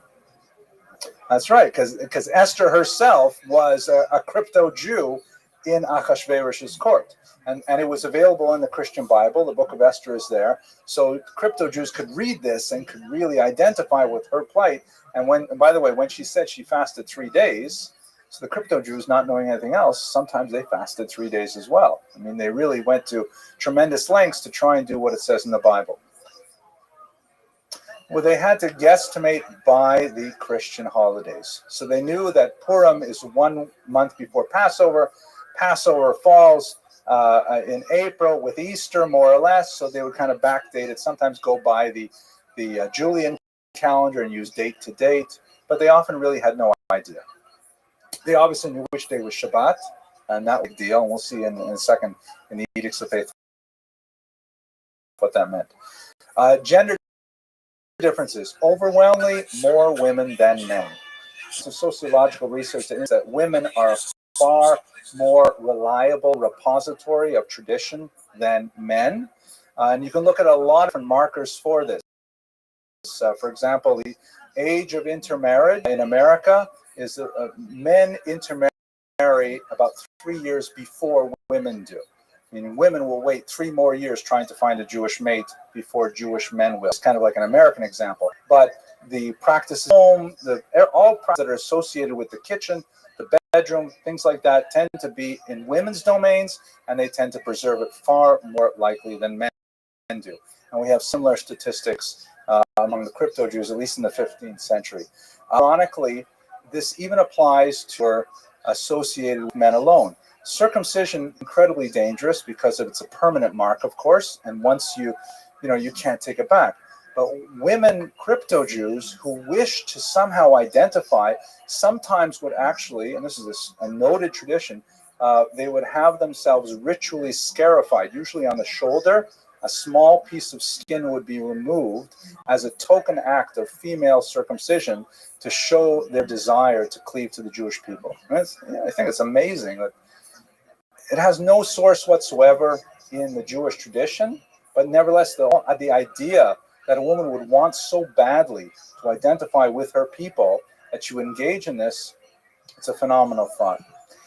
Now, ironically, one of the places where crypto Jews learned the most about Judaism and adapted to it was in these things called the Edicts of Faith. And I'm going to read to you a little bit of one. The Inquisition, in order to root out people who are engaged in Judaizing activity, typically come into it. They would announce that they're going to have an investigation, and they would attach in public places a long list of potential crimes. And they would publish this, essentially saying, was called the Edicts of Faith, also called the Edicts of Grace. And they would say, if you have seen any of your neighbors doing any of these things, report them immediately to the Inquisition. And if you were a crypto Jew and you read this, you would, by seeing what they said, learn what you thought was something about Judaism. Aha, doings must be what countries do. And so ironically, even while the Inquisition was trying to extirpate Judaism, it was also encouraging it, although in a twisted kind. So I'm not going to read you the whole thing. This is it's a 4-page document here in Gitlitz's book, But let me give you a couple of examples. If any of you have heard say any person or persons have kept any Sabbaths in honor of the observance of the law of Moses, putting on clean personal linen and their best or festival clothing, placing clean linen on their table and clean sheets on their beds in honor of the Sabbath, not kindling a fire or doing any other work on those days, beginning on the afternoon. So right away, people get a sense of, so that's what you do for Shabbos is you put on a fresh tablecloth, change linens, wear nice clothes.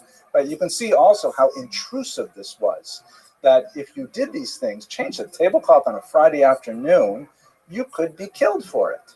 It's an amazingly frightening thing. We should think about that next time we change the tablecloth. Or who have porged or deveined the meat they are preparing to eat, soaking in water to remove the blood, or who have removed the sciatic vein from the leg of mutton or from any other animal. Like these are laws in Shkita, for making animals kosher, you have to remove certain veins and so on. Cut the throat from one side to the other of any animals or birds which are going to eat, saying, blessed be the Lord who has commanded us to slaughter in this fashion. First testing the knife on a fingernail to see if it has a sharp edge, and then covering the blood with earth. And by the way, much of this material was revealed to the church by people who were tortured by the Inquisition to ask questions, and they later codify them in potential crimes that could later be used against their victims. Or who have eaten meat during Lent or on other days forbidden by the Holy Mother Church, or who have fasted on the Great Fast, which is fast of pardon, going barefoot on that day. Fast, of course, younger, right? Or who have prayed and in the evening have a forgiveness of each other. Parents putting their hands on their children's heads without crossing them or saying anything, or saying, may you be blessed by God and me. Which is, of course, this is what I do every Friday night with my kids. And you can imagine that would put you at risk of death. Or who fast the fast of Queen of Esther or the fast of Rebe'aso. I don't know what that is. Which they call the loss of the Holy Temple. Maybe Tisha B'Av, but I don't know what Rebe'aso means in Spanish. Yeah, something like that. Or other fasts during the week, such as Mondays or Thursdays. Let's see what else. Cutting nails and trimming hair, keeping or burning the cuttings, which in fact is the halacha. When you have your fingernails, you have to dispose of them certain ways. Praying Jewish prayers while raising and lowering their heads, which are turned face towards the wall, right? Shakling, and we're davening by the Mizrachman. Before they pray, washing their hands with water or with dirt, wearing garments of serge, terry cloth or linen with certain cords or little strings hanging down, right? Like this here. Little strings hanging down from the corners, tied into certain knots. After they are baptized, they wash the oil and chrism. Like when they're baptized, they make sure to get rid of whatever they used to baptize them. Who on the seventh night after the birth of their child, they put it in a basin of water into which they place gold, silver, pearls, wheat, barley, and other things, washing the child in that water, saying, may you be as well supplied with the goods of this world as in this basin. That looks like some kind of indigenous Sephardic, I don't know if it survived. It's a Sephardic custom? Pidgin Ben? Yeah, okay. Water and stuff like that, and barley. Yeah. Okay, that's interesting. So there's a lot of things here. And so there's so many of these types of things. And the transcripts of Inquisition trials list in painful detail these specific tiny quotidian activities that the Jews may have been involved in. But that's ultimately the source of... Zoot, how are you, big dog?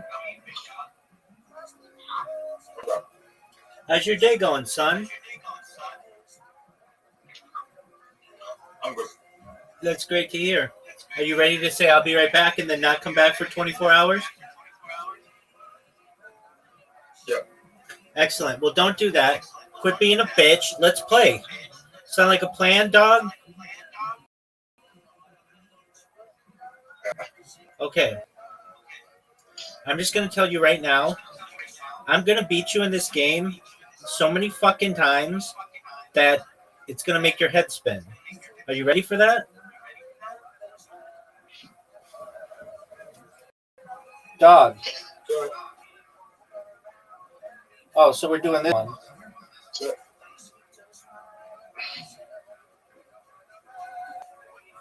So, do you see how sick a shot this is?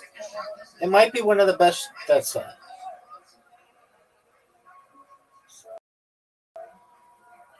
Are you gonna have a better shot than I do?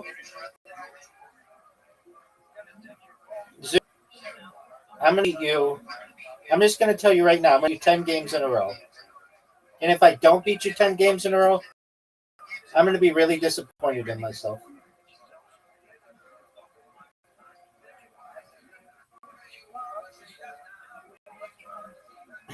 Zoo, shit shot.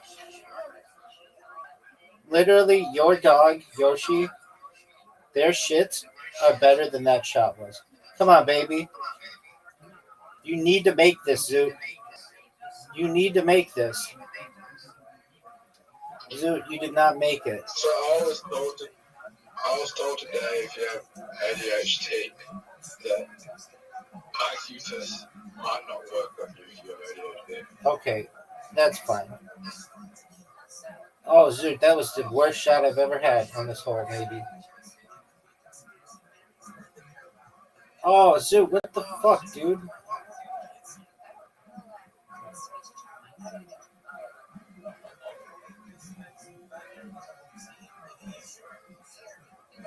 Zoo, are you proud of that shot?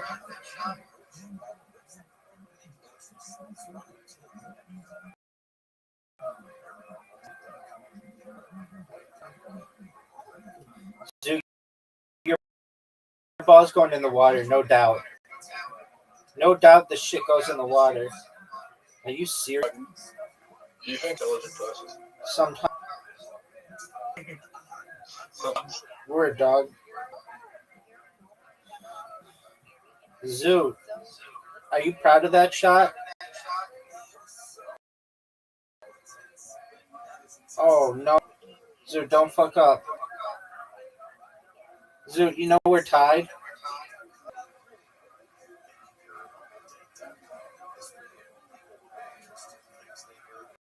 You're up, pimp.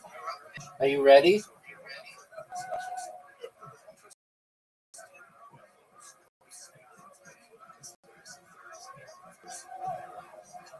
Are you proud?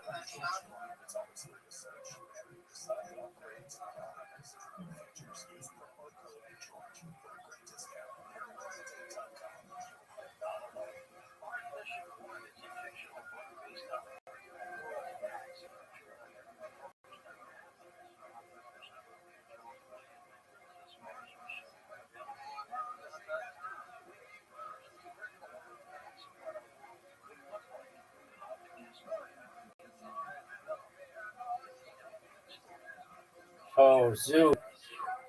What are you doing to me?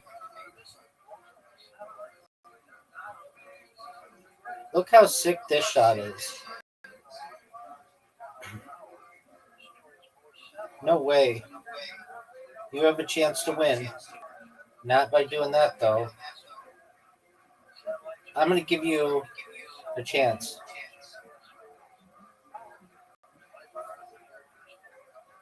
Do you think you can make this shot? All right, big dog. I need to win the next holes. I'm going to do it.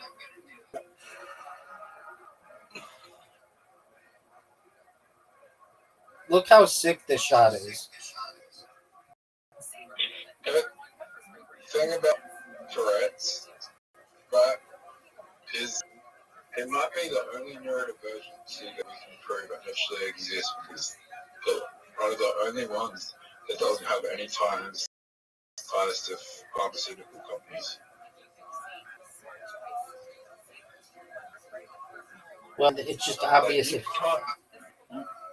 you can't deny the existence of Tourette's, but you can have an argument to be made that all the other things, you can just say ADHD is just laziness.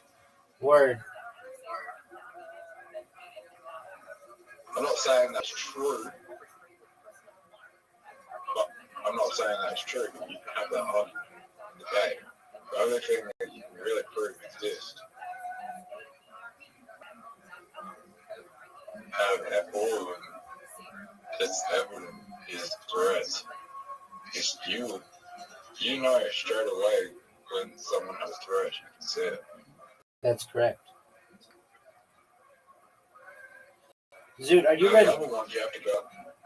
All the other ones you have to pay to get diagnosis for. Oh, stop.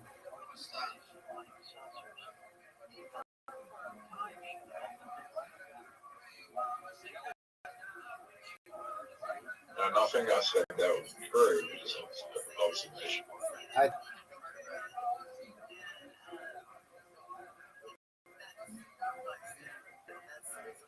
Zoot.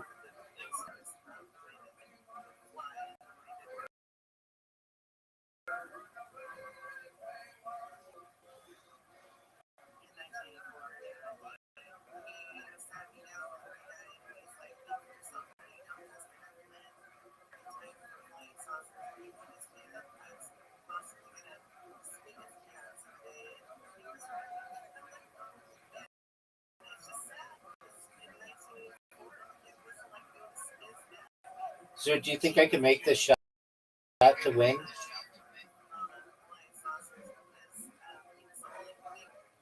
Zoot, did you see how that shot was? Remember what I said.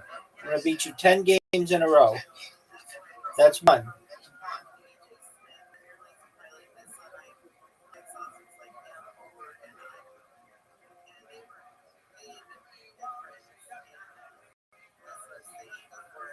Zoot, did you know that you had an invitation?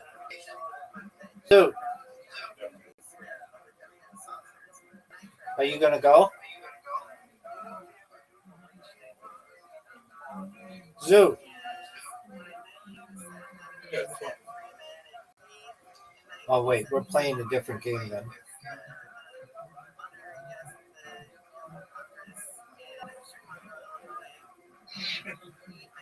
Did you see how good this shot was?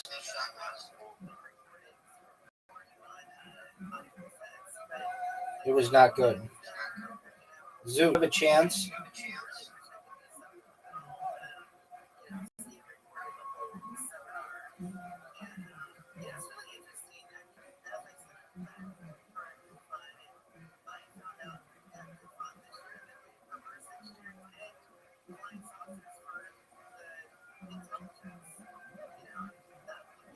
Zoot, what are your thoughts on my shot?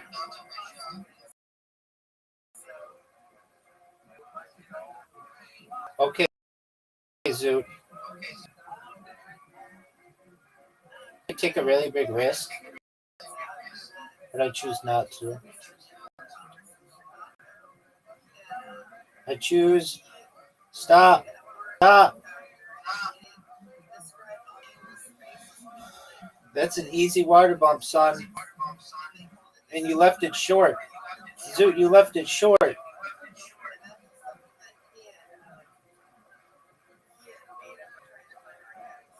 Zoot, I'm going to beat you 10 games in a row. Don't miss this putt. Don't miss this putt. Don't miss this putt. Don't miss this putt. You missed it. And I take the lead. And now I'm going to put this bitch in cruise control. Just for you, baby. Look how sick this shot is. One of the best shots we've ever seen in this game. What are you going to do, Zoot? What are you going to do, son? Just lost another one. You just what? I've been eating really unhealthily. All right, Zoot. Have you been going to the gym? No tomorrow. Are you going to miss this shot and put it in the bullshit?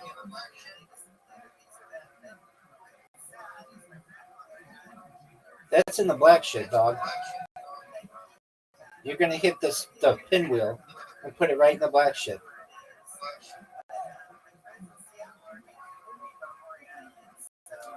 Zoot, you're down 3 holes to 1. What are your thoughts? Do you want to be interviewed or? Like I told you, I'm going to beat you 10 games in a row. And if I don't, well then no big deal. Look how get in. Dude, Zoot, you've got a chance. One of the greatest opportunities of your entire career. That's a miss. That's a straight up miss. Great question. The Joker or the Riddler? Yeah.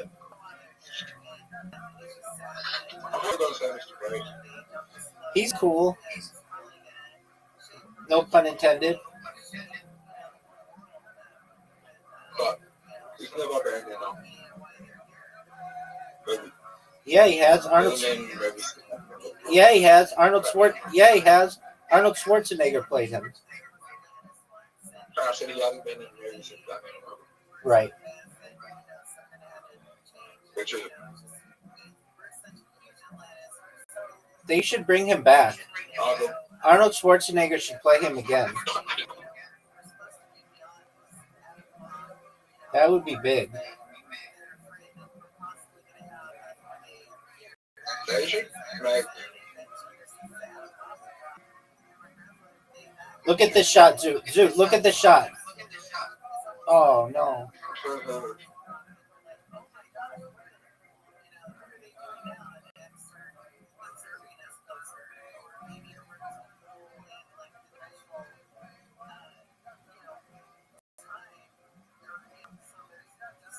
Too hard.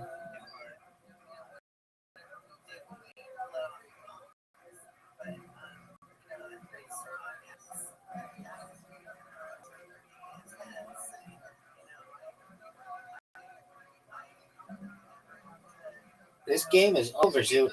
This is 2 wins in a row. 2 wins in a row. Do you recognize how good that is? Bro, and you started the next game.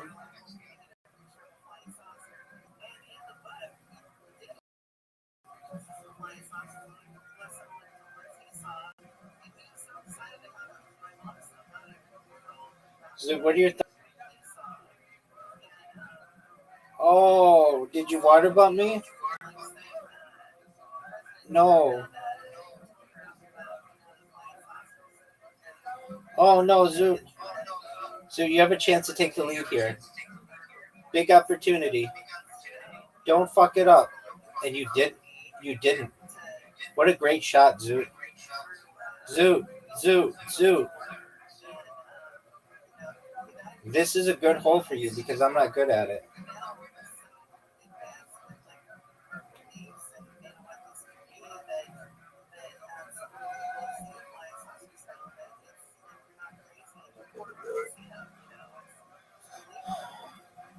Zoot. What did you think of my drive?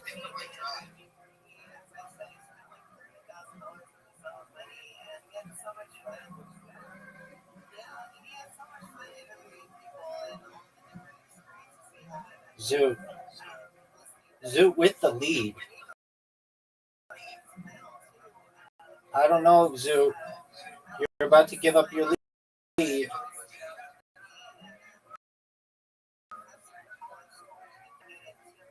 You just gave up your lead.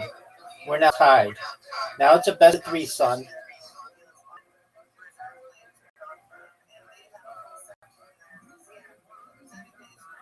Look at this shot.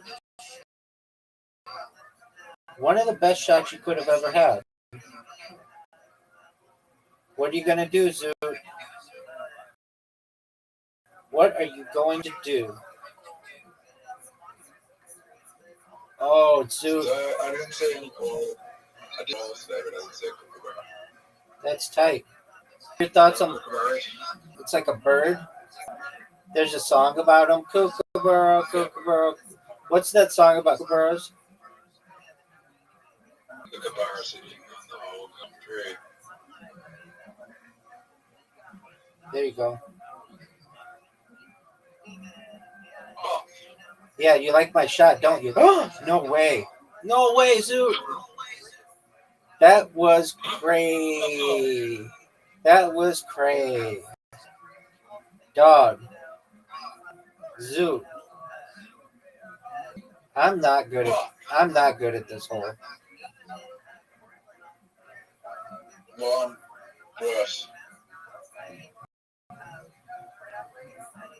Rabbi. That was one of the best shots you could have ever had on this hole.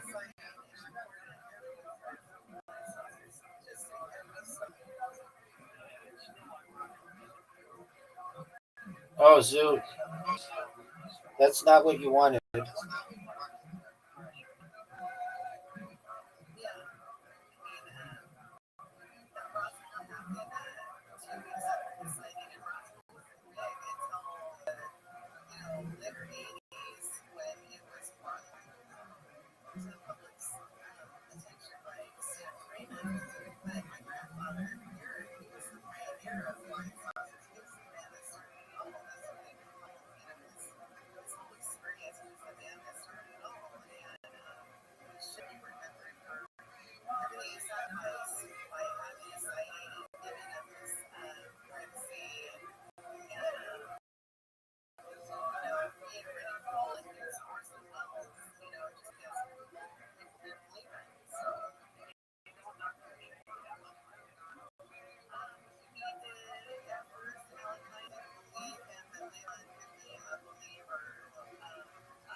Zoot, what are your thoughts on my shot? Would you say it's one of the best shots you've ever seen?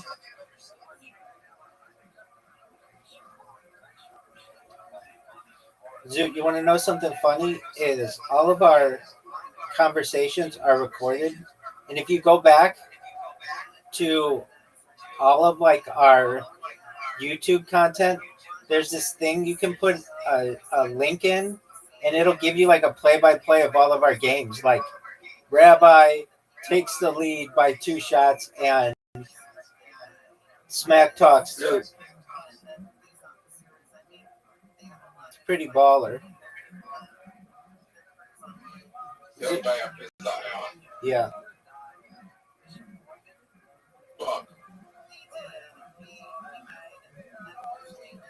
So what you're telling me in the future, AI is gonna fucking record all our conversation? Fuck. It already does.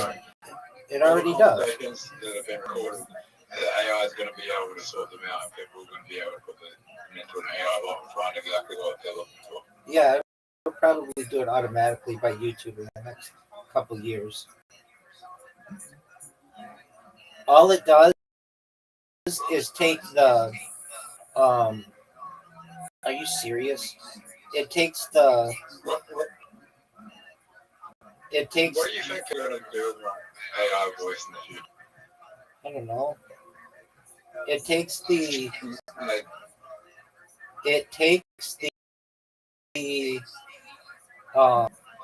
captions and then like discerns what was going on during the captions and puts it into like a summary.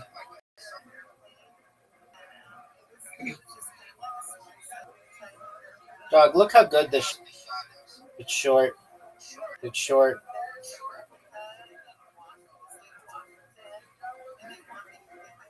You know I've never been diagnosed with Tourette's.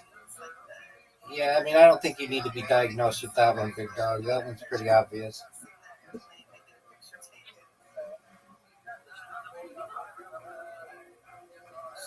That was a good shot, Zoot. Zoot, did you know you've lost 3 games in a row?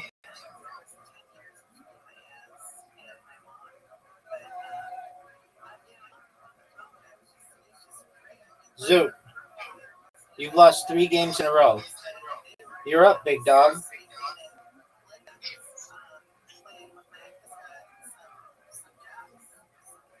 There's no real benefit of me getting a Tourette's diagnosis because there's no drugs you could take. There's nothing you can do for it.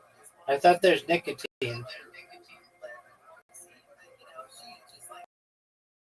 Yeah, I can buy that myself. Yeah, but can't you get a prescription for it?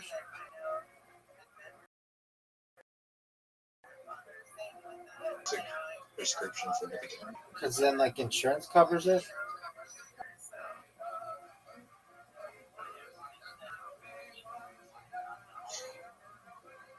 There is no.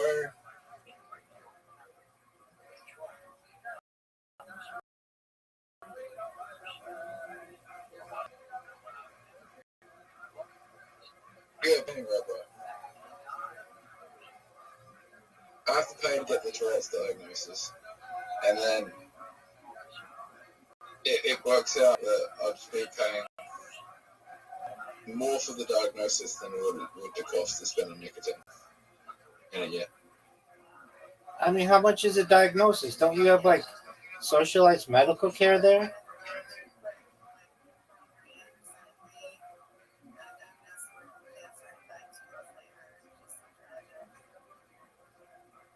No way, Zoo. Yeah. No it way, covers Zoo. certain amount of things. What'd you say? It only covers a certain amount of things. It doesn't cover that mental health stuff.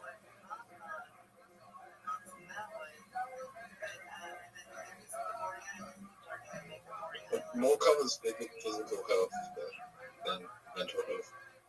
Have you ever met somebody who's Maury?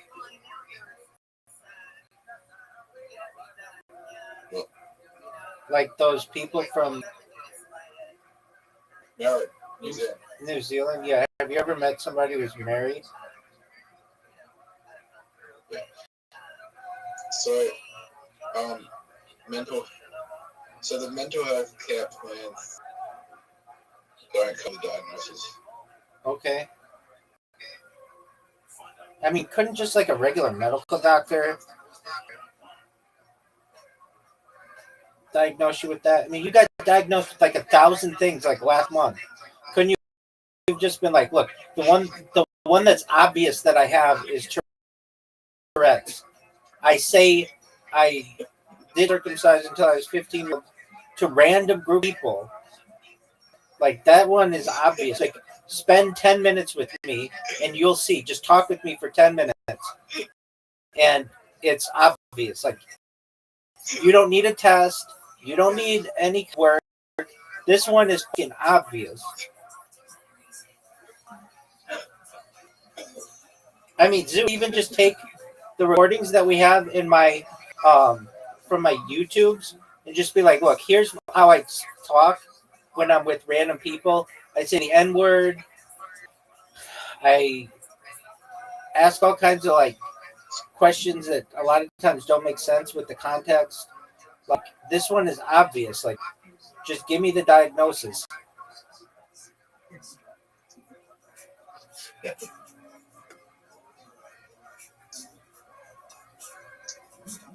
Like they're diagnosing you with like really difficult things with which to be diagnosed.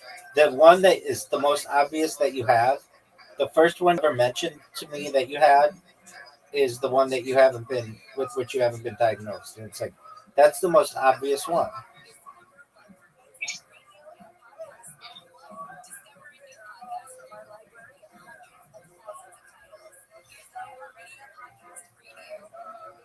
Zoo, do you think you can make this shot?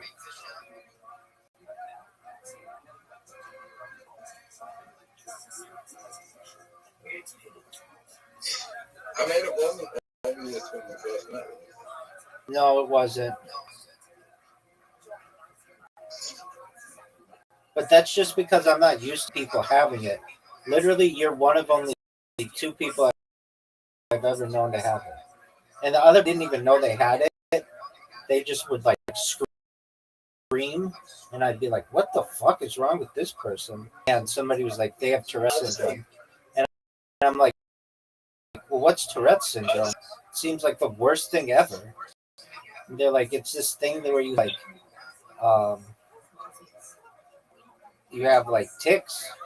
And it was like, so you can't control that? And they're like, yeah. And I'm like, oh, what a terrible, terrible thing to have. It's not that good. Yeah, it is pretty bad. What though? The guy I knew who had it was pretty smart. Really? Asked a lot of questions, and he like followed along with the material. I never talked with him, but like I said, we had class together, and he like sat in the front row or pretty close to it and would ask questions, and I just remember he asked pretty good questions. Dog, that's 4 wins in a row, Zoot.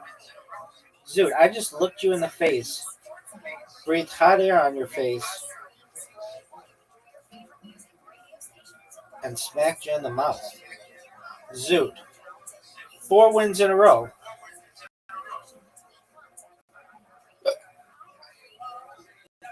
You can make this shot, Zoot. You know you can. Perfect shot, Zoot. 10 out of 10.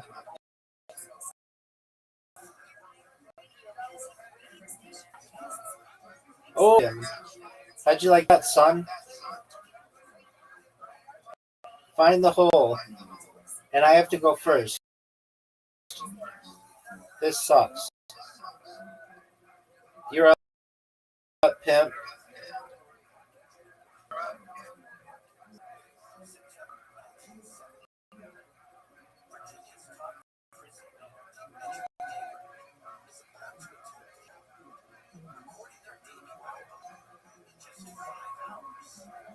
What are you going to do, son?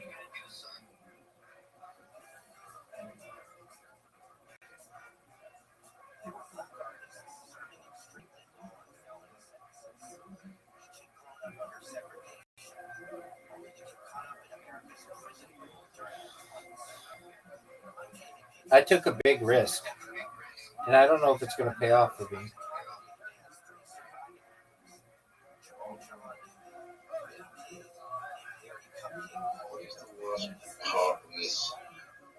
Zoot, are you going to make this shot?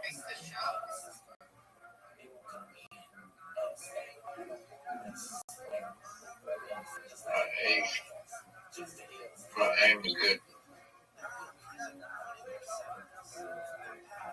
That might have been a good drop. It stops you from getting it in. Dude, I made a mistake. I shouldn't have knocked that tent out. Oh, it's too much up. Zoot takes the lead. Big time, Zoot. Zoot, what's the name of this hole? It's on the It's the S hole. Go for what forever. That was just as bad. I've got this fucking cow in the way. Go in the water. Fuck. Where am I shut out then? 1. Zoot, you just gave me multiple shots at the. Oh, dude, it's over.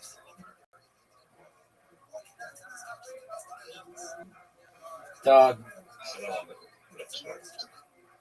calm down, Zoot. Zoot, here we go, big dog. You ready for one of the best drives you've ever seen? Right, dog. Right here. Look how good this shot is. 10 out of 10.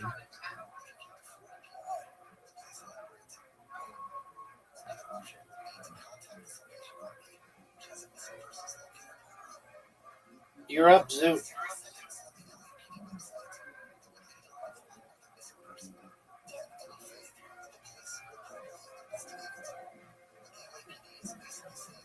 Hit my ball.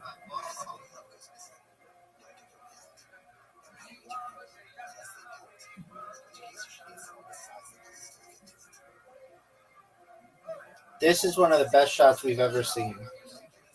One of the best shots we've ever seen. Zoot. Zoot, what are you going to do, son?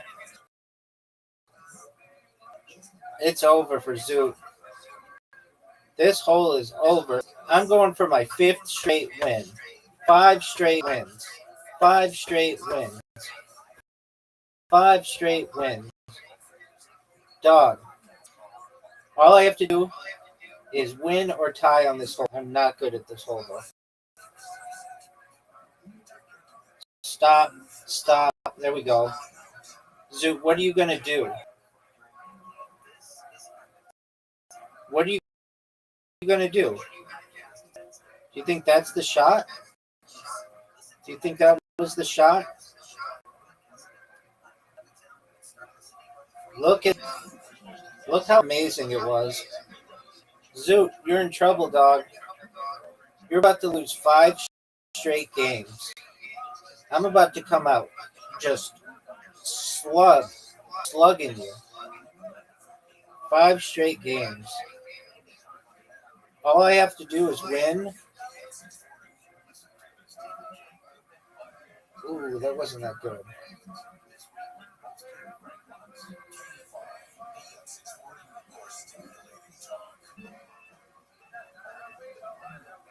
Slow up. Slow up. If you make this, you tie. Oh, Zoot.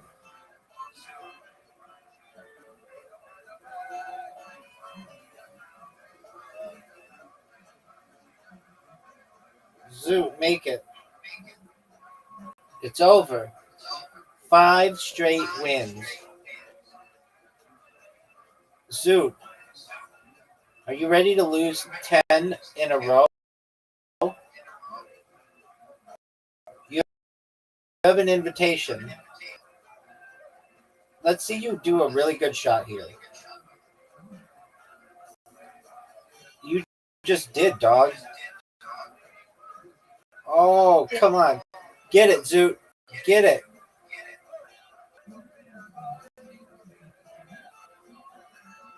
Look at this shot. Not what we wanted. Zoot.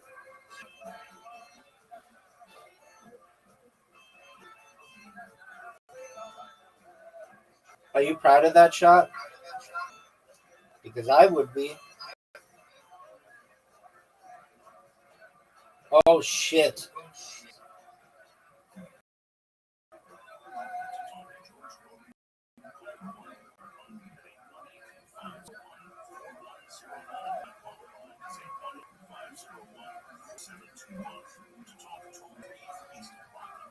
Zoot, you have a chance here.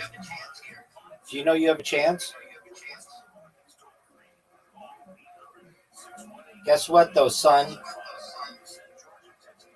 Guess what? Come on, baby. Boo. Zoot, you have the lead. Are you proud? Zoot has the lead.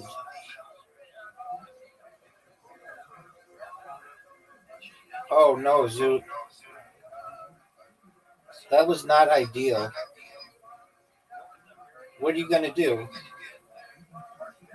Stop.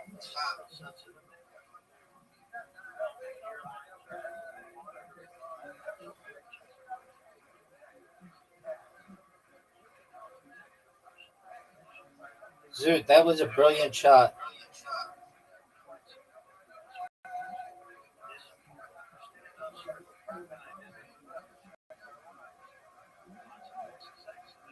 What are you going to do, Zoot?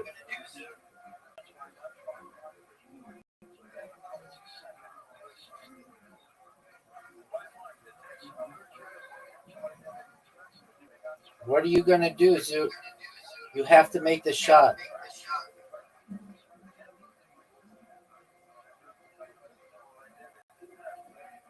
Make it. That's big time, Zoot. Good job. Zoot, that was really good. You're terrible at this hole. What up, pimp? If you had $100,000, someone told you that there was going to be a pharmaceutical company that was going to office was going to blow up. right? The main headquarters, main office for a pharmaceutical company is going to blow up. I gave you $100,000, and someone told you, you can short the stock of 100x leverage and make $10 million. Would you do it? 1,000%. So you feel like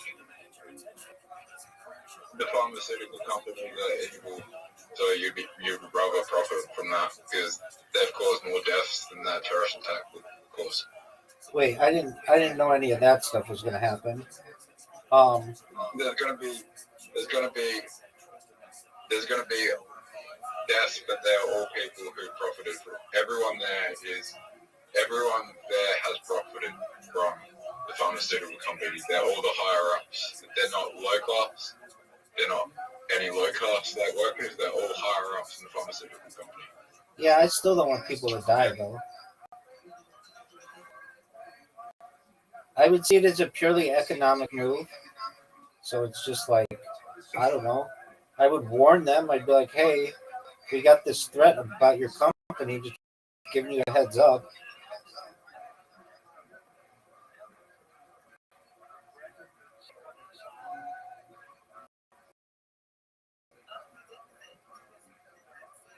These people have intentionally or thousands difference from their actions. Yeah, I know. That's why I'd see it as an economic move. But I probably would.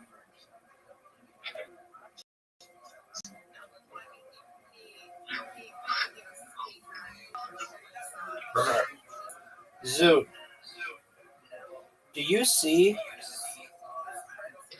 how good I'm playing right now? Zoot, this is. What if I gave you $20 million and it was $2 billion you made? Yeah, I'd do it as well. You can't win. You don't think I can win? I said you can't win. Oh, you can't warn $2 them. billion. Well, yeah, then I'd just do it. Yeah.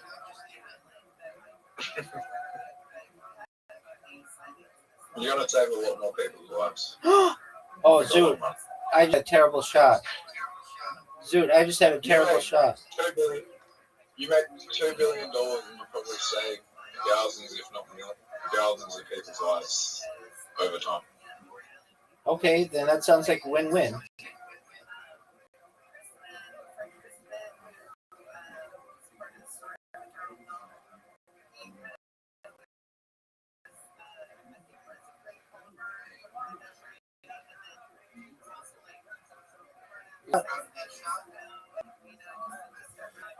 Zoot, you know you. Sometimes I stutter about and mix up my words. Okay. Is one of the words that you stutter and mess up? I can't believe I fucking missed that shot. Because of Tourette's or because of studying? It's because sometimes I rush through a conversation without thinking about what to say. Or then I put myself in a conversation before I should start it. Okay. Do you feel that you ever have social anxiety? Because I noticed that when I have students here, sometimes I to them, or sometimes just come in and leave.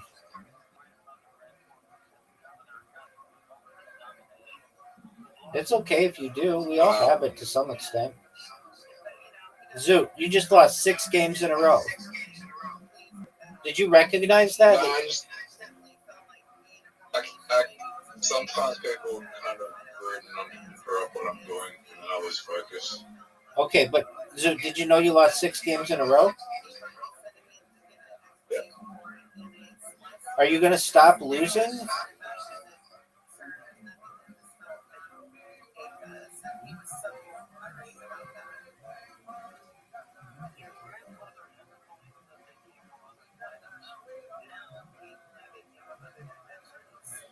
Zoot, doing this hole in 2, that was phenomenal. Dog, You're down 1-0.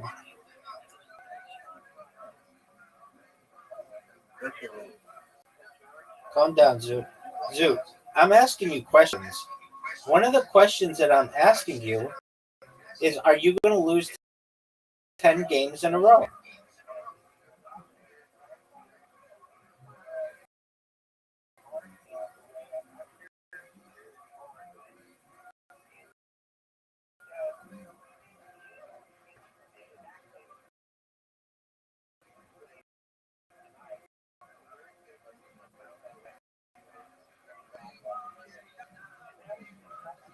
Zoot, the first two holes basically perfectly.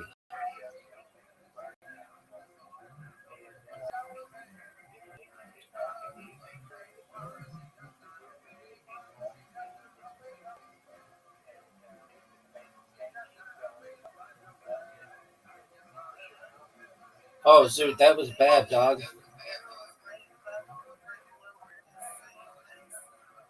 What are you going to do, Zoot? Zoot, what are you going to do?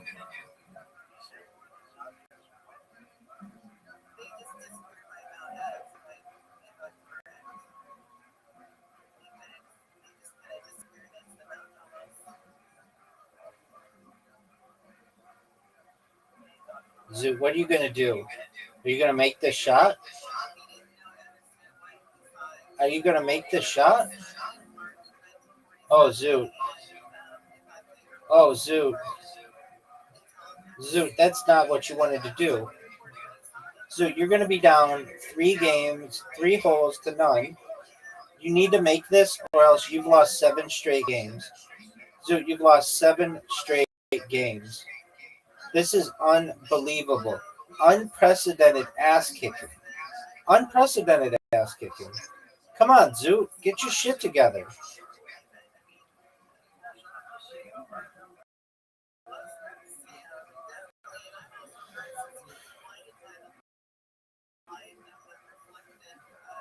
Zoot, you've lost 7 straight games.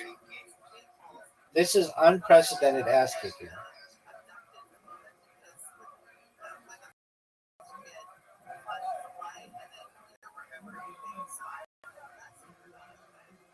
Seven games. It's really sad that you are usually not this bad. I'm in your head and I'm dominating you. Like a bull, baby. I don't even score. I can just play defense.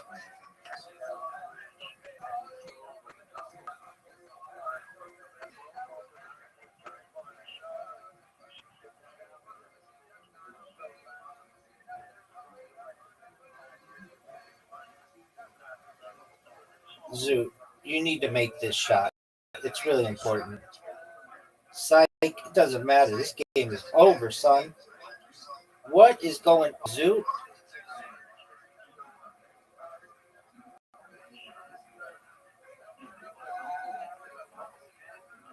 Zoot, you need to make this.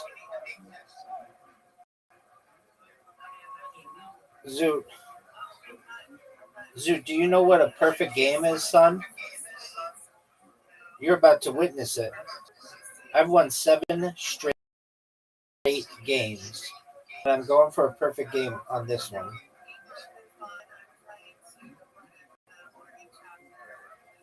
Look how sick this shot is, Zoot. Zoot, I can't put into words how good this shot is. Zoot, look at it, dog. Look how good this shot is. Zoot, 10 out of 10, son. 9.9 out of 9.9. What are you going to do? What are you going to do? Lost 7 straight games after this loss. Rabbi has won 7 straight games, and Rabbi called the fact that they were going to win 10 games in a row. Are 3 games away from a record ass kicking. We've never seen such ass kicking before. dog. This is 7. Once you hit this shot, we're looking at 7 games in a row. 7 games in a row. 7. 7. 7. What you know about 7? Pay me.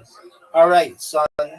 We're going for 8 games in a row. Zoot, you need to have a one-on-one with yourself and just recognize that you're not going to get your ass kicked, that you're going to win.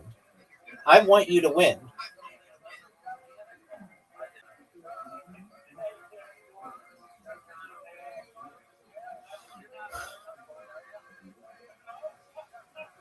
Zoot, I had one of the greatest shots that we've ever had on this hole.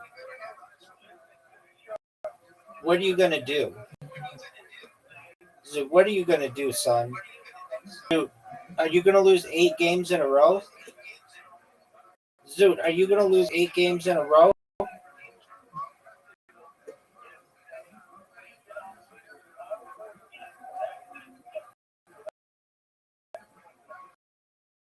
Zoot, that was one of the greatest shots I've ever seen.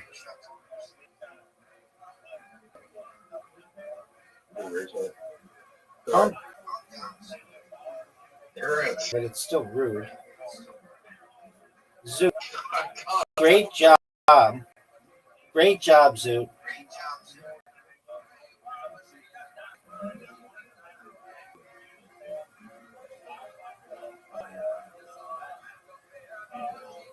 All right, Zoot, what are you going to do, son? What are you going to do, son?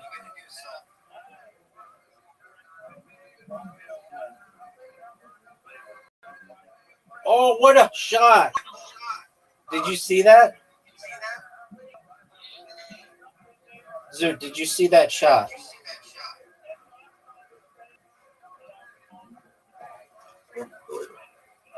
Zoot, you are down.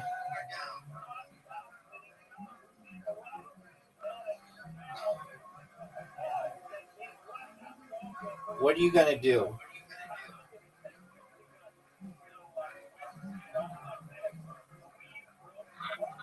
Zoot, you're down 2 games to 1. You're trying to avoid losing 8 straight games. You're down 2 games to 1. Now, this is an incredible strategy that I have, and we'll see what you're going to do with it. What are you going to do with this?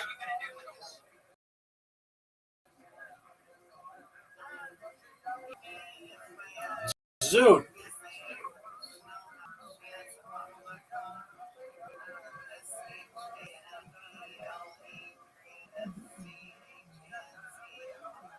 What are you going to do, Zoot? Oh, Zoot. Zoot.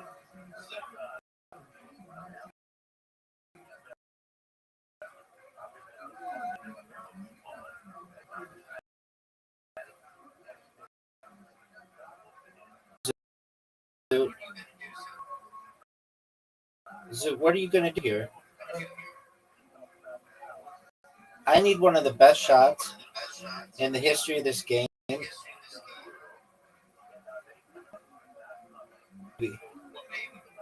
Zoot, what are you going to do, big dog? What are you going to do? Zoot with the...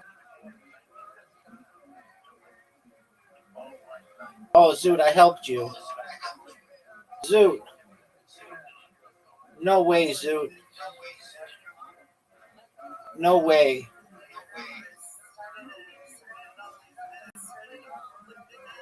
No way, Zoot.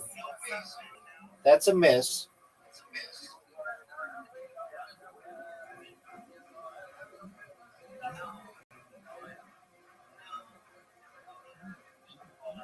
Oh.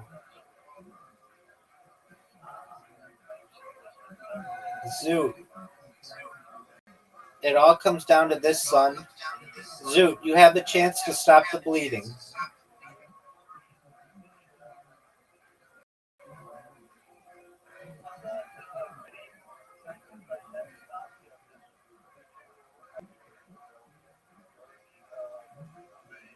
What are you gonna do, Zoot? Zoot, what are you gonna do?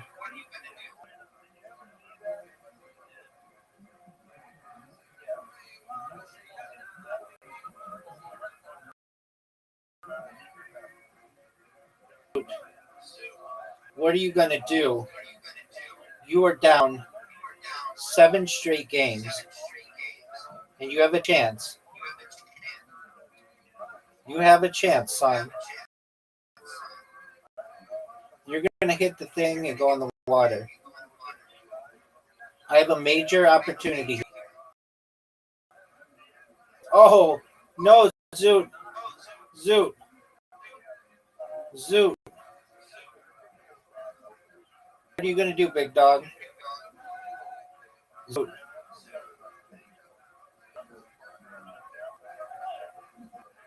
Zoot, I missed again.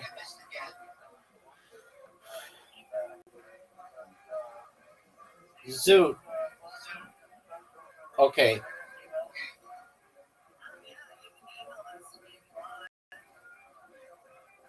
Zoot, we're looking at 8 straight games.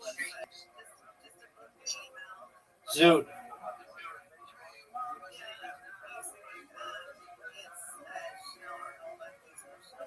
Zoot. Zoot, you've lost 8 straight games. Zoot. Zoot, you've lost 8 straight games. You need to focus, son. Focus. Zoot has lost 8 straight games. I think the most I've ever beaten you in a row is like 16 straight games or something like crazy like that. I could be wrong, but what are your thoughts on that shot? What are your thoughts on that shot, son? What are your thoughts? Dude, that was dog shit.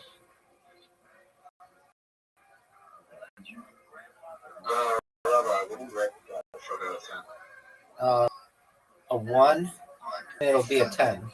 Make the shot, baby. Oh, that's probably a 6. That'd be a 10. And you're down 1 hole to none. You've lost 8 straight games, Zoot. Zoot, you've lost 8 straight games.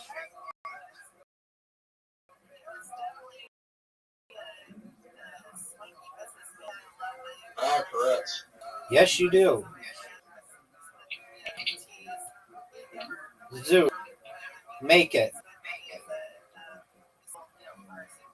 Imagine like my only tip was I had Tourette's and I just did it over and over. I bet that would That be like the best. a lot better. That would be a lot less embarrassing talking about circumcision in public. Word, dog. Look at this shot, though. Zoot, look at this shot. Zoot, it's your turn. You need to focus. You've lost. Oh, what a great shot. What a great shot. Okay, what have you been smoking aside from pole? What have you been smoking? Shisha. What is shisha? Hashish? Oh, it's like hookah. Okay. Did you know that you're down 2 holes to none?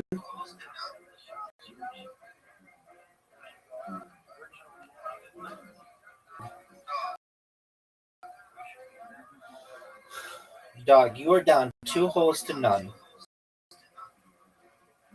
You need the greatest comeback in the history of this game.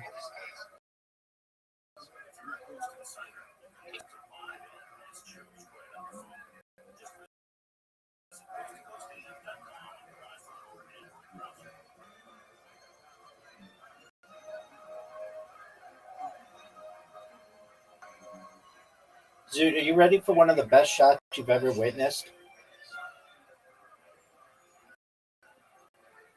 Did you see that? Dude, did you see that shot? Make this shot, Zoot. If you make this shot, You're still in it. What an incredible shot. What an incredible shot, Zoot. You get a clap for that. Zoot, that was phenomenal. Too bad.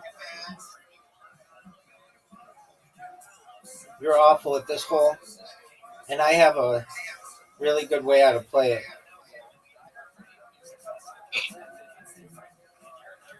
Zoot, what are you going to do?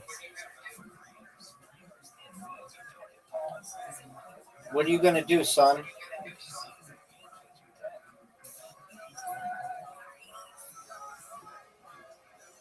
Oh, go, go, go, go, go.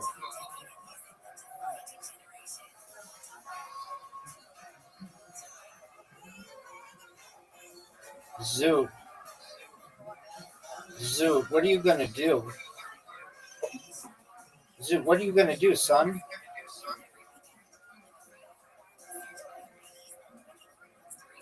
Are you proud of that shot?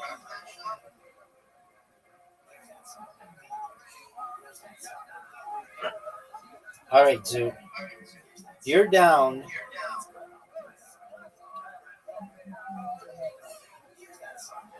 Get it. Make a good shot. Zoot, that was a great shot. But my shot water bumped you and turned out to be the death knell. The death knell, Zoot. Make it. Make it. Just straight up make it. Make it the best shot you've ever had.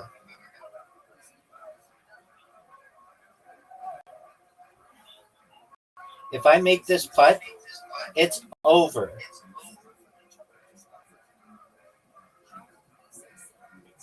Is it?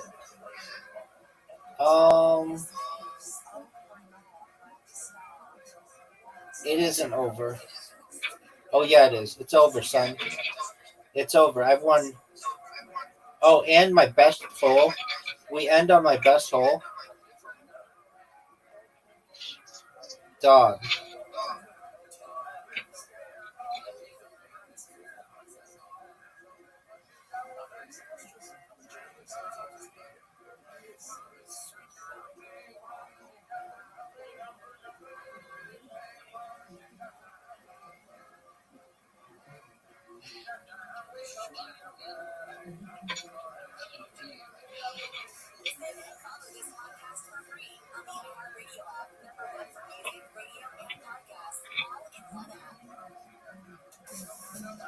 Zoot. Can you believe? Zoot.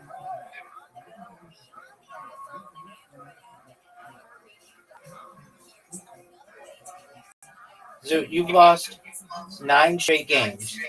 Remember at the beginning of this, I said I'm going to beat you 10 times in a row? Well, here it comes. You're up, pimp. Psych. Oh, come on. Are you fucking serious with that? That was bullshit.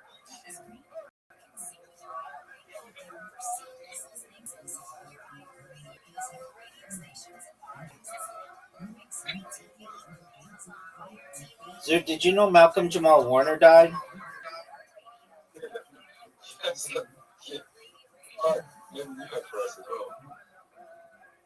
Maybe.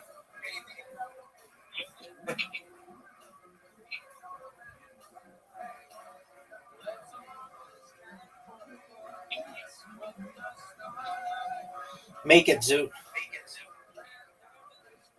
Oh, what an amazing shot I just had. What an absolute amazing shot. What are the chances that I've shaken hands with someone that you've shaken hands with that's shaking hands with another person that, like so and so? How long do you think it before it would have got to us? Think about it.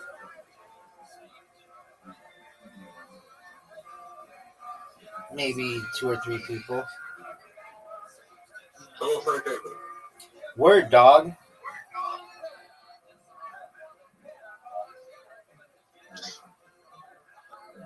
Well, have you shaken hands with anyone who's shaken someone's hand that's famous? I've shaken famous people's hands. Okay.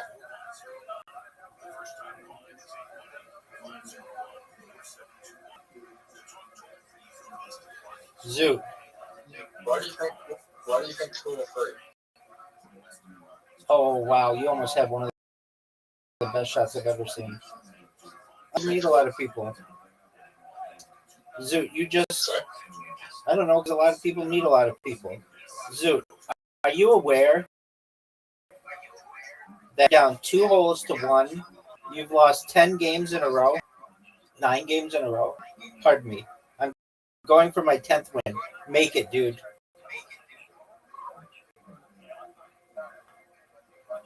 Oh, Zoot. Make it, dude. Dog. You just tied it up. Now it's a best of 3.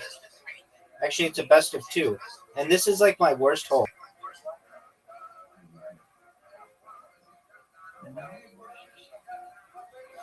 Zoot.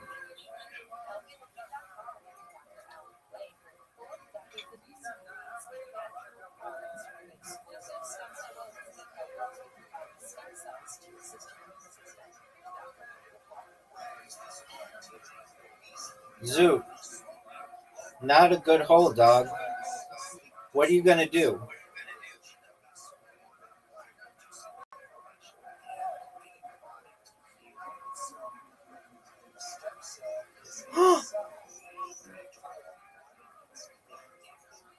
Zoot, what are you going to do?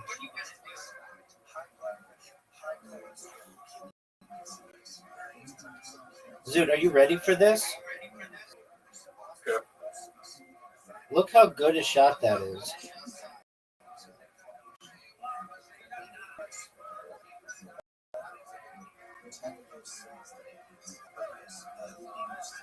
Zoot.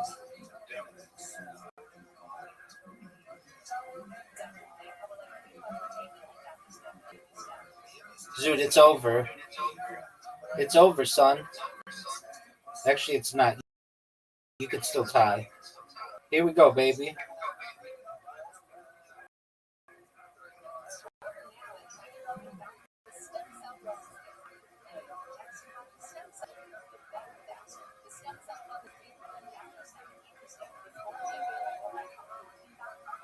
What are you going to do, pimp?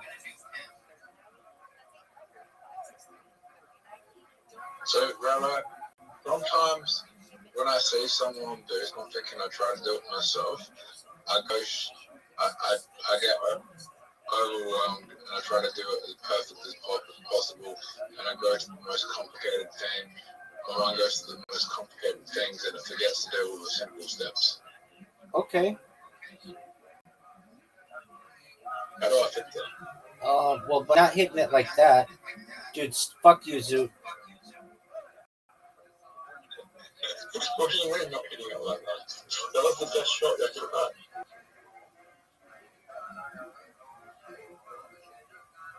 Okay, that was one of the worst shots I could have had if you get it right. Oh, Rabbi. What up, pimp? You see I'm in one of the worst positions you could be in? Yep, because my ball messed you up. I wouldn't flirt that shit, dog.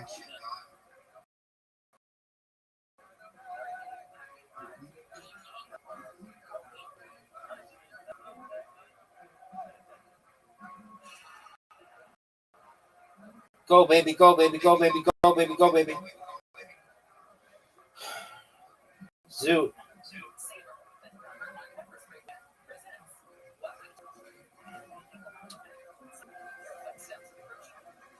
Uh-oh.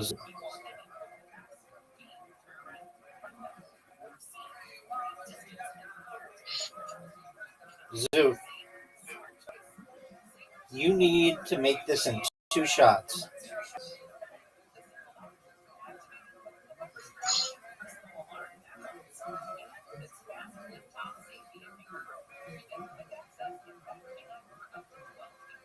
Zoot. It's over. I told you I was going to beat you 10 games in a row, and I delivered, son. You lost 10 games in a row. Are you ready to lose 11 games in a row? Zoot.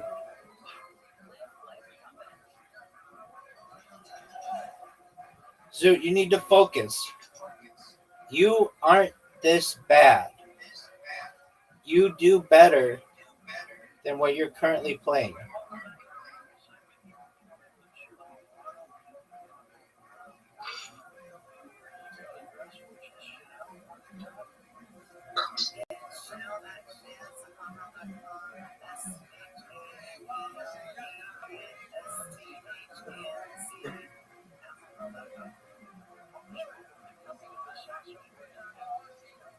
Zoot, are you going to make this shot?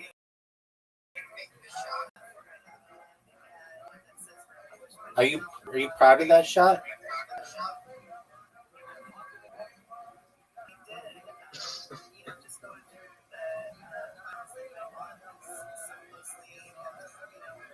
Zoot.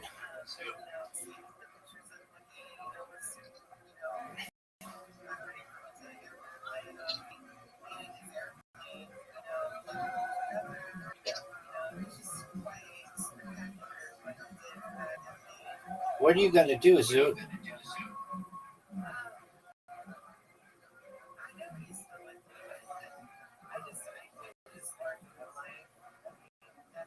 Zoot, what are you going to do here? Are you going to have one of the greatest shots we've seen?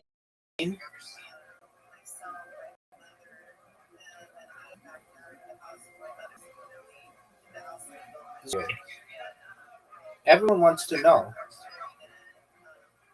Are you proud of that shot? Zoot, look how sick that shot is.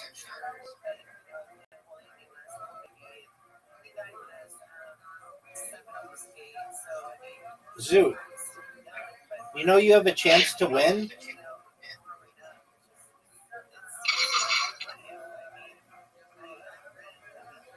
Oh no, Zoot. Now's your chance to take the lead.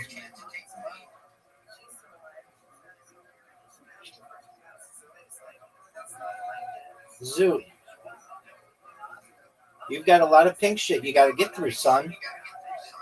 Zoot.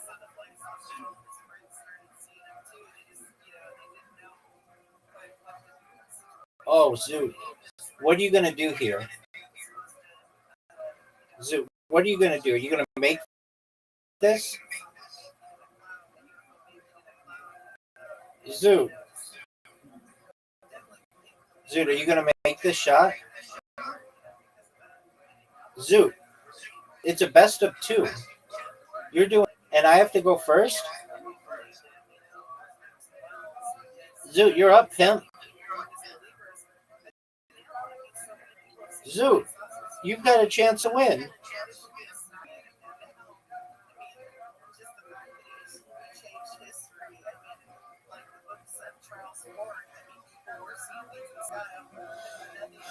Zoot, what are you going to do, son?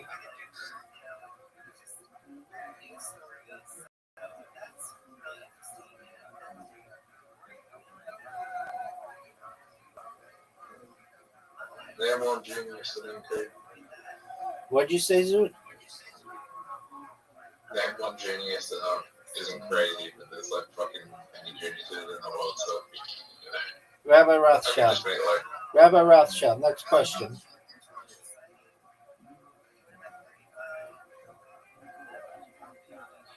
Zoot, what are you going to do? genius. Oh, for sure. Zoot, what are you going to do here?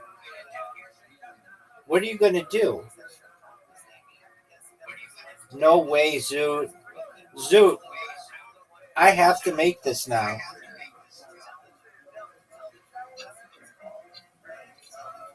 Zoot, I have to make this. And I do. What an amazing shot I just had. Zoot, I just had the best shot you've ever seen. Now, it all comes down to this. You've lost 10 straight games. I hate this hole. What if genius? What if genius is me? The ability to recognize patterns. That's not what it means. Hit that thing. Hit that thing. That's what we've made it become. Zoo, what are you gonna do? Zoo, what are you gonna do? Zoo, what are you gonna do? Hit my ball. Was Rain Man a genius? Zoot, I just beat you 11 fucking games in a row. 11 fucking games in a row. 1, 2, 3, 4, baby. Was Rain Man a genius? He's a savant. Zoot. Yeah, and I bet he's better at mini golf than what you're playing right now. I know you can play better than this. Come on, Zoot, beat me. That's a really good start. Zoot, that's a really good start. Did you know that's a really good start, Zoot? And I started really badly. Zoot. Zoot. Zoot. He had a syndrome. Zoot, look at the shot. He had a syndrome. Look at the shot, Zoot. Get it. Get it. Zoot, you, my friend, are up 1 hole to none. Are you proud of this? Okay. Well, you should be. You've been playing like absolute dog shit.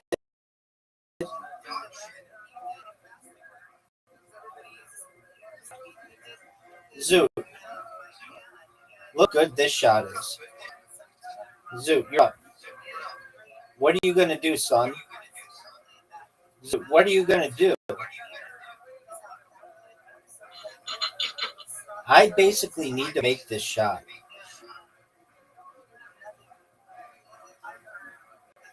And I did, because I'm a pimp. Zoot, it's the best of 3 now. You've lost 11 straight games.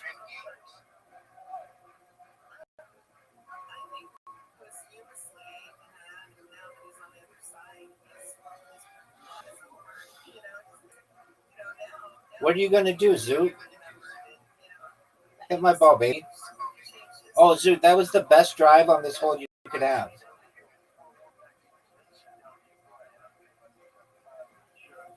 Get in his way. Get in his way. Zoot, what are you going to do?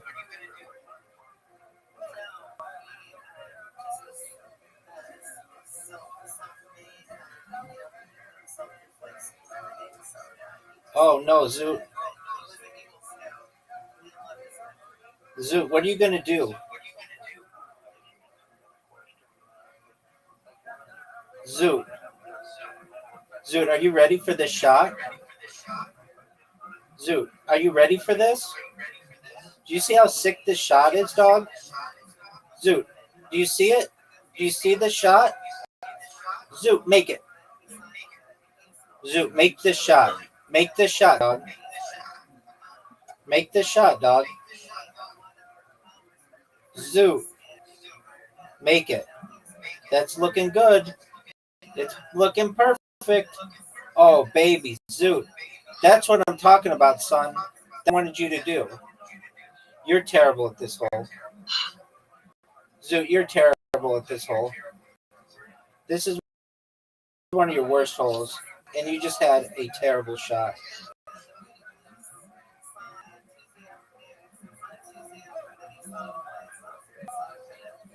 Zoot. Look at my shot. What are you going to do, Zoot? What are you going to do with this shot? Zoot, what are you going to do? Zoot, look how sick this shot is.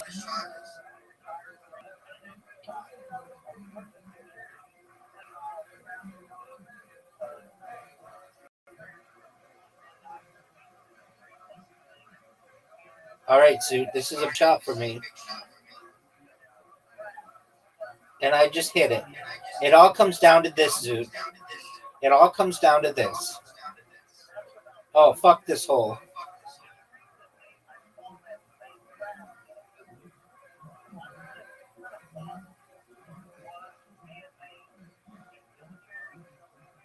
You're up, big dog.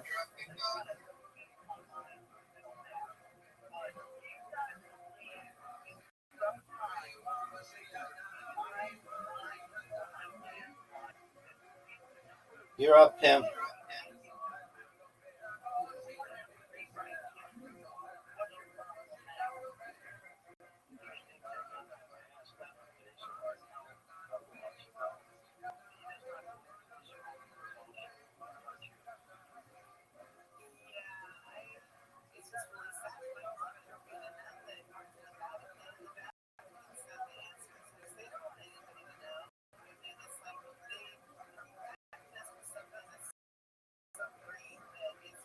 Oh, Zoot, it's over. It's over. Big dog, you tied. You dog.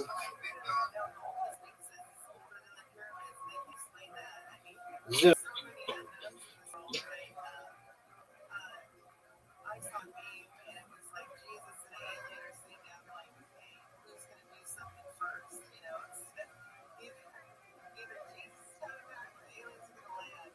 Make it, Zoot. Make it, Zoot. Zoot. You just tied. Are you proud? Arrow, Yo, pimp. what's the difference between autism and social anxiety? Lots of things. Well, I don't really know what autism is. Social anxiety is just anxiety when you are in groups of people. Zoot, good job. All right, Zoot. After beating you straight up 11 straight games, I need a break. it's a, All right. I can't lose that often. I can't lose in another game. I feel like I'm just going to go on the losing streak in another game. No, you tied for the win there, so I feel like we played match once, you beat me like 12 times. well, I don't think so because that game's pretty random.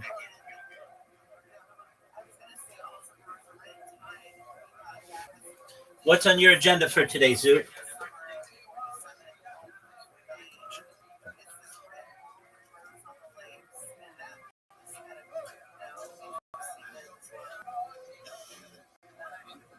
Zoot.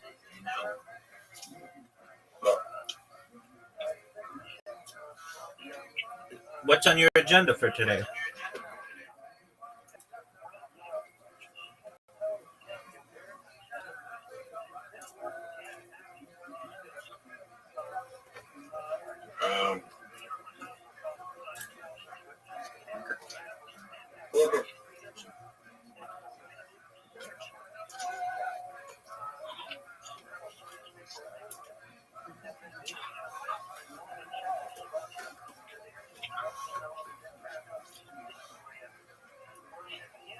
Zoot, of all the games in Play-Doh, what's your favorite?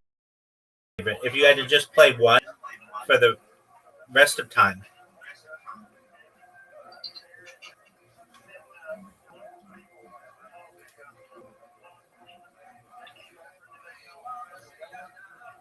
Zoot. Zoot. Fuck.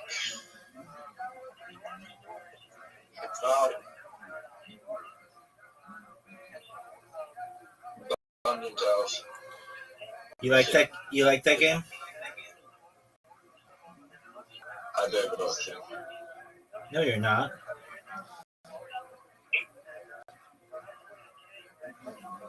No, I've been on call.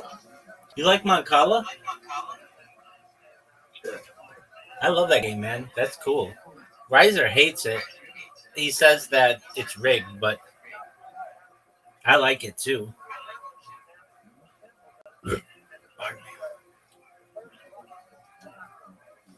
You want to play it?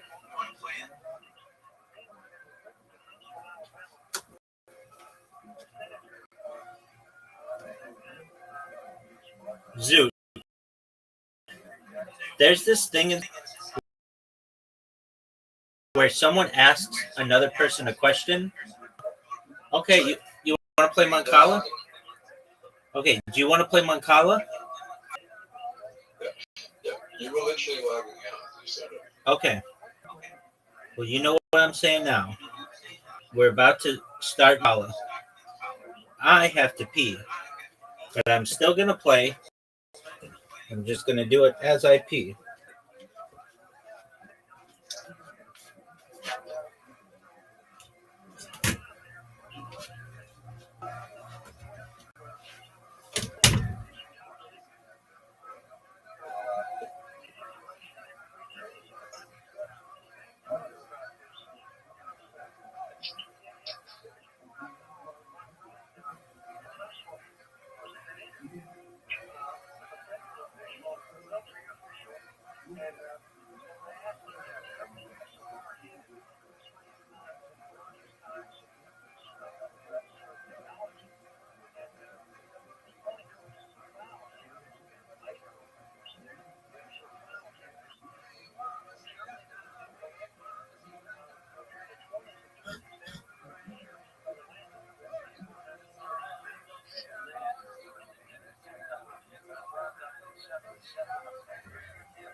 Zoot, you just had a mistake.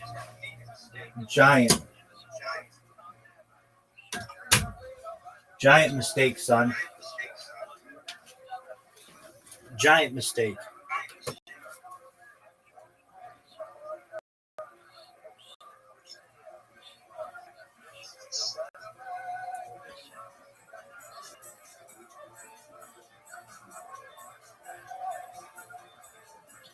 What are you gonna do, Zoot?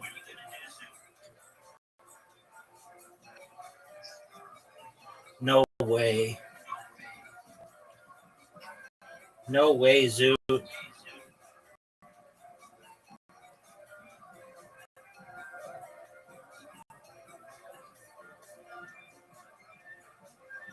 fucked up.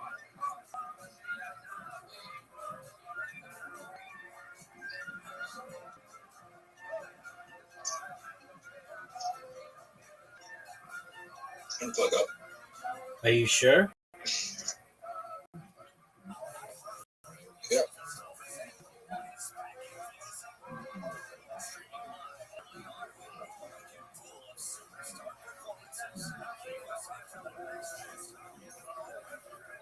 What are you gonna do, Zoot?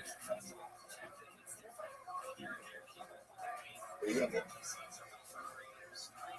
Try to win, baby. So I think I am.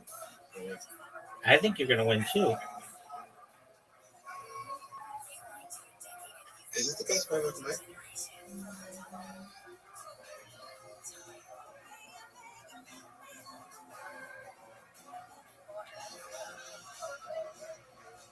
Probably the best way to make. I don't know, baby. Let's see. What are you gonna do?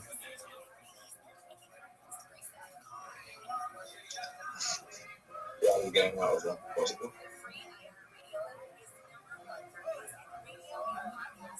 Hmm.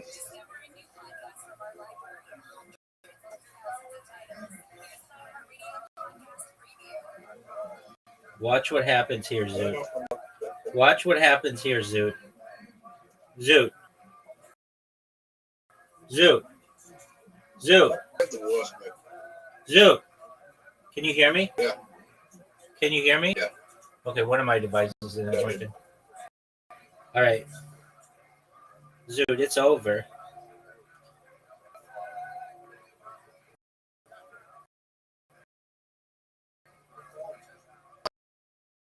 I cannot win.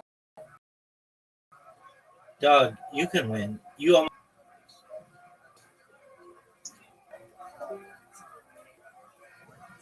Oh, that's wild. I knew that device. All right, dude. Let's go, baby. You can get it. I know you can get it. Grandma, Yo, pimp. Yo, dog. I think the Christian God is very weird. Not your God. The God of the Christians worship is very weird. All right, baby. Zoot. Are you gonna win?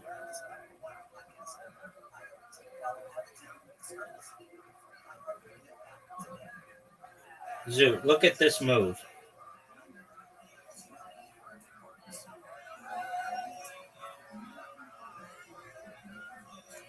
What are you gonna do, son?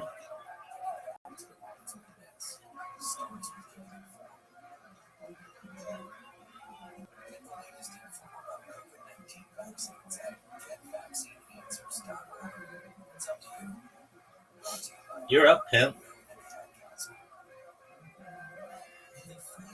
Oh, dog.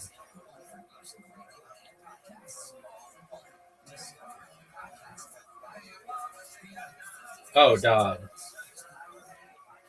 Oh, dog.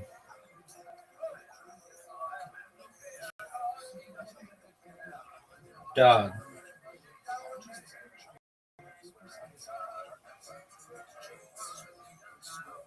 It's over, son.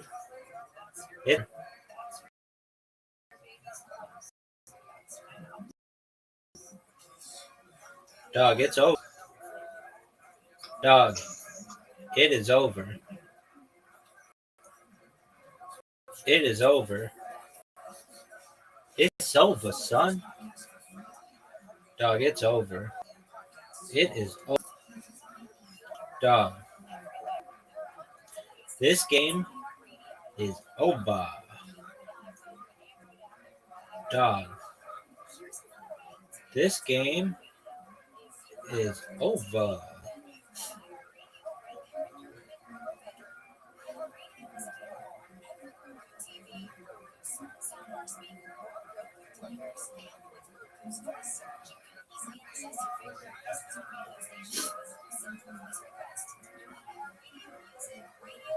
You're a pimp.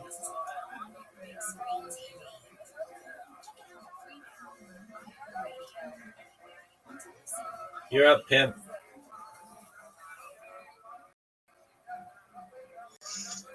You just had an excellent play.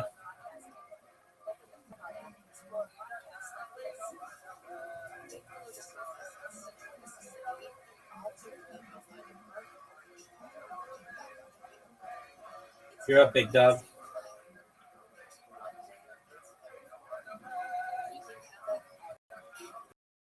You're up, big dog.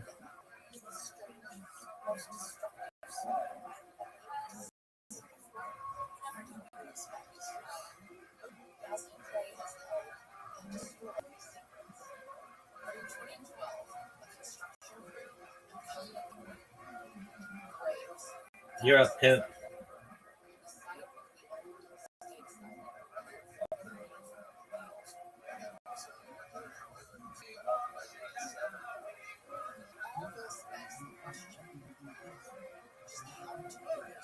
Big dog, you're up.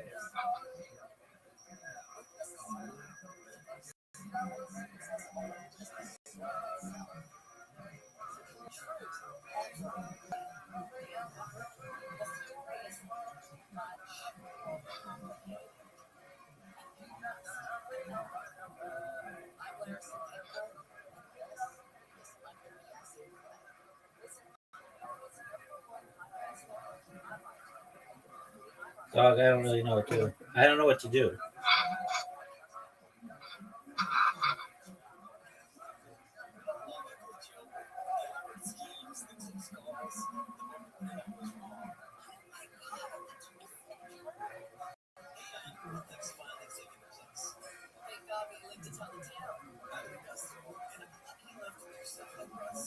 You're up, pimp.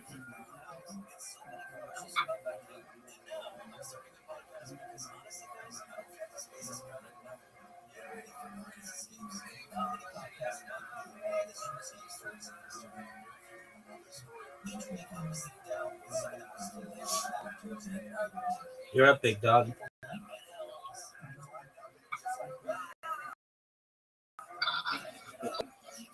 You may have.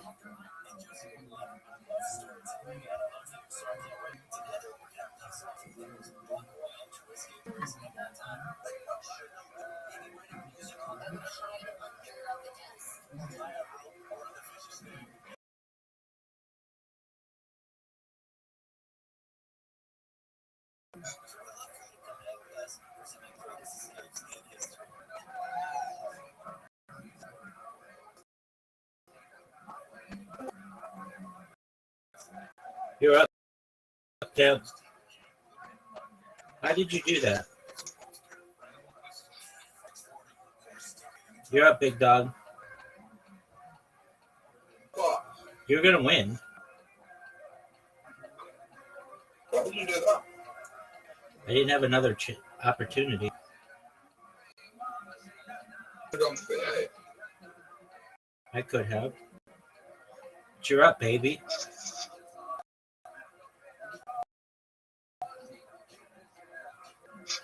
I just said that. I'm ready. Perfect. Yeah. Yeah, because I'm amazing. What do you want me to do about it?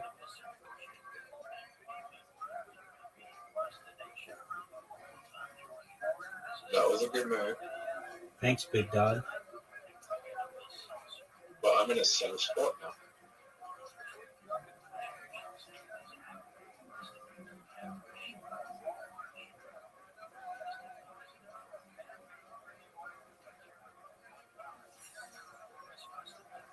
Look at this move, Zoot.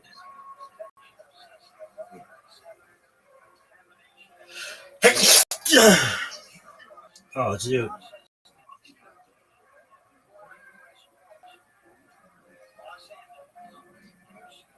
Zoot. It's over for you, son. That's game, baby.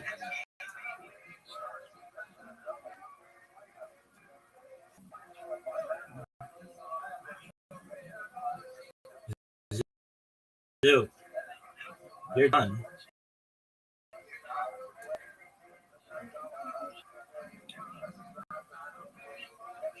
You're Zoot. Zoot up. It's game, baby. 3 games in a row.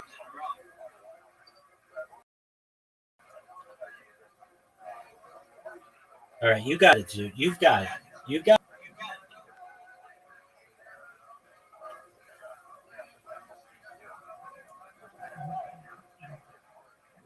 You're up, pimp.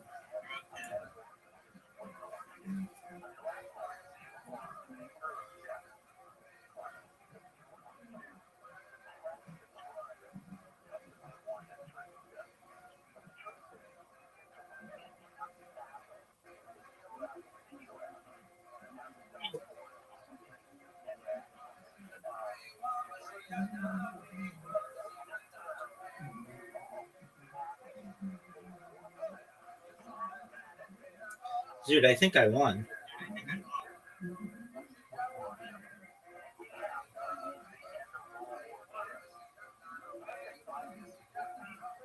Dude, I think it's over.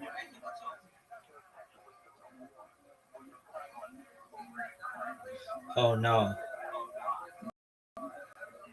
Yeah. It's over. It's game, baby. 4 wins in a row. That was an absolute ass kicking. All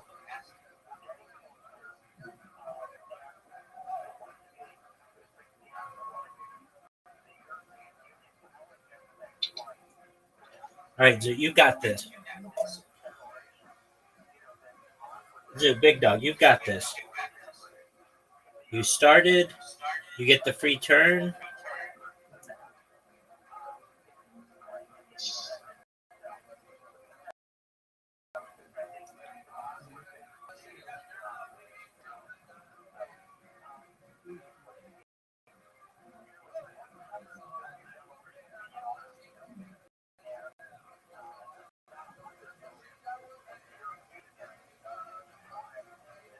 You're up, big dog.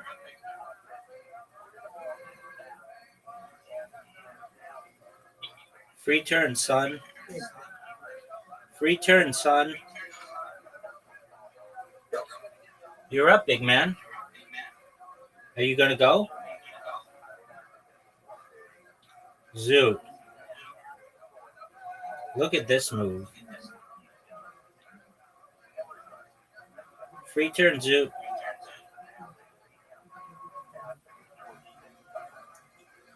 Oh, this might be big.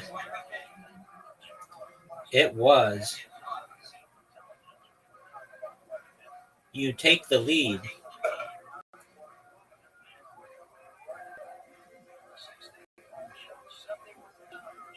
It's over. No, it's not. No, it's not. Zoot, Zoot survives.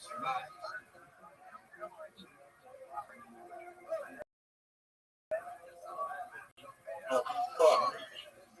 This is not good. You might win. I don't think so. I do. You have to move your 10 or a thing. No, I made a good move here. I fucked you. You just want. I drank your milkshake, son. 5 games in a row.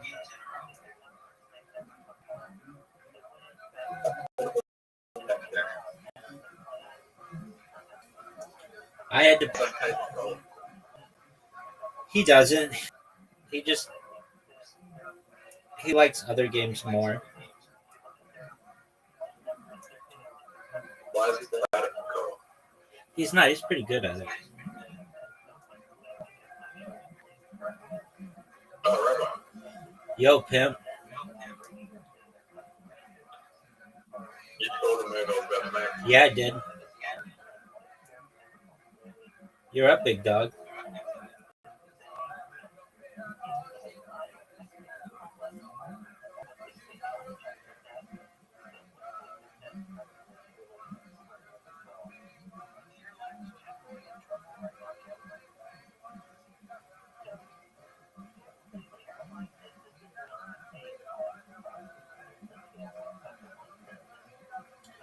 I may have made a mistake. You're up, pimp.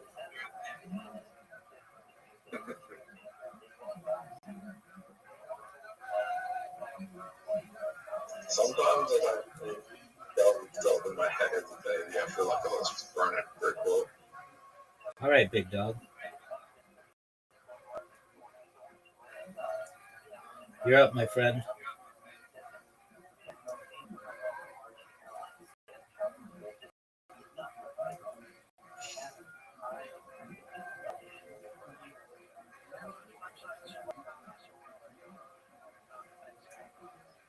It's over.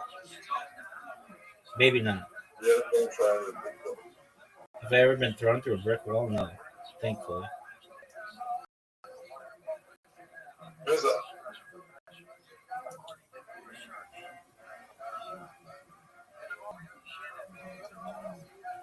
I'm like, who's that? Who's what? I thought there was another person in chat with it. No. It's your turn. Zoo.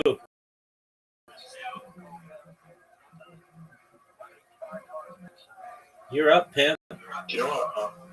Zoo, baby, you're up. Zoo. All up. It's over for you. Should I go to the gym now? Yeah. 6 games in a row, Zoo. Zoo, I thought you were going to stop me from winning.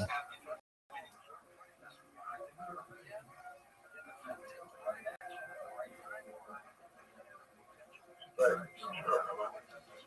Zoo, let's see you win, baby. One minute.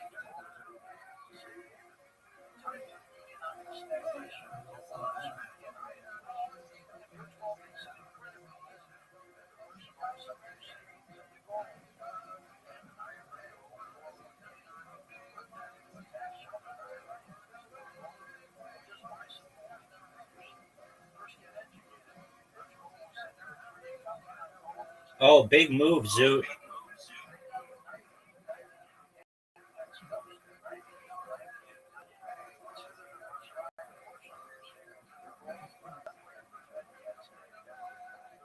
Zoot, what are you gonna do, son? Zoot, what are you gonna do? Giant mistake. You're up, pimp.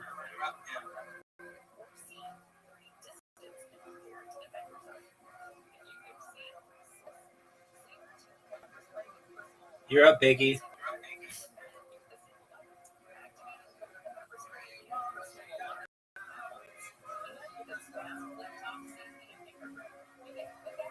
Zoot, it's over for you, son. No, it's not. Oh no, Zoot. No way. It's not over for you. You might win.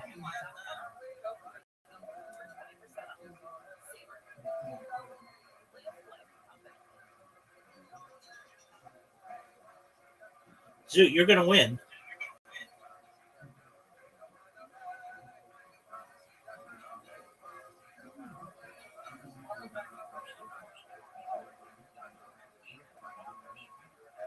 Oh no, you're not. You're gonna lose by 1. No? Maybe not.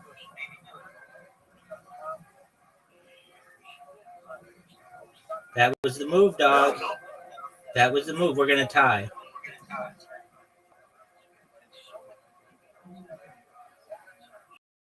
Well, good job. You didn't lose.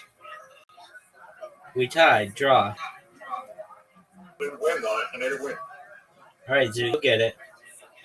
You made a really smart move there to not lose, which was very smart.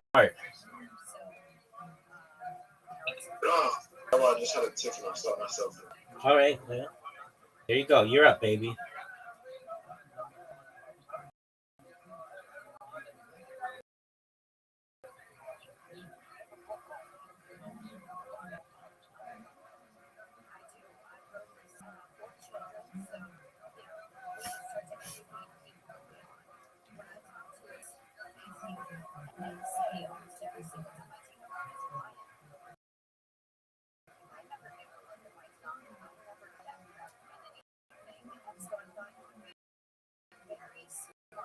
What are you gonna do? X move, Zoo.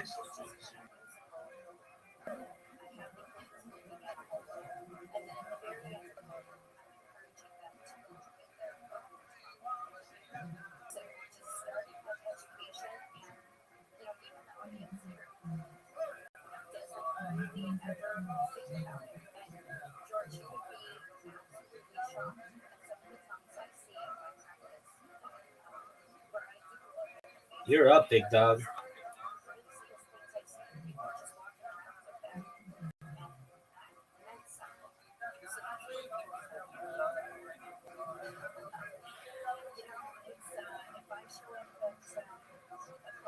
Zoo, what are you gonna do?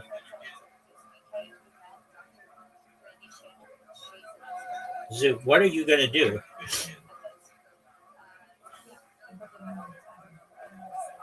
Excellent move.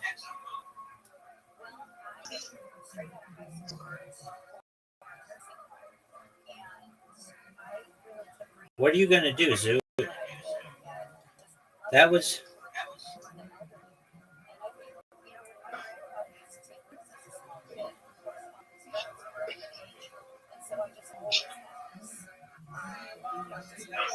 What are you gonna do, Zoo?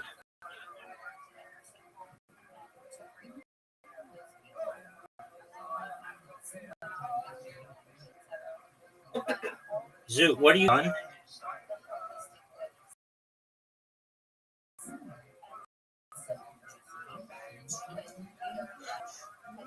Zoo, is this game over? You lost by 1.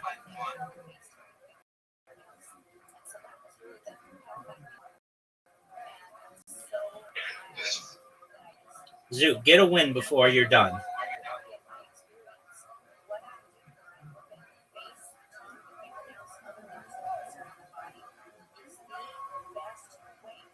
Bye bye. So that's it. I didn't tell you about What are you saying, Pimp? I told you my life plan. So growing up, there was this TV show. There was a comedy special television. That was on the ABC, Australian Broadcast Corporation. Company, Whatever. Australia. Right. It's little comedy. I was like 10 or 11 years old when I first saw it. And I was just like, I want to go on that. And then I went on it. I auditioned for it when I was 18, and then again when I was 19. And I didn't get through because I was very nervous and didn't have much life experience. It was really, really, really sucked. Yeah? Okay. Really sucked because I got really depressed. Okay. So,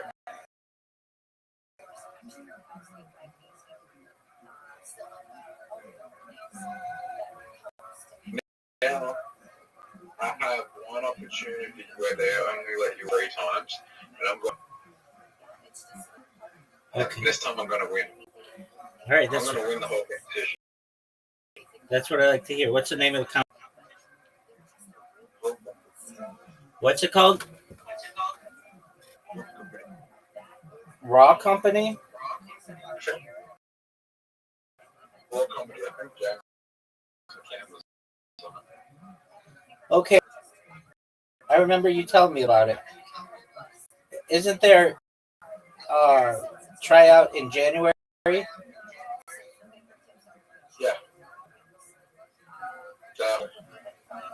All right, big dog. Are you going to get on it?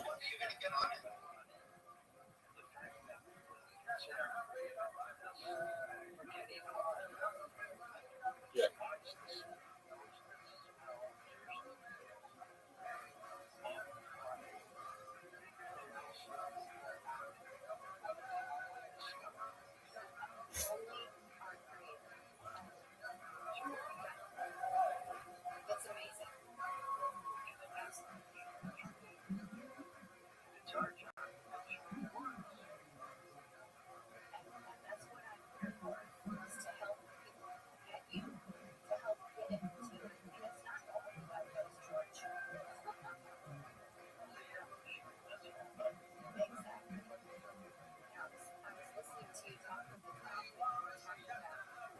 Oh, no, Zoot, you're going to win.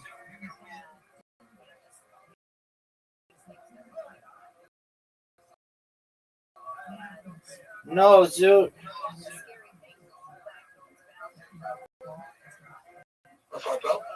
No, you won. Oh, yeah.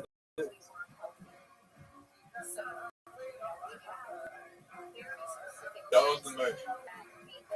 All right, Zoot. You won. Good job. I did not send the move. I said, oh, shit, you won.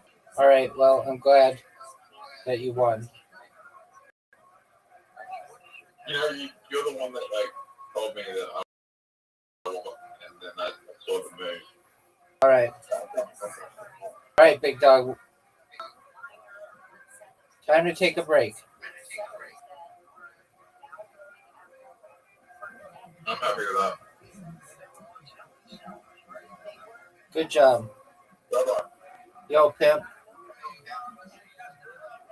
Terms at $4,000 again. Are you happy? Yeah, it went from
receiving the light, for instance, film, and that allows it to travel distance, and that explains why we have lens distortion on the side.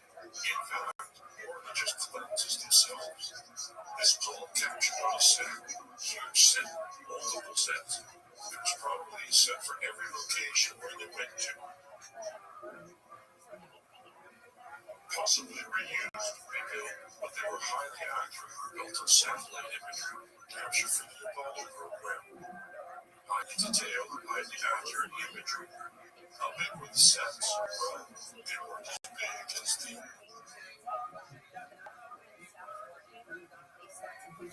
entire location visible in the scenery, the images, and the footage. That would be absurd, but as well destroyed to the moon, if you could. So, how big were they? Well, if you reduce things, was it everything you saw? Was it just the close mountains? That's still too big. Well, firstly, it had to be enclosed. Was it this small? No. I'm guessing around this big, 300-meter diameter, or somewhere in that range. Backdrop is a backdrop of sorts, such as used in the movies, but a very sophisticated one. This was an enclosed environment with a backdrop. The backdrop was projected with highly accurate model imagery created to match the set.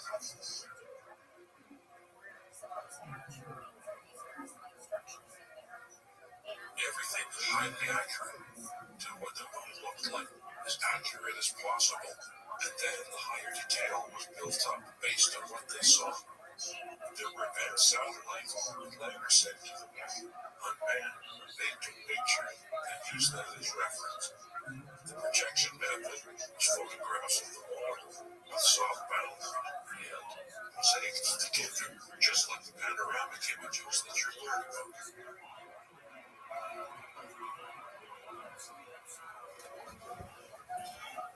Because of the nature of the moon, the grayscale, boundaries are fairly easy to do.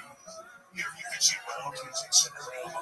It's very similar to Cinerama technology in the 1960s by Douglas Trump. And here you can barely see the boundaries. In the sky, you can't see them at all. You can only see them because you know they're there. And when you use a little more of your imagination, you can improve them. At the bottom, you can't see them here. At the top, you can. Here, you can see the size of this projection compared to the audience. This is a graph. There are three projectors. This is similar to what was accomplished on the moon set. They had a camera on the bottom, turning around, taking pictures around the location. And what a projection allowed them to do was to change the image of the backdrop as they needed. And these are huge projections. That's not a difficult thing. As you can see, these are moving projections. The backdrops of the moon sets were still images. And here is a calibration for the three projectors. They were projected and used that to calibrate the placement of the images on the screen. And no doubt they did that for the backdrop. This is an example of a moon one. And you can see the lighting. You have multiple lights. There's the light like the sun, and there's a boundary, but it's fairly noticeable. It's very simplistic model. This is not an uncommon thing. You can see this is Star Wars. It had a backdrop. They're in hot scene, and that's because it was all white snow. It's not that hard to make that look real. Really not, especially if it's on the moon. No one's ever seen it before, and it's just grayscale images. This is a real Apollo set built outside. There's a giant ring that leads up the lunar module. So they practice landing the thing. It's a cheat layer, so it's not going to flip over. There's doubts that they would actually work.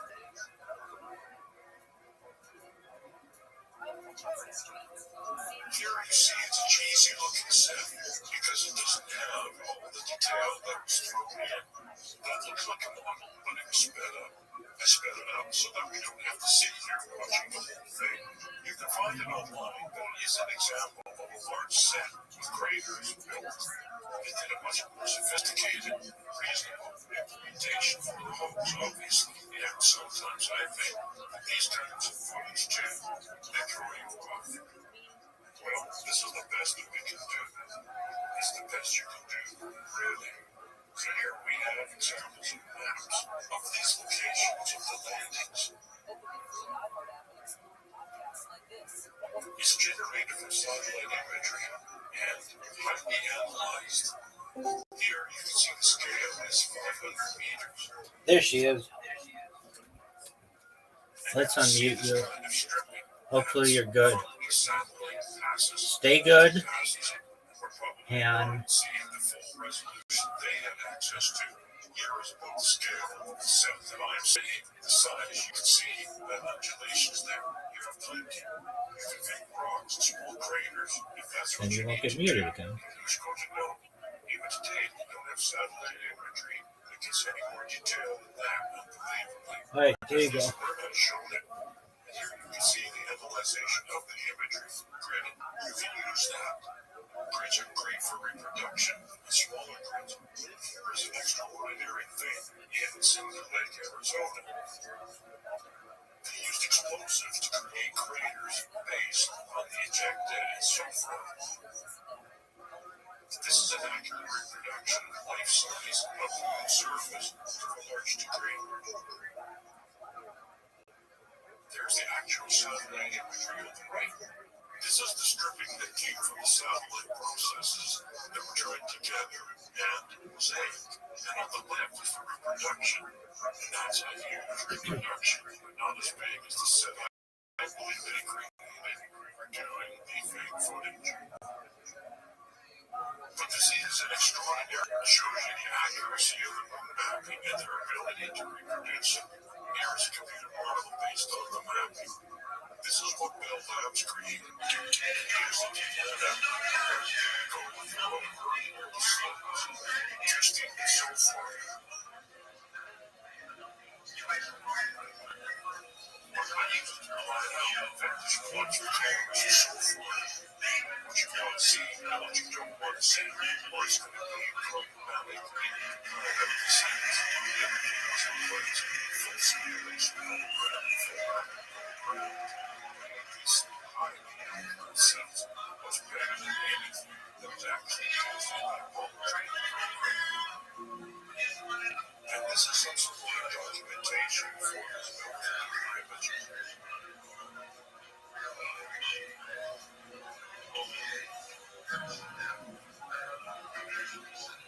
The first maps that shows where they went. You see the other location. This is the whole level. Over further from the ground. You show parts of the decomposition. The circles and circles are clear. You see the whole 14 here. The actual further locations of those happening by 52 or 500 meters and 1,000 meters here. As far as they fit, however, 15, 16, 17, they actually went kilometers, 2 kilometers down this reference. Very far. You can see that means it's taken right out because they went down 188 straight. So we stopped once already 2, 3, 4, 5, 6, and 7. Where they can stop and film with the rain. They have a set. So someone can do their due diligence and discover how many sets they've probably created. This is my simulation. Just walk up again. Here we are at any location. This is reproduction, so to speak. In the foreground, actual sand, and in the background, it's a backdrop. And it's very similar to watching the footage you've already seen. And if you look closely, you'll see later. They had multiple lights, but they're flagged off, meaning blocking their light shining on the camera, and they overlap softly. Because of the undulation surface, you'd never notice that there's multiple lights. And here, I took over the backdrop so you can see. This is the set without the backdrop. Very, very revealing. This is where they were.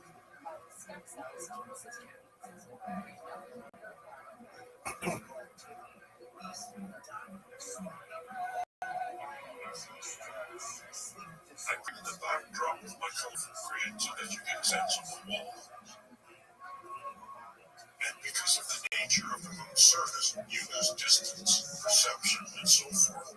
So they got away with it, a lot of that. It helped them, in other words, because you can't tell how far away they are. No one really knows the makeup of the moon anyways. None of the footage was used for reference. You can't use it because there's no reference as to exactly where you are. So any discrepancy could be sold off as, we don't know where the camera was. There was no GPS. They don't know exactly where it was. So there we are on the moon's surface. The model is used to create the imagery in the background and identical reproduction to that scale for the set, sand, and so forth. There's a whole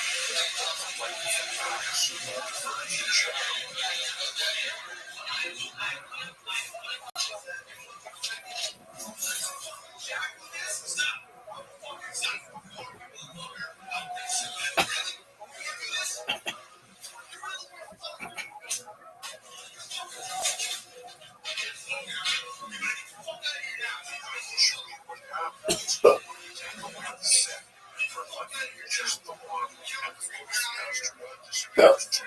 It's different. It's going to match up perfectly. You even find out later when you look at the picture. So photographing it almost photographs that train of the water to match the set. And the water for the set matches the photograph. So you get to out there and see color-wise, velocity-wise, and so forth. They may have even adjusted it with the light because no one's going to know that it's slightly off from what it was actually be.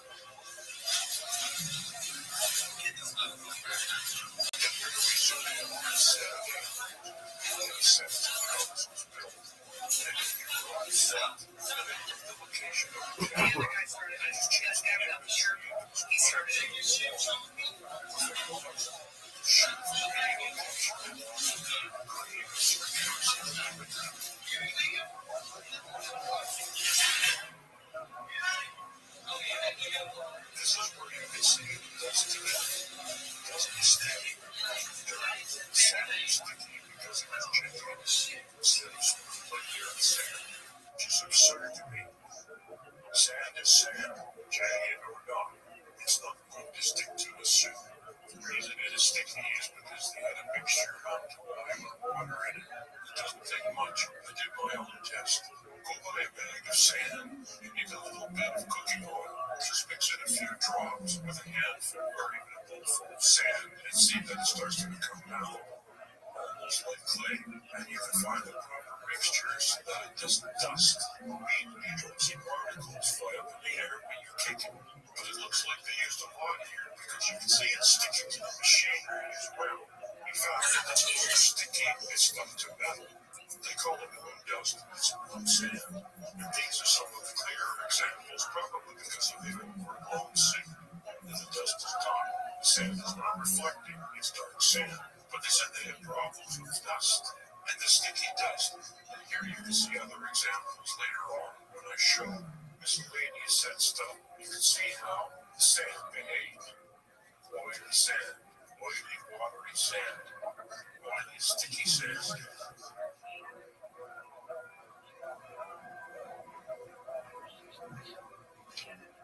I mean, just look at that piece of equipment. It's absurd how much sand is stuck to it.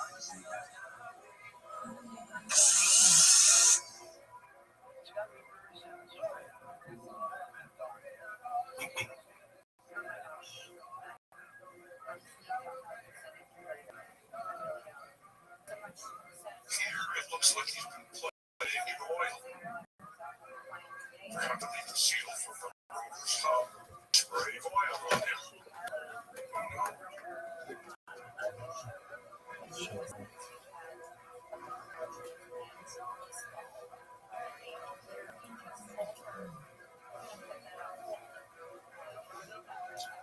Here we have panoramic images generated by NASA from astronauts. They did what I call the panorama dance, where they did this all little dance in a circle as they bent their knees and tilted the camera upwards, because it was the only way that they could change the vertical aiming of the camera. And they have quite a few panoramic images here. Here are sets, single ones from other sets. And so this is another tool where you can try to Streamer from it can also be like listening to like a phone call. looking at But if that person is actually participating in your stream and the people in the chat as well, distance differentiation. it can be beneficial. Because then it's like, okay, well, people don't just have to like you, they can like the person you're talking to as well. That's what my girlfriend would do. She would get in a Discord call.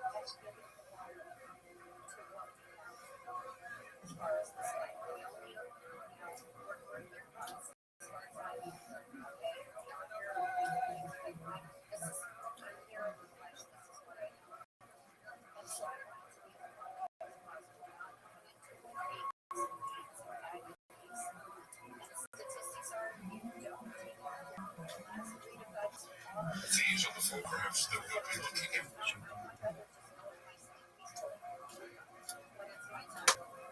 You can see that I'm doing a fake rotation at the top, basically just scanning the panoramic image, which is essentially almost like spinning a camera in a circle. These are straight from NASA. I've done no modification other than the graph you see I'm putting at the top and so forth.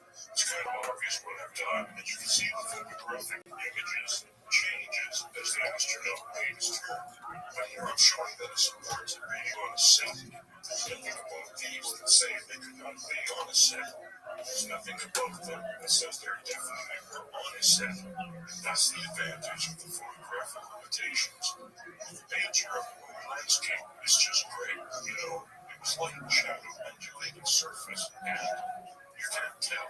There's no trees to tell you which direction the shadows are going. If the lighting is changing, Look at this color system, folks. Just gonna press it in.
There's no atmosphere to show you the distance.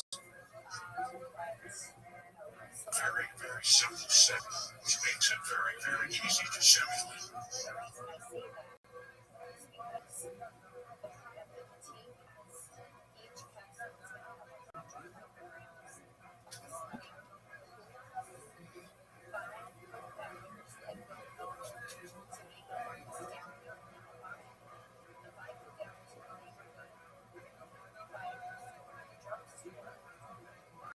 The girl broke my heart, and then I was upset. I was crying, and then took it out of the tree. I was like, damn it, no, not a tree. I think it was like a bush. I was like, damn it, don't do it. Like, It's not a big deal. And these are enclosed sets. They have to be enclosed to control the environment, so no wind gusts and so forth occur.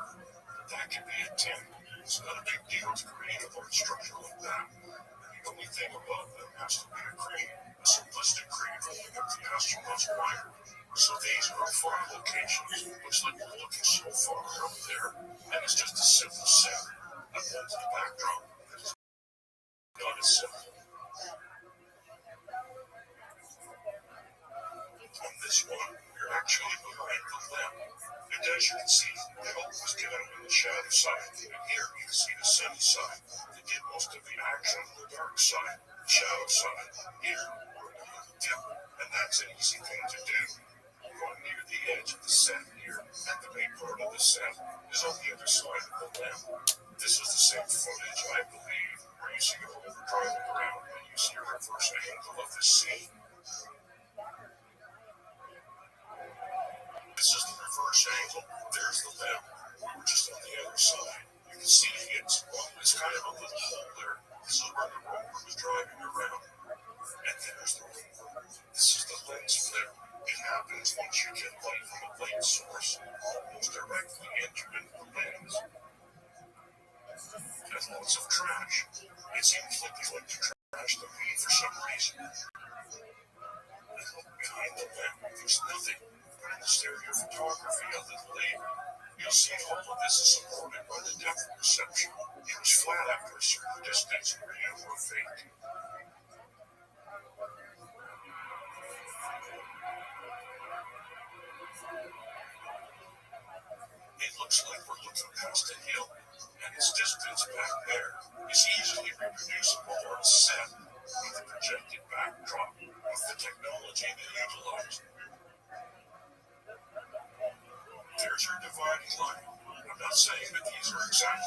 sets ended. I'm saying that we could be where the sets ended, and it would work.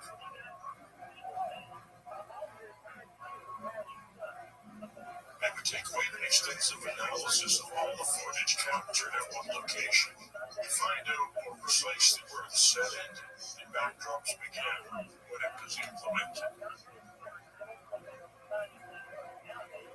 There's nothing more that I would love to see, as if some enterprise sent people or a young person, i.e., we were a thing, go through the trouble to properly analyze one set. It would be very neat to see. Here we are in a crater. Building a crater is not that big of a deal. You can make it out of a bunch of dirt piled up. Wood, modeling material. You can even put some kind of hard surface material on top and then cover it with sand. I imagine they printed it with sand, and the sands they had some kind of sprayer at the top spraying colored sand in patterns based on how they sort of had the wood created. I refer to this process as shotcreting. They did the same thing on the model. You just plan out how you're going to recreate it, projecting, spraying the sand, paint with what you have. And here is all the sand. They did it in layers. Darker sand underneath if you needed it, lighter sand on top. They went through the trouble of figuring out layers, patterns, putting certain color sand down and so forth. And then the rocks. And even more sand on top of the rocks. I'd love to see how they designed and manufactured this process, but it's not, certainly not even close to being beyond human capability.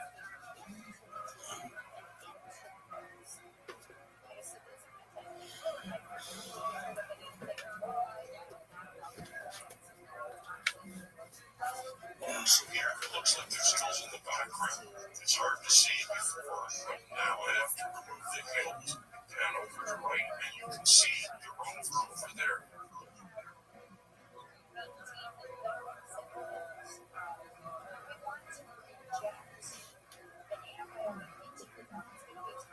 The lens was over there too. It was difficult to see because of the lens flare.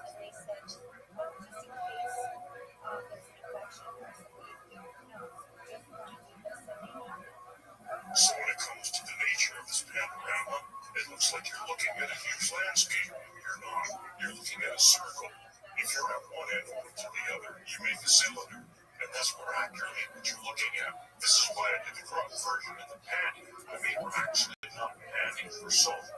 Reproducing what the astronaut did, which he stood in one place and turned around within a circle, spun. And these are very interesting landscapes, very cool looking, but they're reduced to topography.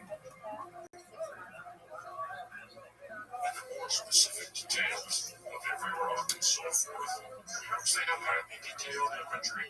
That would be a smart thing. They had limitations. That was all made up. And we haven't gotten any kind of actual highly detailed reproduction of the actual location from telescopes or satellites since this time. Again, another faraway landscape, but it's just a set with a backdrop, nothing more. Here is a little crater. You'll see the left image on the right side, and the right image on the left side.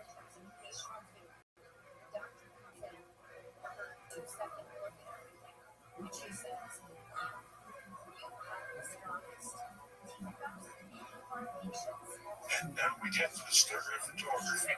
There are three ways of doing stereophotography. I have chosen the red view, but there are several ways of achieving this. For this example, you will need glasses with red lenses to achieve convergence, or try putting cardboard between the two images, so only the left eye sees the left image, and the right eye sees the right image. There's convergence where you can cross your eyes until the features match up. It's using your brain, merge the two together, at the top left. I'll show you which ones you're currently doing. I'm showing you all three. It's an opportunity. I suggest you pause as you want to see one, and look carefully at these with the yellow arrow. It shows you where the split line is, but you can definitely see certainly some. These are panoramic images overlap. They're not ideal. I didn't modify them in any way except maybe to rotate and scale a little bit so they more closely match, but it's good enough that you can see that there's a flat plane and after a certain distance in stereo.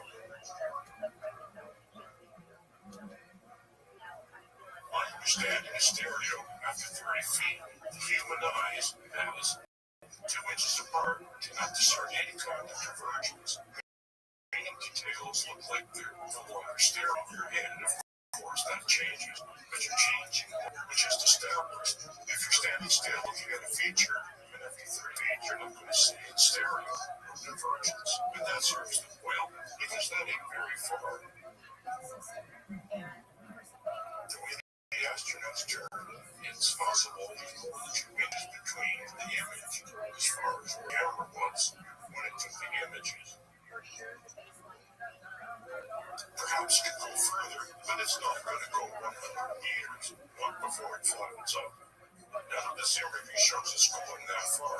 You can see they don't go very far before it goes flat. So, stereo images are certainly not proof it was on the moon. And they supported it was a set, not proof it was on the set, but they supported it. Some of them are extraordinary, and we'll get to those near the end. You'll see that. It looks like you're going to look at a flat surface going into the distance, but it's stereo. Well, there's a wall, and it's the limitations of stereography, and, well, a wall.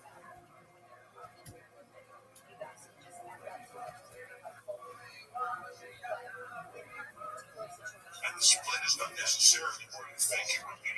You can look and see, look at the stereo and see where the split is. I added the names of the source photos at the bottom so that you can look at the NASA website at your own convenience. You can also use the side method to bring these photos into a 3D view. Here's the rover. Just look at how close it is to us. It doesn't go very far in front of the camera.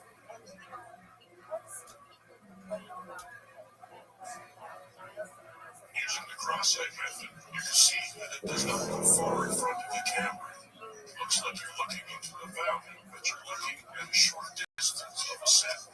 What a beautiful backdrop nonetheless.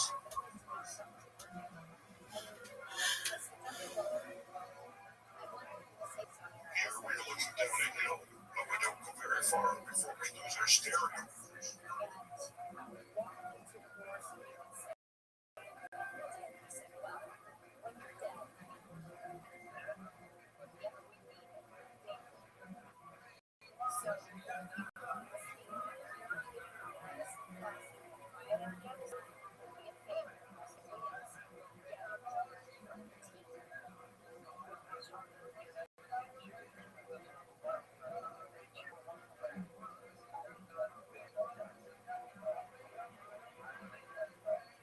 These are really extraordinary.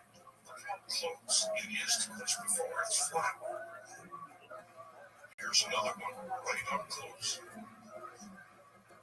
The other thing amazing that happens is your brain sees indicators of dimensionality created for you, but it's not really there. If you look carefully, you'll see.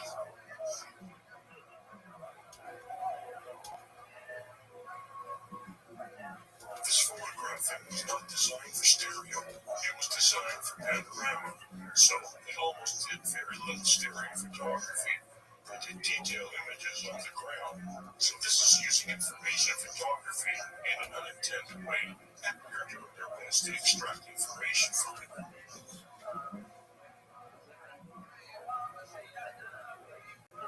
This is a slight overlap, not nearly overlap, but like the others. You can still see the split lines very close.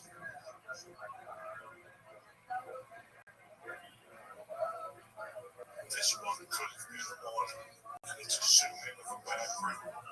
There's no stereo here that I can tell. If there is, there shouldn't be. Zooming doesn't change stereo.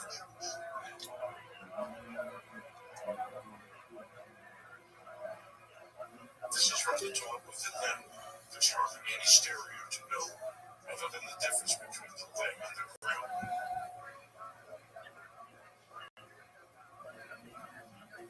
This is an example taken from 2 different locations, so you can kind of extract some stereo. It looks like it's dimensional in the background, but that shows it's 2 different angles in the background. That's quite possible, but footage that was projected on the background, shot from a model. The model was three-dimensional. You change the image based on where the astronauts are on the set, and you get an accurate image of that. So here we get to some fancy visual effects that has to do with models and technology and rigging and virtual reality, simulators, and so forth. And I think that some visual effects breakthroughs are accomplished and created here and credited elsewhere. Appear to have quite a distance across the moon's surface, kilometers or so, 27 kilometers, I believe it was. There's a graph later that shows you how simulator technology is used. It's been around for ages. There are very simplistic versions. Somebody moves the prop while they're in it, and there's a fancy version, a jet simulator. And here's a mock-up I did of how the lunar simulator was created. This is the simulator. This device there, I think it was created on the simulator, basically a model that the astronauts were put in frame, mimic movements, and the camera was on the rig and filmed footage in the background or in front of the fake lunar module. Here is a setup of the model under the Sturgeon lens. And there, I think it was a DAC camera. It was filmed in very low frame. It's crappy. And it's possible that the model was animated.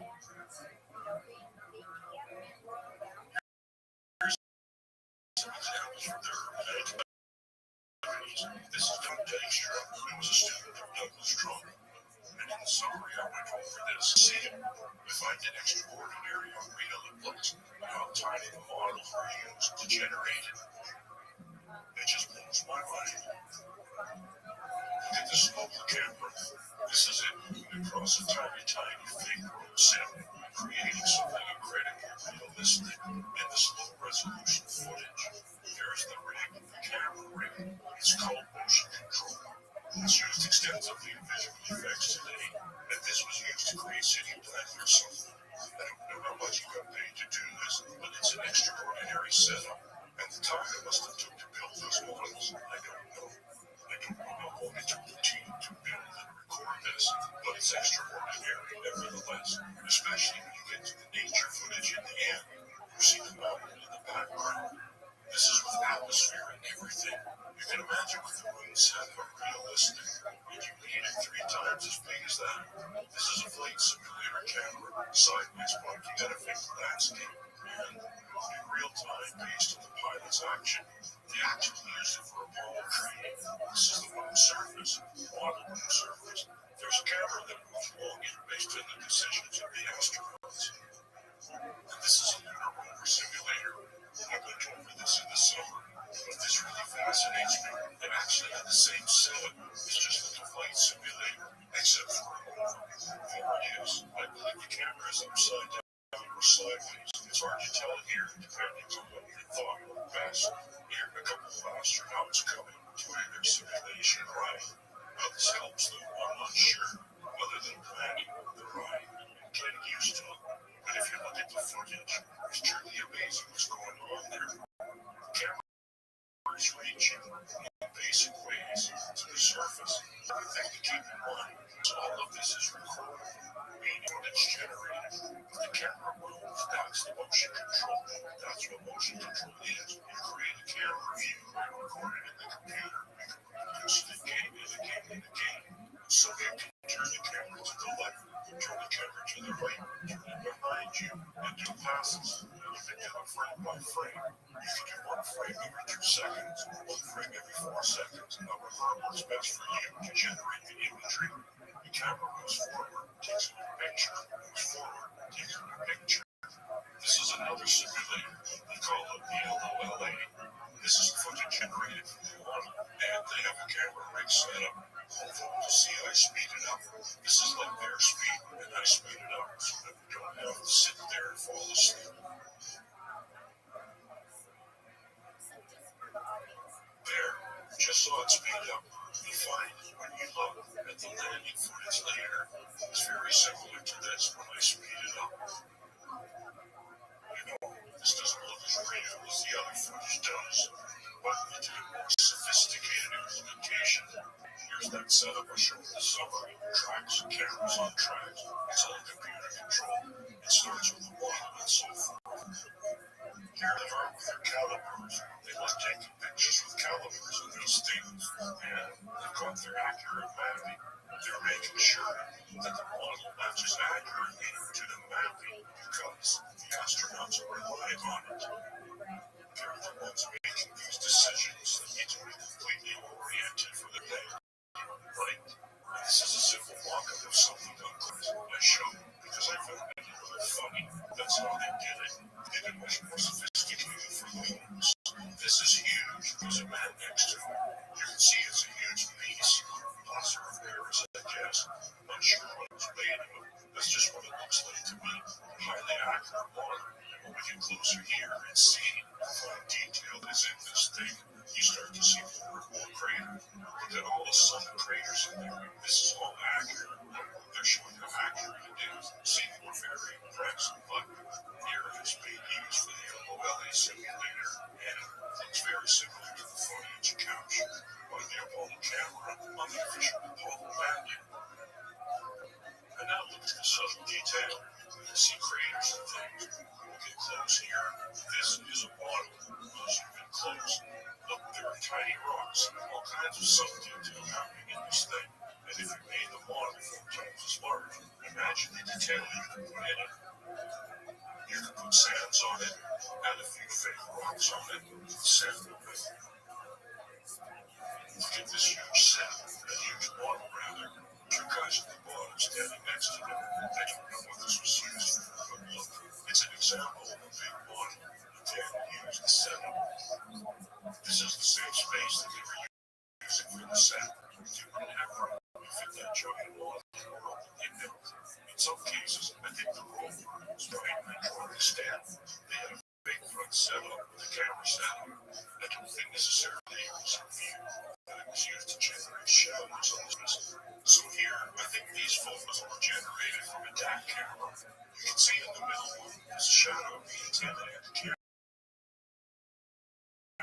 Sometimes it's because the shadows, I believe, let it rig to check shadow, so that when they're projected on the screen in front of the simulator, it has shadow to make you think really there. Here's another example you can see, but it's rare, right? All of these images, they only have one shadow, so it's quite possible to take one frame at a time. It's just got a shadow in it. Fiber optics were used in the cameras. Possibly they had endoscopic kind of setup with the camera, and instead of doing this, like they did in Star Wars, we have these guys coming and going and animating the camera, animated. In fact, Neil Douglas Trumbull a bit described how they did it on Back to the Future, right? I had no idea that they could do that. And no doubt he implemented something like that in the Apollo simulation, whatever they call the hoax. So instead of guys doing this, they had cameras, and maybe they had something in the bag of tricks, the antenna, so that it projected a proper shadow. Here I'm showing an example. This is footage generated by filming of the models, the computer model, but it's an example nonetheless. Here, we're in the simulated ride in front of the footage recording. And now we're going to use the same footage, and we're going to add a very simple movement, kind of like we saw on the roller simulation. And there's the ring moving a little bit. That's what's generating the image at the top. And here we're going to add a little extra movement, adding pops and stuff. And here you'll see that extra movement. It's not added to the original footage. I've been doing these as separate so you can see them as separate. Here we have a loose camera, as if it's on a stand, reacting to the movement of the rover. And you see how it all goes together. This is the basic movement. The left image at the top. Now we will add what I call improvements. Where it's all kind of moving in and out of the screen. We have the smaller movement, and it's a little extra. And here's where they loosened up the camera a bit. It's on its fin, it's reaching to the ring. Well, now we're on the wheel. It's pretty extraordinary how simple it is and how effective it is. Now you can even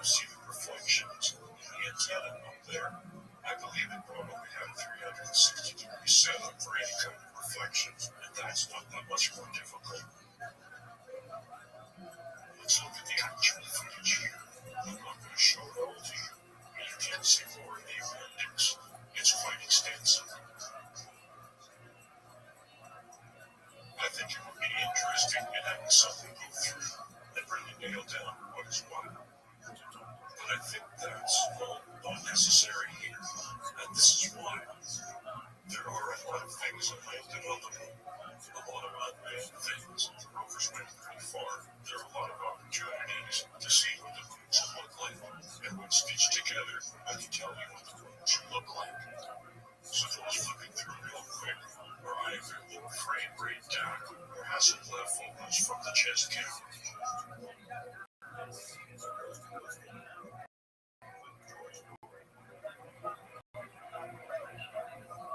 So here, I stabilize. It's amazing how unbearable it is to watch the actual footage. It'll drive you insane shaking so much. I minimize the shaking a lot here. It had to be done by hand. The tracker doesn't like tracking this crap.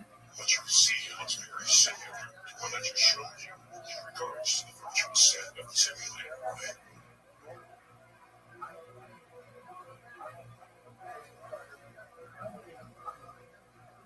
See that shadow on the lower right?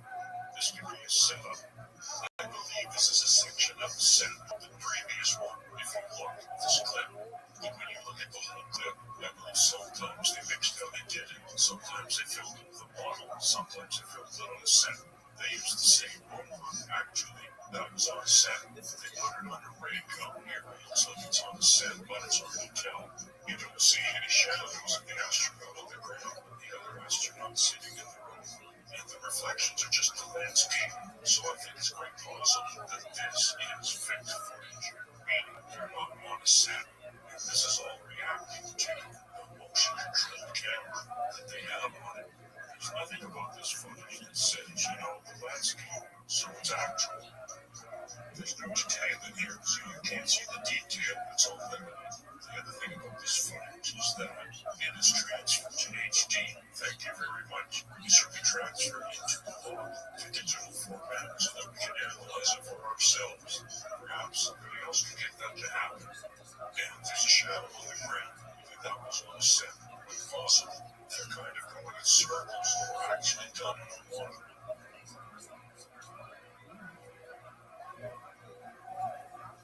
So the watcher was all in on the room. Well, they have footage of it. These were all captured models. I believe it was a model with sand on it, certainly module landing.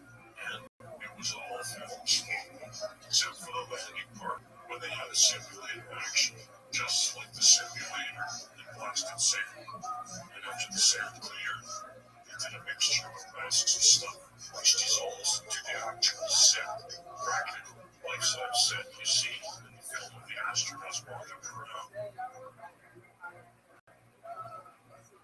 Here we have Apollo 14 and landing on its model. That is not going very far.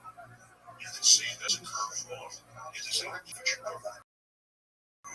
So it's very accurate.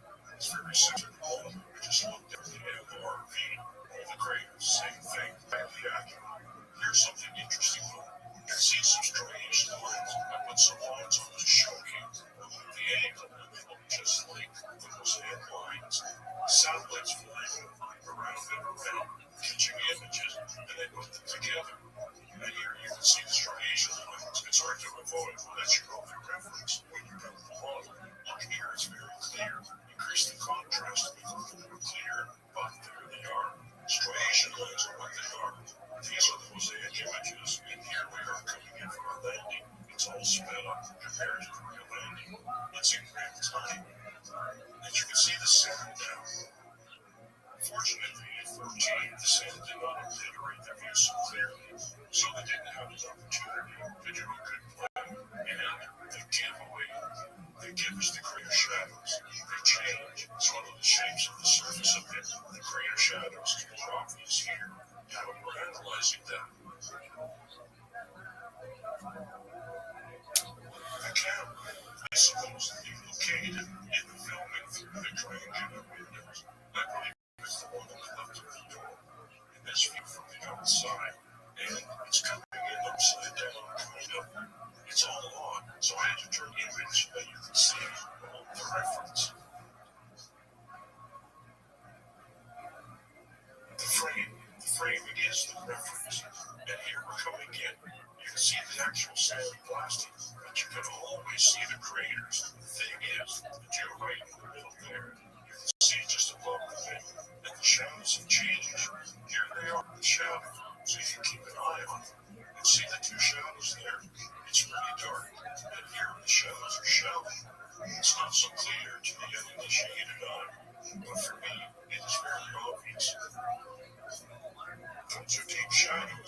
dark, very clear. It's not just an illusion. Here, it's just on a little shadow. Zoom in to make it a little more obvious. Now that's very detailed. Now I'll demonstrate how this was done. So here are the craters.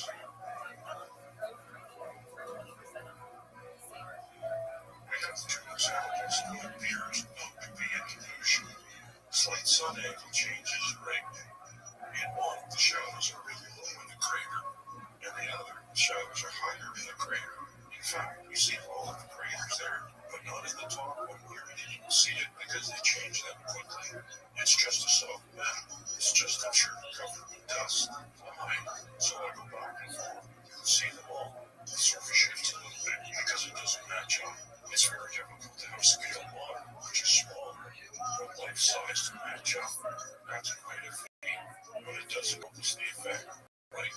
Just look at all the other footage evidence of that. Every other one, the other five, the sound completely obliterates the view. And then when it clears, we're on the set. Maybe they claim this is gas distortion, rocket blast, but it doesn't quite work with me. There's a lot of distortions taking place, which we will reveal. If we look below over there, you can see how this was done. They had two different setups, all on computer.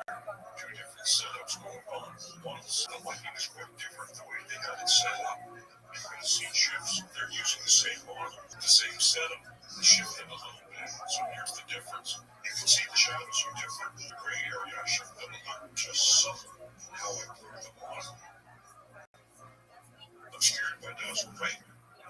This is a little more accurate to the differences. Down here, the moon is blasted by dust, right? Fake sound, of course, on top of it. It usually doesn't matter. So they did all this by hand for the most part. But now I use it as a map. You see the fluctuation. It's used to disguise the distortion taking place. And simply because there's spray sand on the nose and the bottom. And it's been real. Sand is not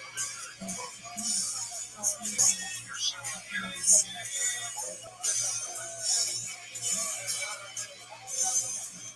There's all the discrepancy here. That's because one was a lot and one life size. There's a change occurring here. Not quite sure what it is. And then it fades out again. But there are no seem to be changes like this. This change of shape. I think that Trump is likely the mastermind behind this. He was the 2001 Space Odyssey visual effects mastermind, and he had a lot of experience in this. The space stuff. His first job was with Restream, and working with all the generating PR stuff for him. He obviously generated a Cinerama, and it was used as a technology backdrop. Here's some information about To the Moon. It's a large film format, really longer than other formats, and it's extraordinary what they did on Space Odyssey 2001. There's evidence that it was supported by NASA, and it was a kind of an R&D to figure out all the technology. They used it for the Apollo hoax, and it's also in the interest to see he worked for the Apollo program already before he did 2001.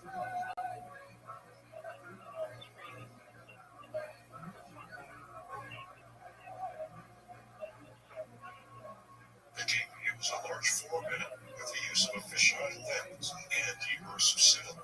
That is, immersive cinema before the Apollo program. So he was already interested in it. It's quite extraordinary how his career parallels the ability to do all of the special effects needed to pull off this hoax.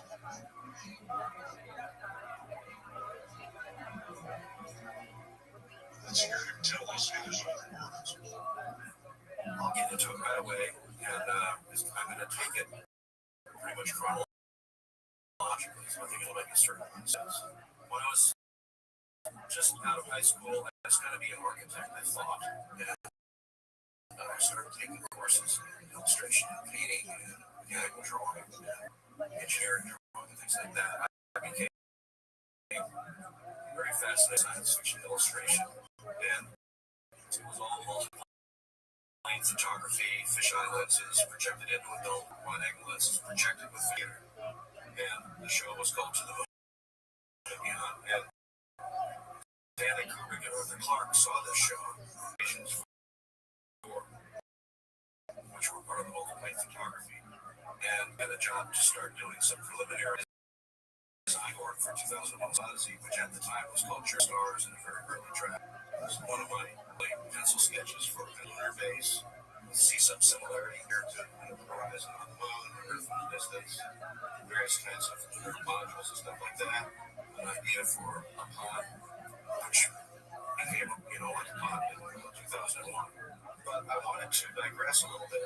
So 2001, we had a little storyboard drawing. A lot of storyboard drawings we worked with were very simple sketches almost. But you see shots in the movie that you see the little bus. That was one of my first tasks on 2001 as a young man, maybe 24.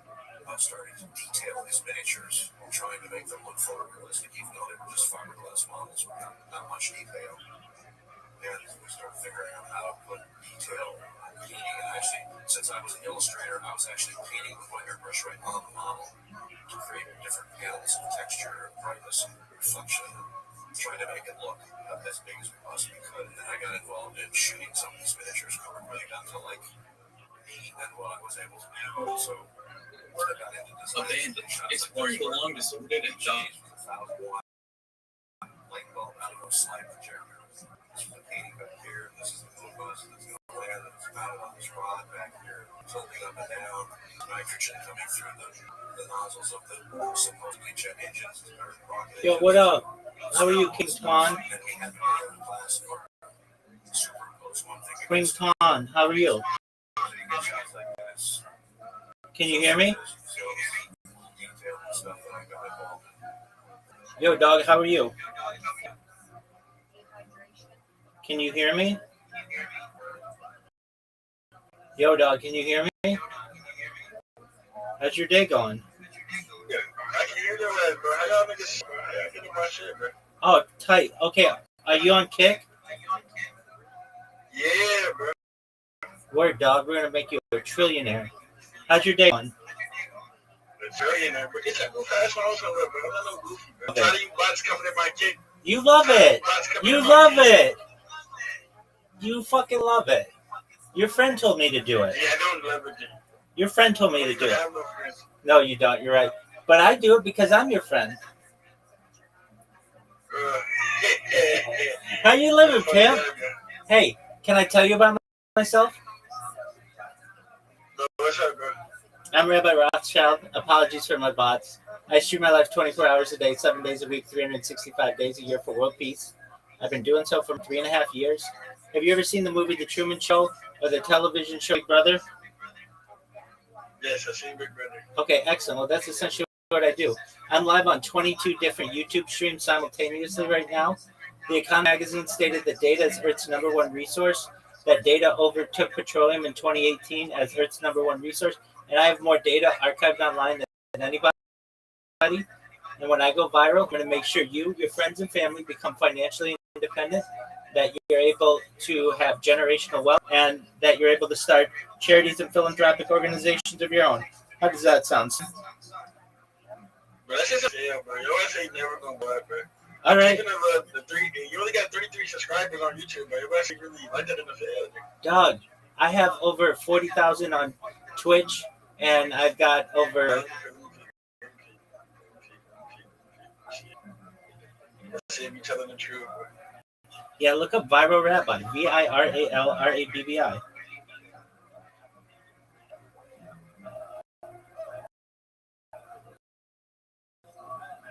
Your ass is really streaming. We're Bro, dead. you guys get 136. Bro. Go to Viral Rabbi, VIRALRABBI. I've got like 4,000 subscribers. On Cake, right? No, Or on Twitch. on Twitch.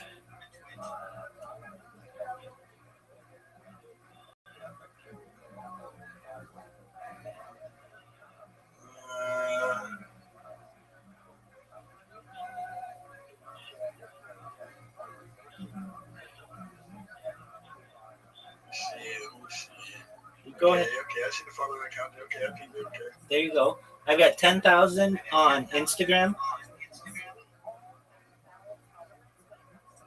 Instagram is shit, though. That's not be shit, bro. All right. Well, I'm just letting you know. So what's good with you? Just chilling, bro. Just eating. I don't know. Like, I just was looking at my clips on Kick, and I just, I was wondering for a minute. I'm like, is it like YouTube, right? Like you just like, I don't know how you did that shit. I don't know if you clipped my shit or something. I don't know how that shit works. Word, dog. I don't really know how it works. I created bots, dog. Created bots? Yeah, robots. How did you use like AI? No, I just do it the old-fashioned way. I use macros. I program them to create an account, to make a clip of someone, to follow them, and spam. Pardon me, and spam them. Thank you, my friend.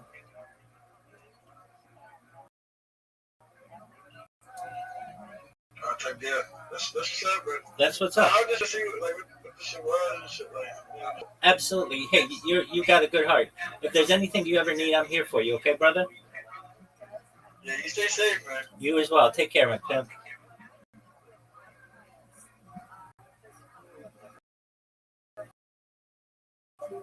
He's not my pimp. He's a pimp.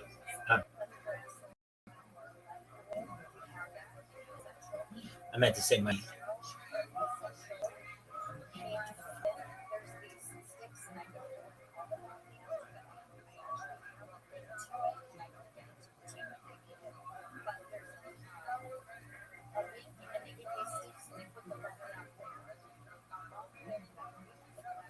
What a nice person.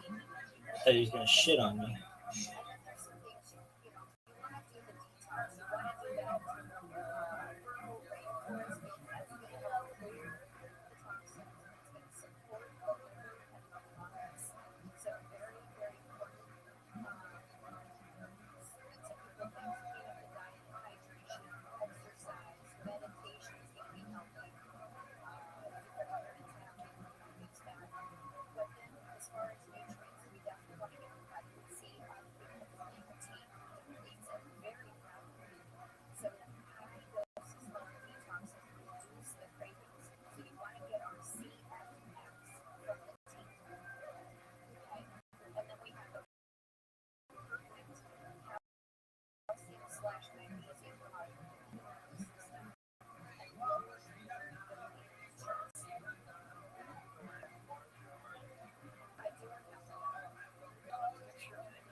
Man, you goofy. Word, girl.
real.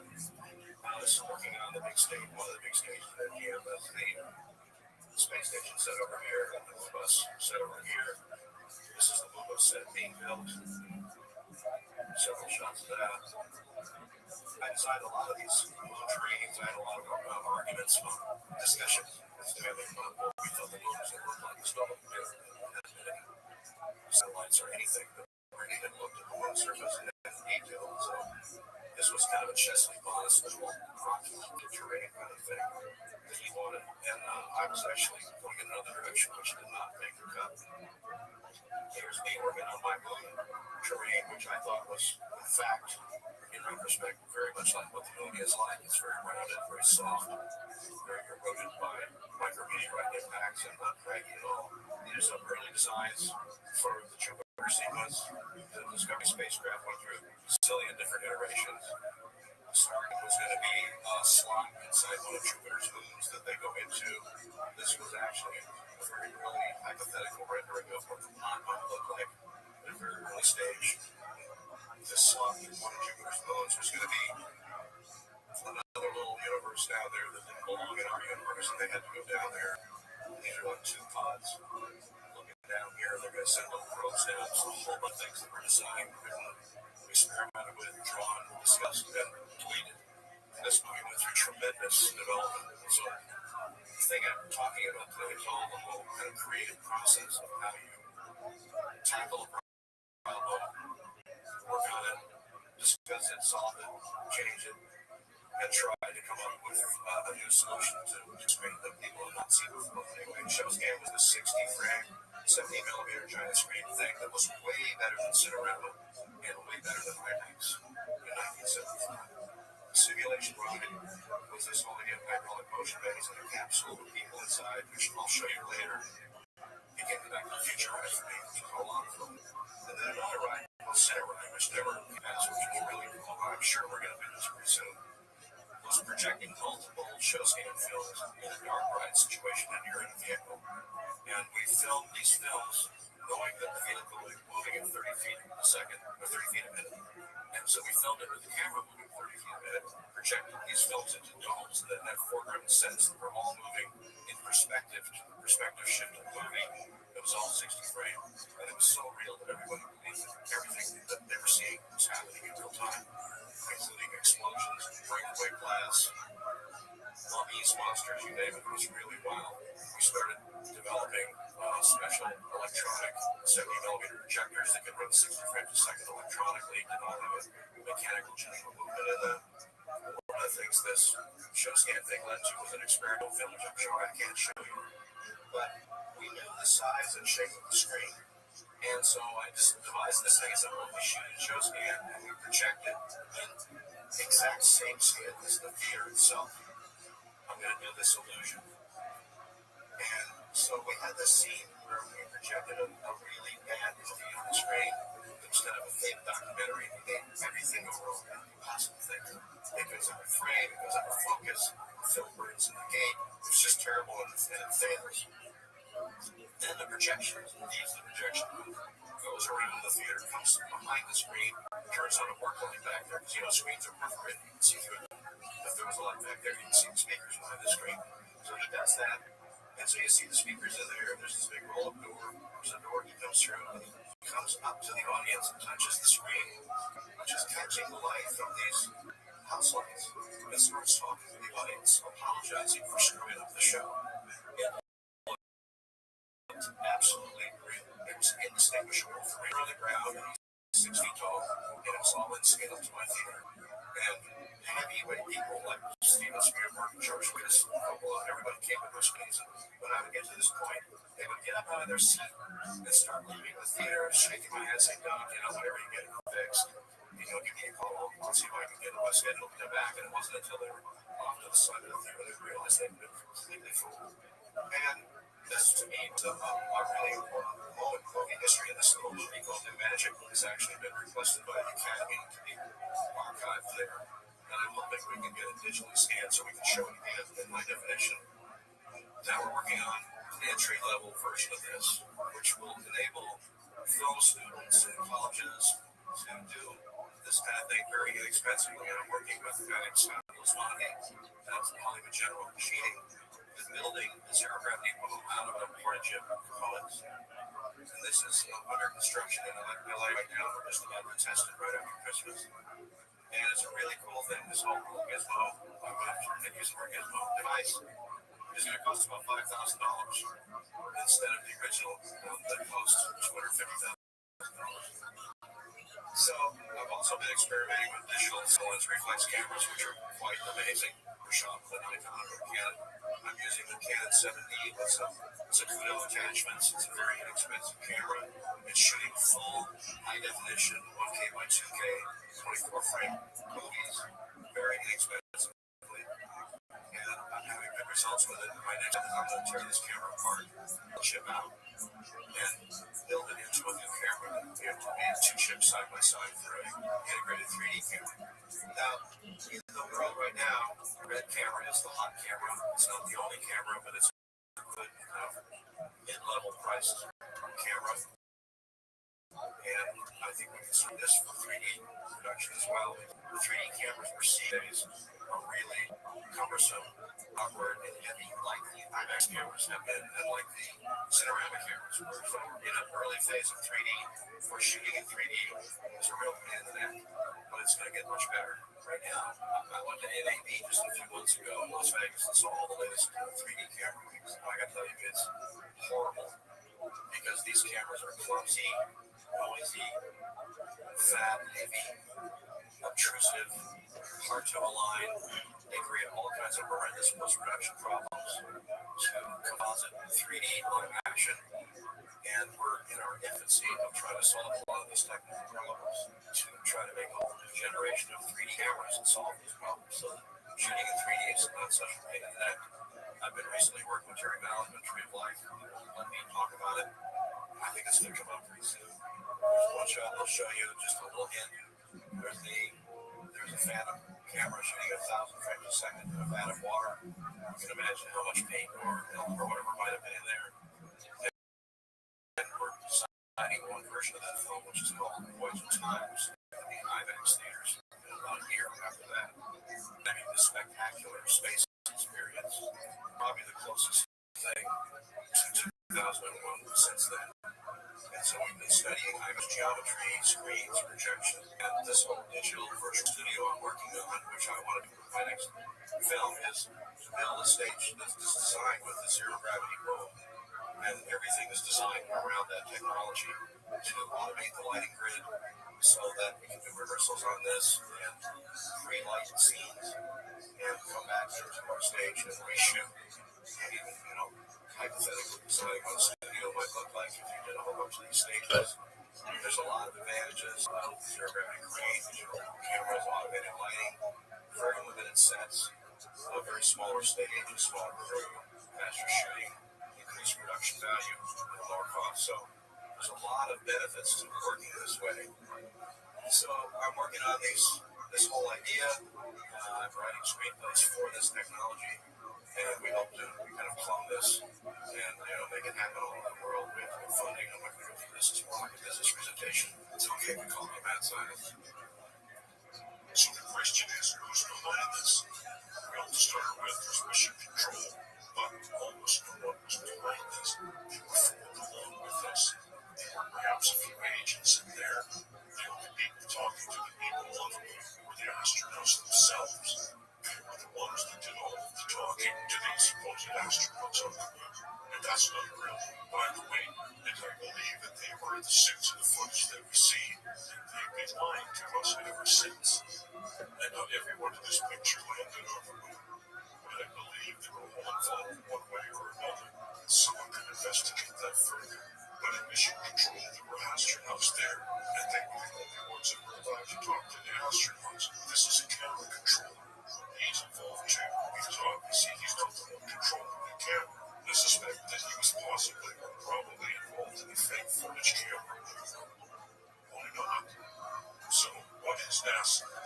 Is NASA real? I believe it is actually an intel operation, or the fake front. Intel likes to do this. You can say it was infiltrated fake. In fact, all of them are. The entire space program is a fraud. Such companies say, yes, we're here for humanity, and yes, we put people in space, but no more putting spy satellites over the planet trying to control the planet. It's an age-old technique of the sky. Yes, we try to communicate with the heavens, but we're in communication with the gods. Apollo is supposedly the god of light. NASA is not.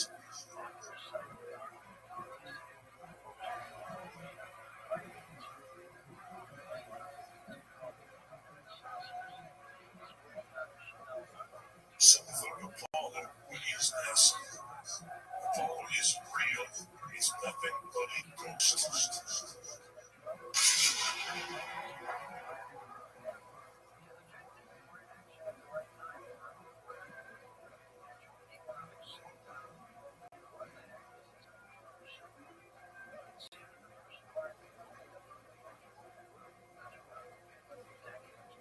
What in the fuck was that? Oh, shit.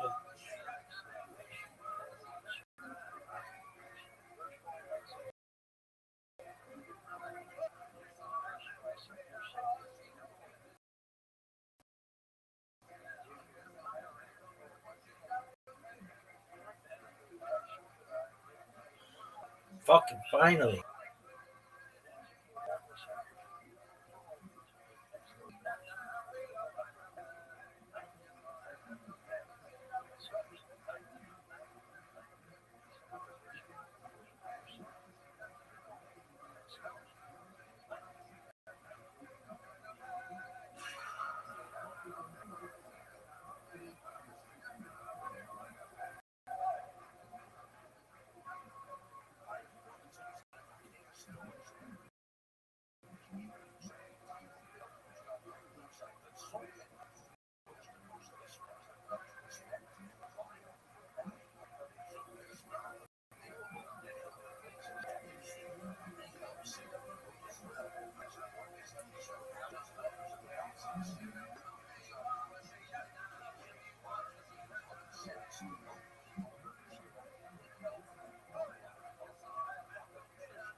Welcome. How are you, Sophie? I'm good. Excellent. How'd you find out about me? I just found you randomly.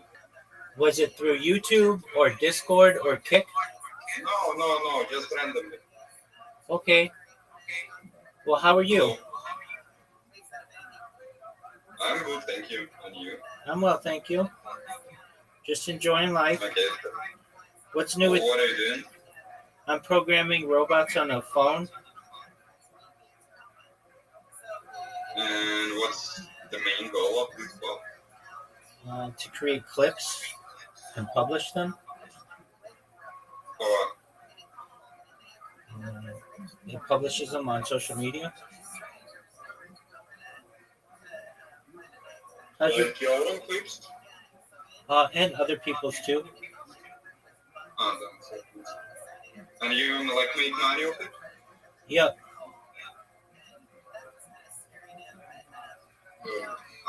Do you know how to do it? Yeah, I'm doing it right Like now. you can teach. Yeah.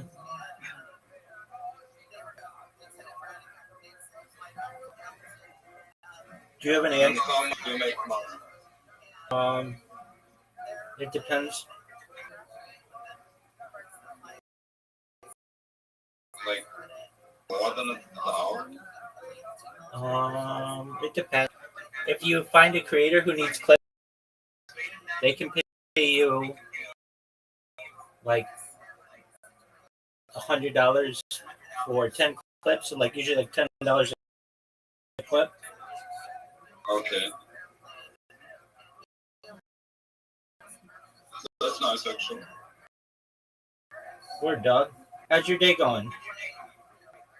It's okay, we're trying to fix our computer a little bit. Okay, what's going on with your And, computer? so you like leave your Discord in Find out about me from Kick? huh? Did you find out about me from Kick? No. I find you randomly, but I just You can.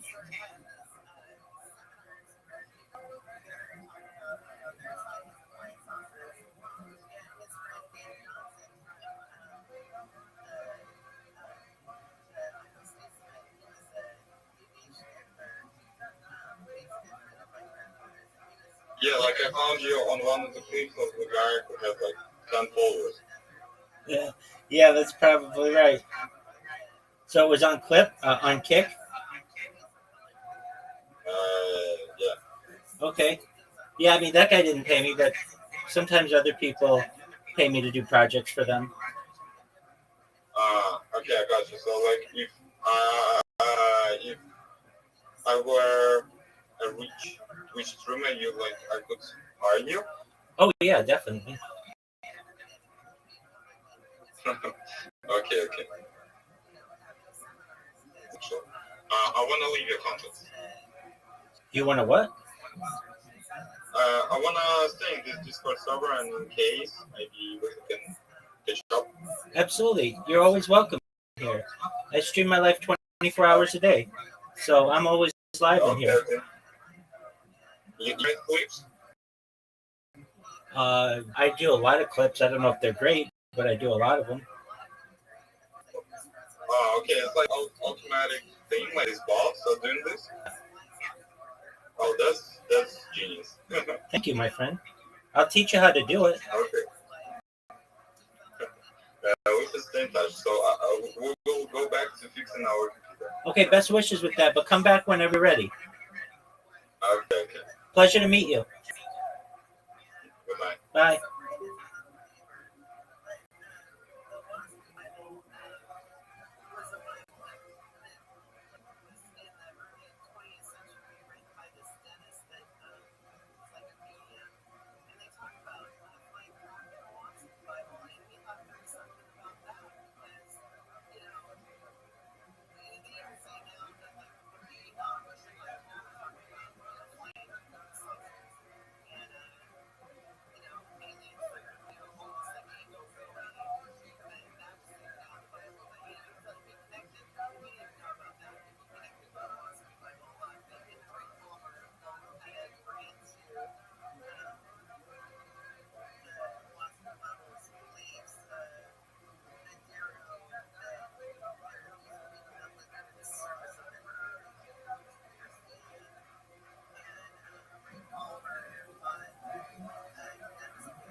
Yeah, he's like equivalent. It was like 8 followers.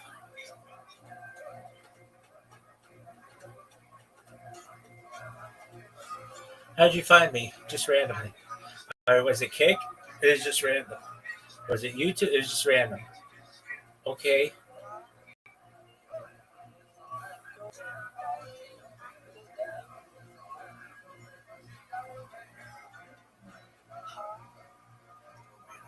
Shizzy.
Isn't it alien chasing? No, you're an alien chasing flirt.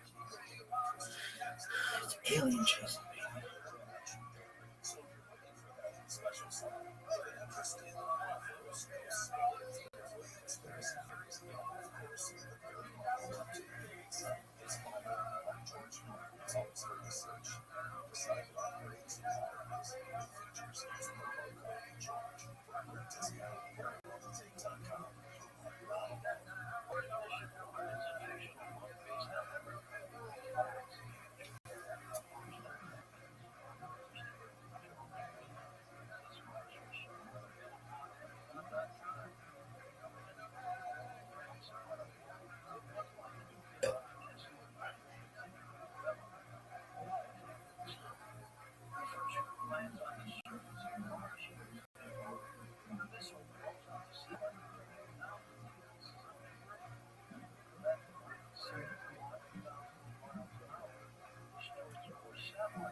Go ahead.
Wanted to meet to win the World Championship in WCW. That was crazy. They took me to a room with Eric Bishop, who took the side for him, published radio and radio. I was just a bell. That was over on national TV, not like a pay-per-view, something like a live show on TV. What's on my door? You just throw fans in the room. You're right on. Like, who was a face? You don't John. Stick the rag.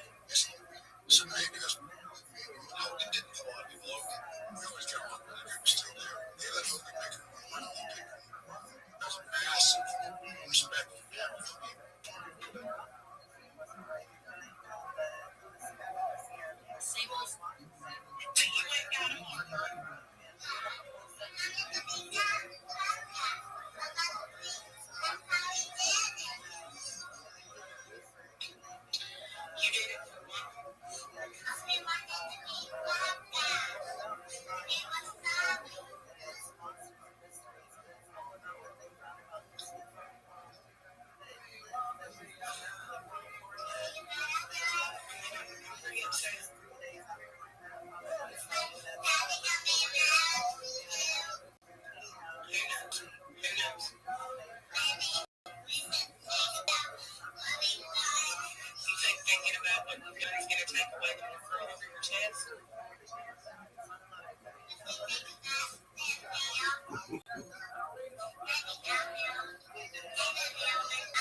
Fuck Asian hate.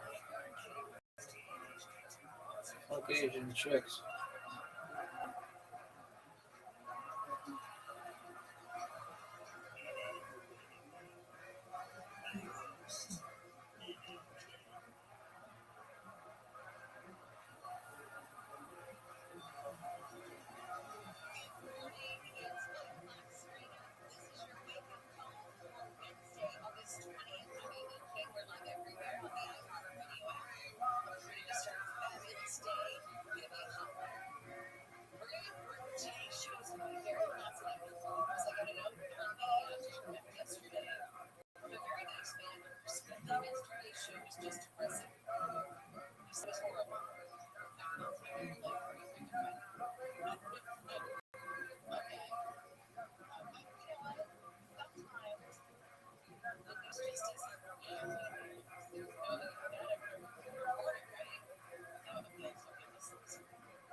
Zoot, how you living, pimp?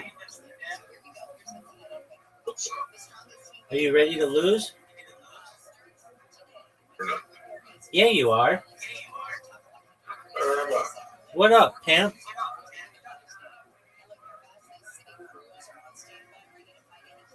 2,025 years ago, how many people could read and write? You mean globally? 1%. Globally? Yeah. Read and write? Yeah. Maybe 10%? 10%? If that, yeah. Perhaps. I feel like that aspect is the reason for a lot of religions being created in that time, because you'd have to be a very intelligent, you'd be perceived as a very intelligent person if you had the ability to read and write back then.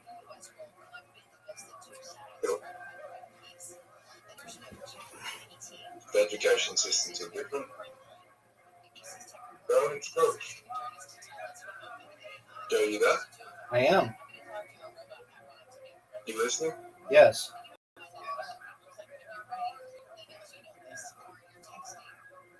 I'm listening to you. Go ahead. I'm looking at the what ChatGPT says, and it says 10% of the world's population or less.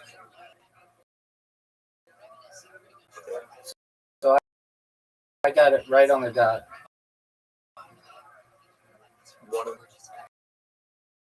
Yeah.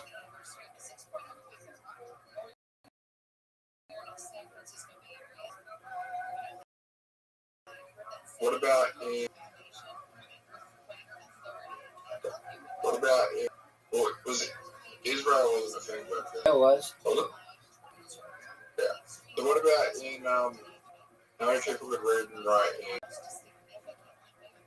Jerusalem?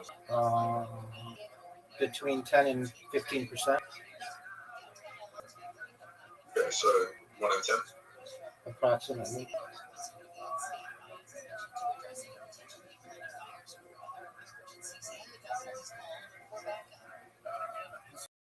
So that means 1 in 10 people would have been listening to stories and not reading.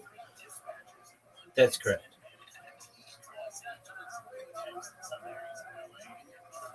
That's correct. So 9 in 10. Correct.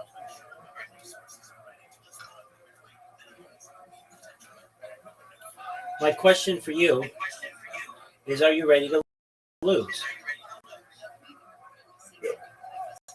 If that's what I wanted to know, That's all I want to know.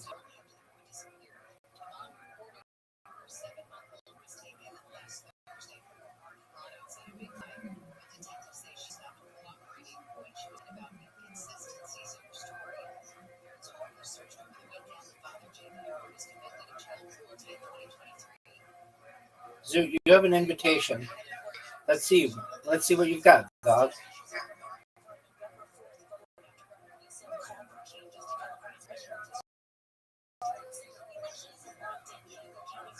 Are you gonna go? Or are you gonna jerk yourself raw?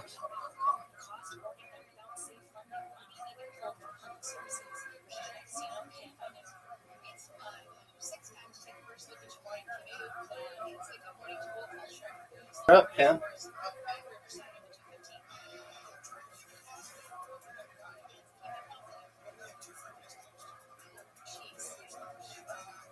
Big dog. Captured.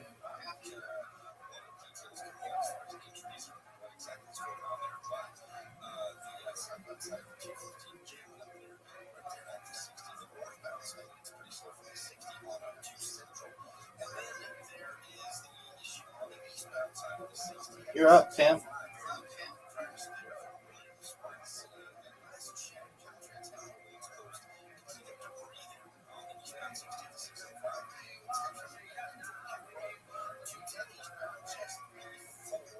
But I've figured out something. I've noticed something. When speaking to less intelligent people, they often predict things that happen without backing up with facts. So if it does happen, they seem smart, but they don't have the facts to back it up. There you go, big dog.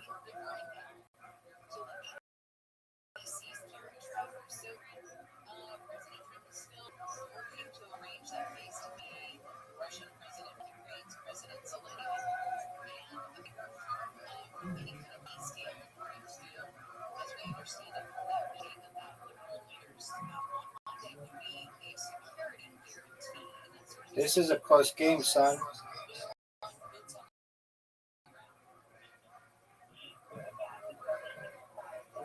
Right, you're fucked. Bird dog.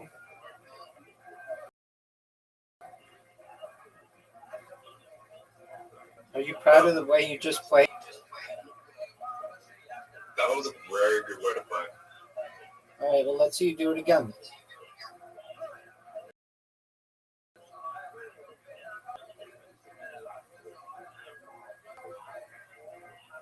This game would be boring if it's the only game you play for the rest of your life. Word, dog.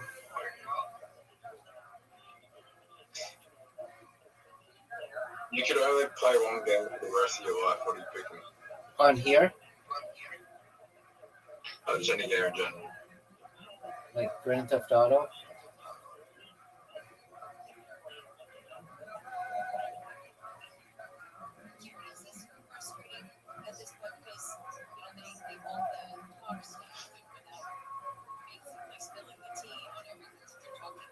Dog, look at these moves. You're up, pimp.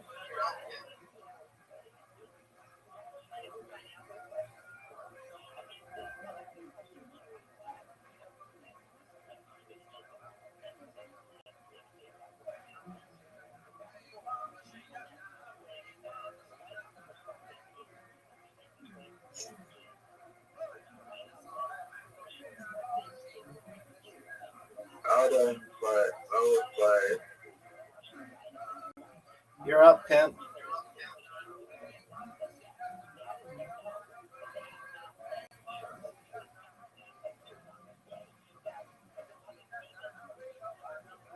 I could only play one game for the rest of my life.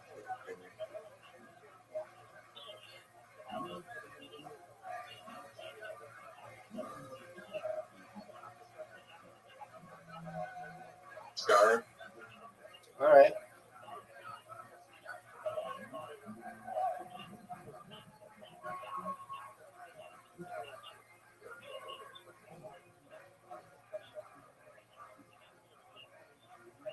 I played the most version once.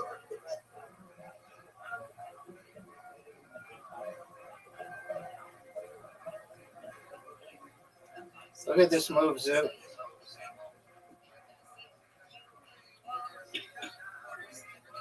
What's the game that women like? What's like a video game women play for men? I don't know if they like to play with men, but a lot of women like to play The Sims. Yeah, fuck that. Zoot, it's over for you, son.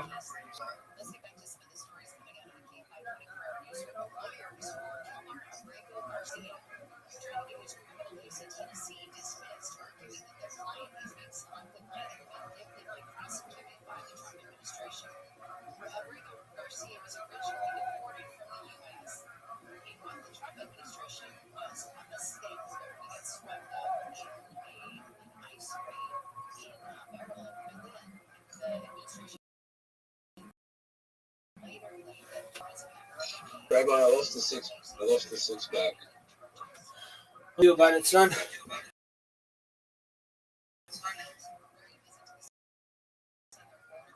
Told me I can't have it. All right, we'll go. Yeah, so just that. That moment, I had it.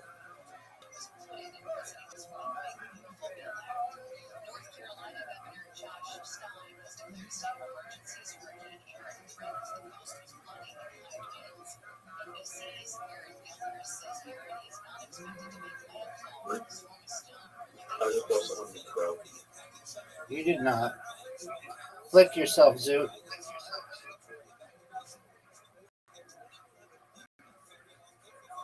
I lost this pack. You don't know that.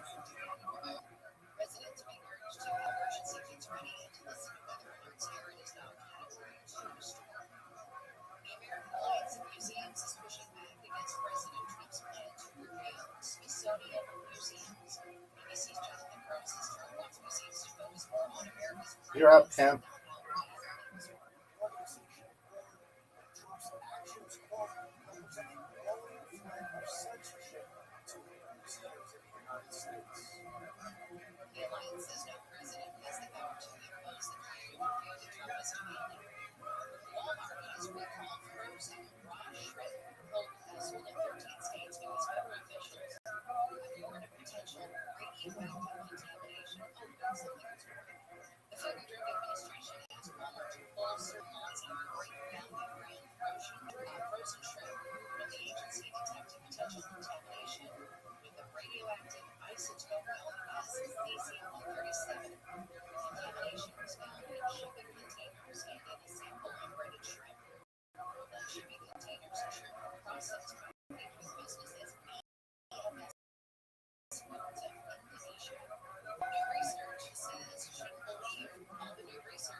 Oh, fucking no, Rabbi.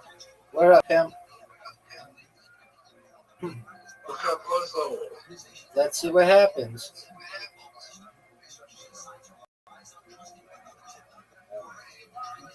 Well, it's the best ratio. You're up, pimp. Rabbi, I wasn't like It was a great move.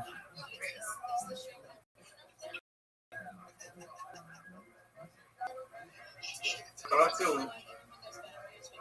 Are you sure? Yeah. You don't know that.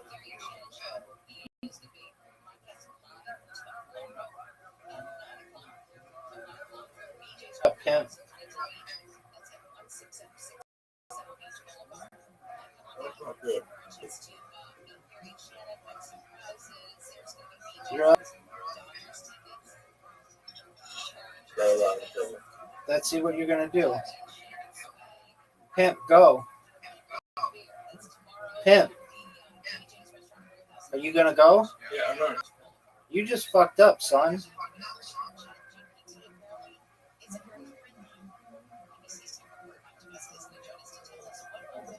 Go. It's over for you, big dog.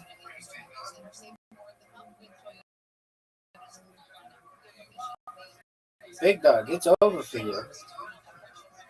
Big dog. Zoot, you're done. Done. Zoot, it's over for you. You got spanked, baby.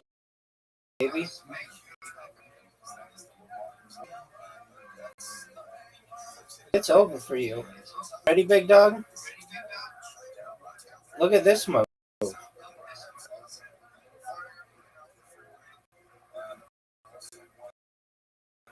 Look at this. I have to check something. All right, well, the game, son. Do it after the game, son. Look at this move.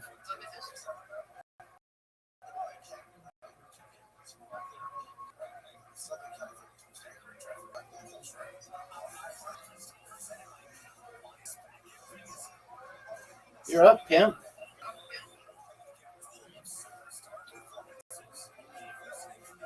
Doug, I fucked up.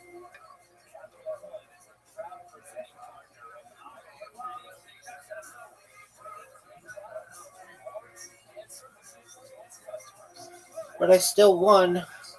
Go check your shit, dog.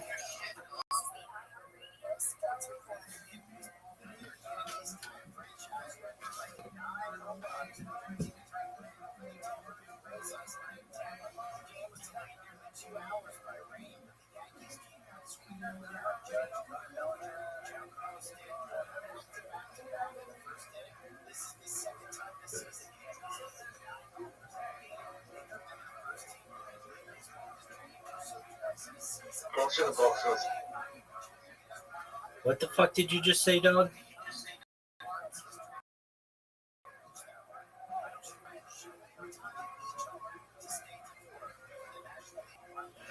Dog, what did you just say?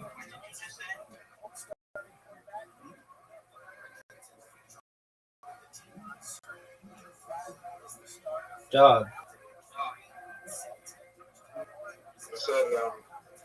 Fox in the boxer?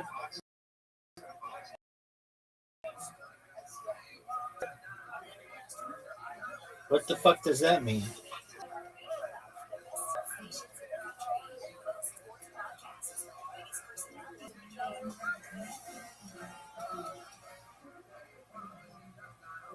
Dog, what does that mean?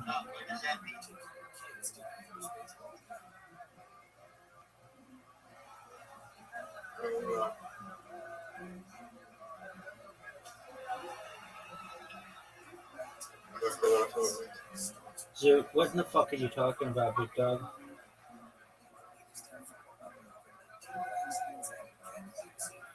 Dude, about what in the fuck are you talking about, big dog? I'm doing something. What up, pimp? When you come to Australia, you're gonna stream us in an escape room. Sure, dog. The whole fucking continent's an escape room for an American. Ready for that? Got a bunch of animals that'll kill you.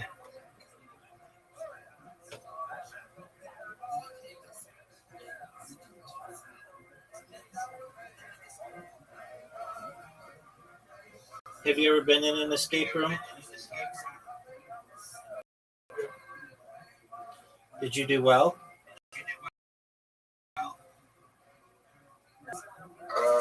Once with my family we did two, and then last year with his girlfriend did okay. Did you have fun? Yeah.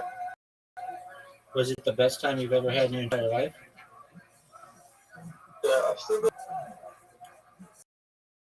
still got the gift, okay. What was it? She gave me a gift for the escape room. She gave me, like, we went on a diet. We went and saw Richard's Oh, She was good it was.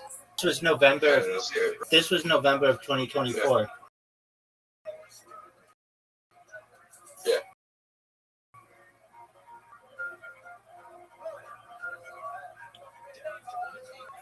I was just. Okay, why don't you hit her up?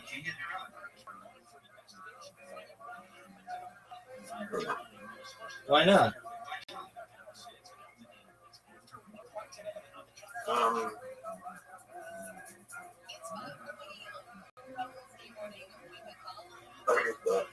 I just had to end it for. Oh yeah, this was the chick who just wanted your money. Yeah.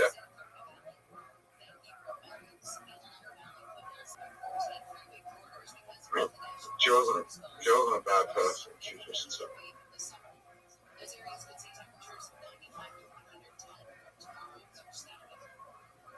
she was just trying to escape something.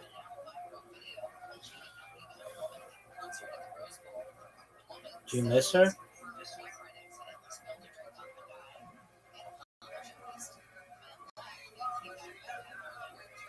I miss being around someone. I don't know if I miss her. She hot as fuck.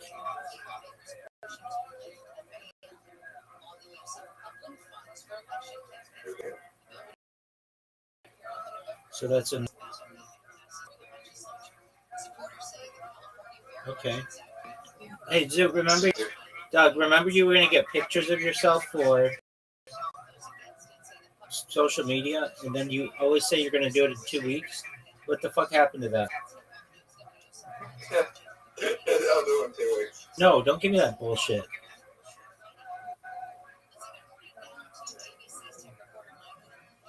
What do they call chicks in Australia? Uh, hold on. Sheilas? Get your Sheila, dog.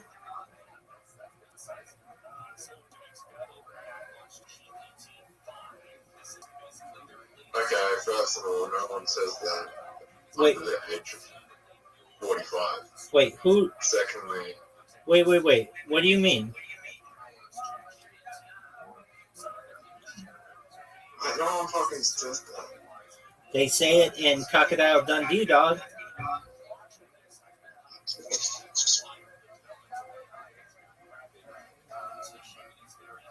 Dog. They say it in Crocodile Dundee.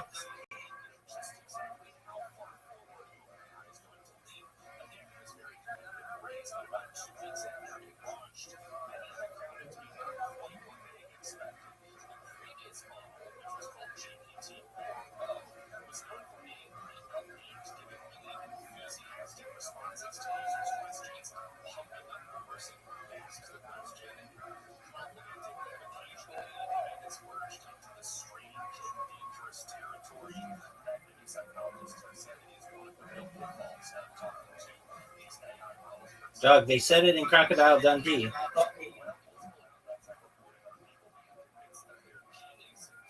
Okay.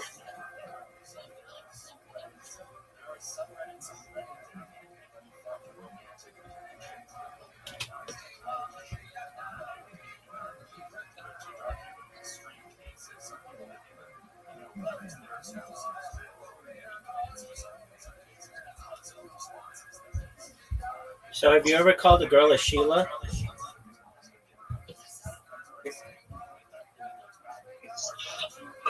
Have you ever called a girl a Sheila?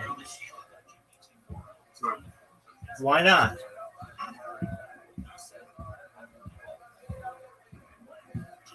Why haven't you ever called a girl a Sheila?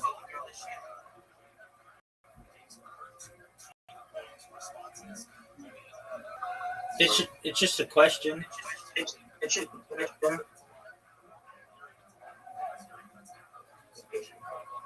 What'd you say, Pimp?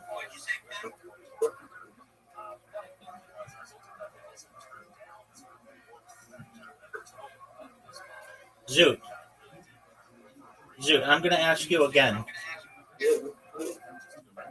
Why haven't you ever called a girl a Sheila? It's disrespectful. Why is it disrespectful?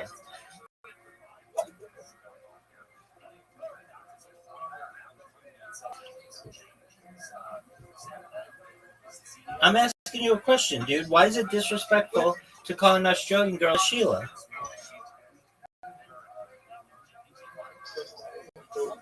What are they called? Women? Okay, but why wouldn't you call a girl a Sheila? Just Sheila and that. Oh, like for a woman? Woman? Sheila, but you don't care. Sheila. Why not? Because I'm not fucking 60 years old. Okay, why do old Australian people use the term Sheila? Because Sheila was probably a very common Australian name back then. Oh, is that why? Oh, That's why they do that. That's why they call them Sheila. Okay, but is it not common anymore? no. Have you ever met an Australian chick named Sheila? I've never met anyone called Sheila in my life. Okay. Have you ever called a woman Sheila? Yeah. Okay. Why don't you start?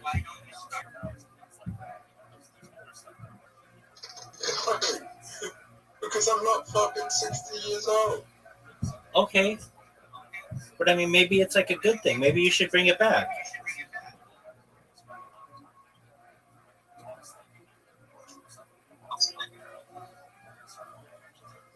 Maybe the reason why it's no longer popular is because you don't do it. And you should start doing it again and make it super popular.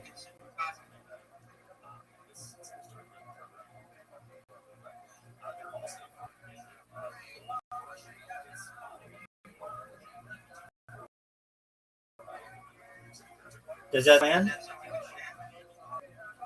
Yep. People use the term bloke.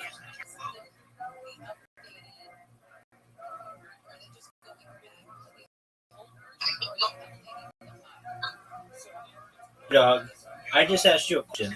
Yep. Do people use bloke? Yeah. Okay. Isn't bloke an Australian man and Sheila an Australian woman?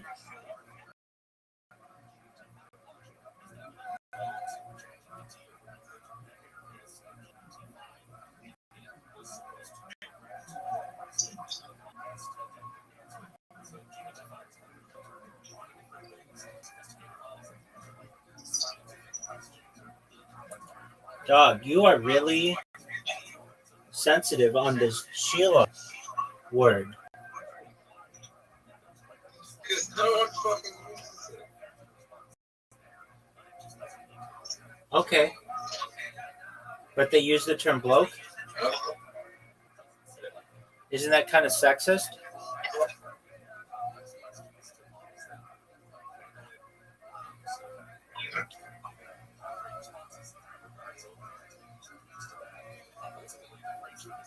Zoot, are you going to the gym tomorrow?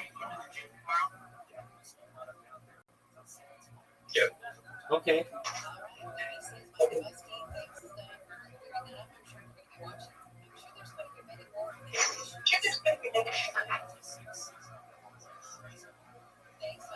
When are you going to get your pictures taken? Um, 2 days. 2 days. So you're going to get them taken on Friday? Saturday. Okay. Are you really going to do it? Saturday's Friday. Right. So you should have said 3 days, not 2 days. But that's cool. Are you really going to do it? No. Why not?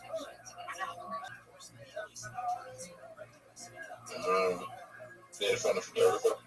Dog. You can do that really quickly.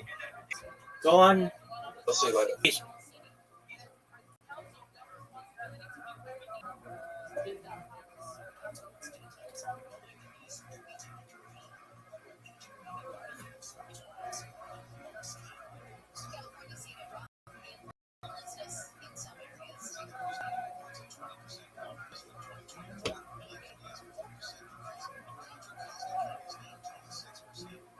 Nineteen 1935.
Bosses.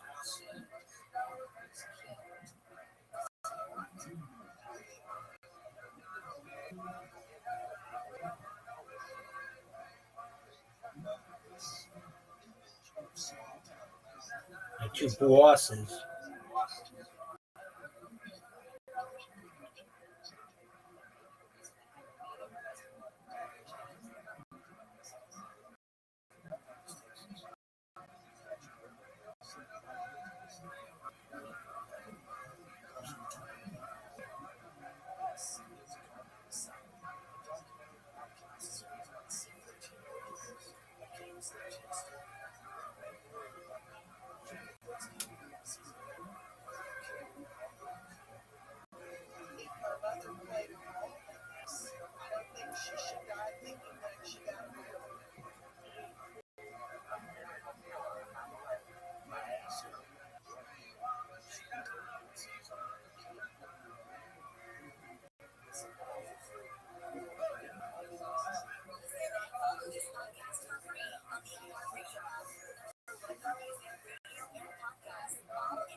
Welcome.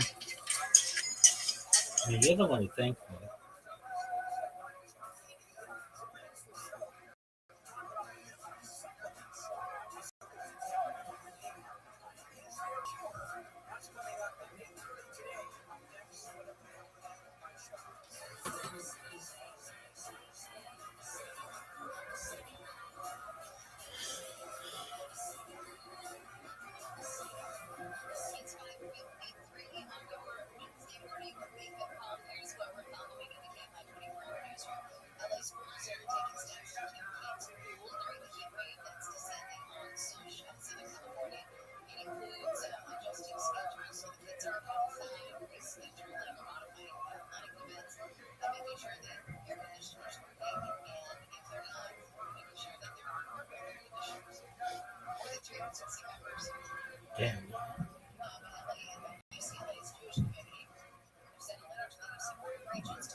1934. Cool. And in this case, it sounds like the cancer prevention thing. Like you could spend a couple $1,000, or you can have your own home, have hundreds of thousands of dollars worth of damage pollution. Okay, so Janelle, this sounds really cool. How does it make?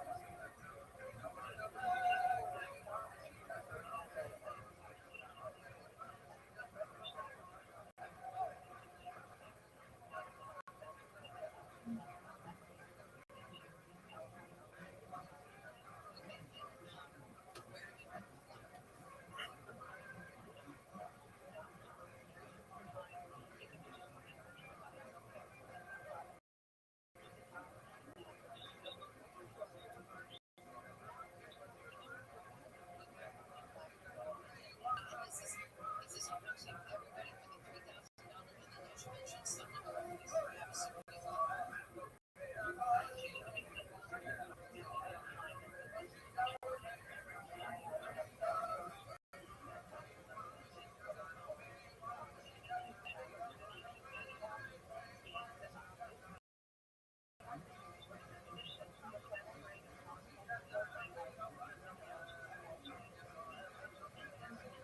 okay, that's such a great program. And yeah, we found need to be prepared for the shaking. Janelle, if you give them a website if you would. Okay, and that's open up today. So you can log in, go sign up. Janelle, being the Chief Mitigation Officer for the California Earthquake Authority, thanks so much. What a great thing that you can do. It'll protect you. And like when you think about your whole house, just like if there's jolts, boom, boom, boom, boom, and then your house just falls off.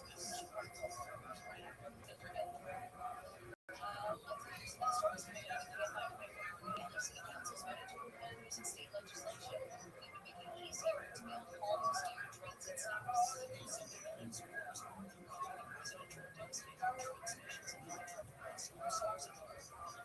President Trump does make train stations and electric stops.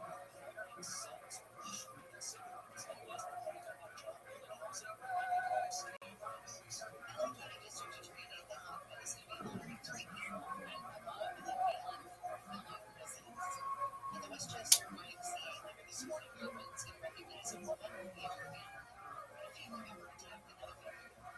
Also, a convenience store worker who helps stop a woman and her baby from being kidnapped, and a construction worker who stops someone who randomly attacked their coworker. And we should do that more often. Recognize the victims. NASA's Webb telescope has found a tiny moon. The moon spotted in February appears to be just 6 miles wide. Scientists say they think it hid for so long because of its faintness and because it's tiny. It has 28 known moons that are named after characters from Shakespeare and Alexander Pope.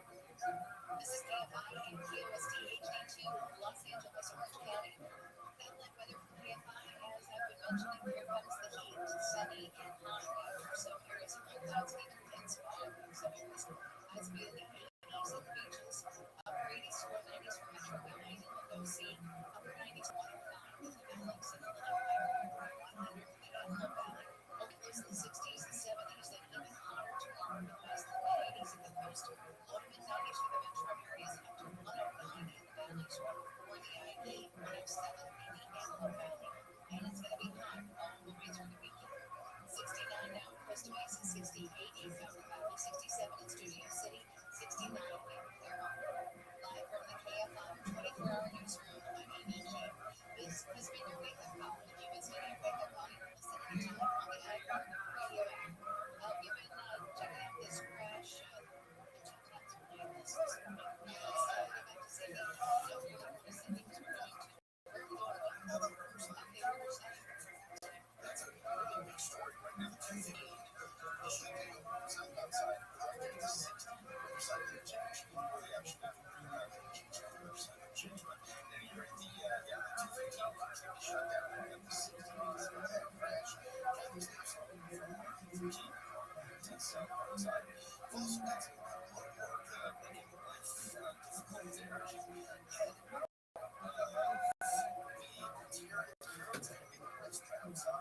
There's the Huron's emotions, right? And you're probably going to say, oh, there's emotions in that. Yes.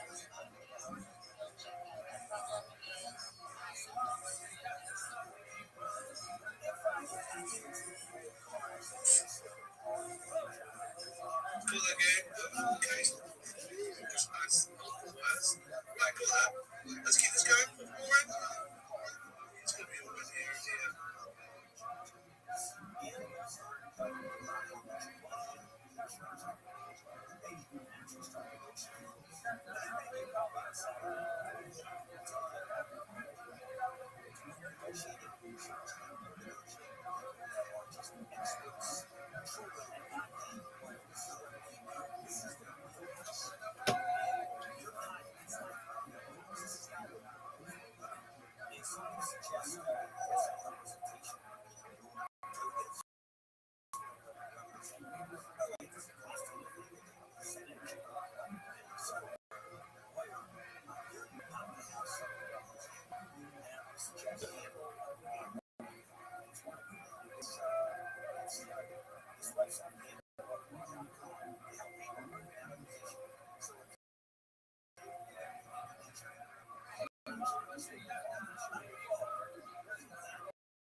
Welcome. How are you, 965? What's good? Can you hear me? What's good, yo? Yo, dog, Yeah, I can hear you got to be 18 to be in here. Yeah, I am in this. How'd you find out about me?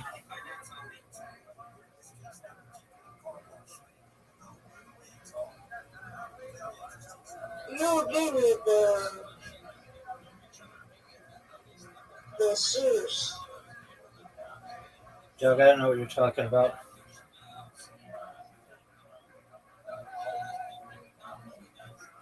You've got to be 18 to be in here. And what year were you born? Go.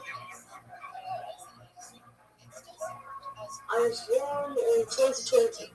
Okay. 2021. Okay, you're not 18, so you have to leave. Okay. Bye.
National Weather Service calls the most significant heat wave of the summer. Those areas would see low humidity levels and temperatures of 95 to 110 degrees for tomorrow through Saturday. Governor has called its backup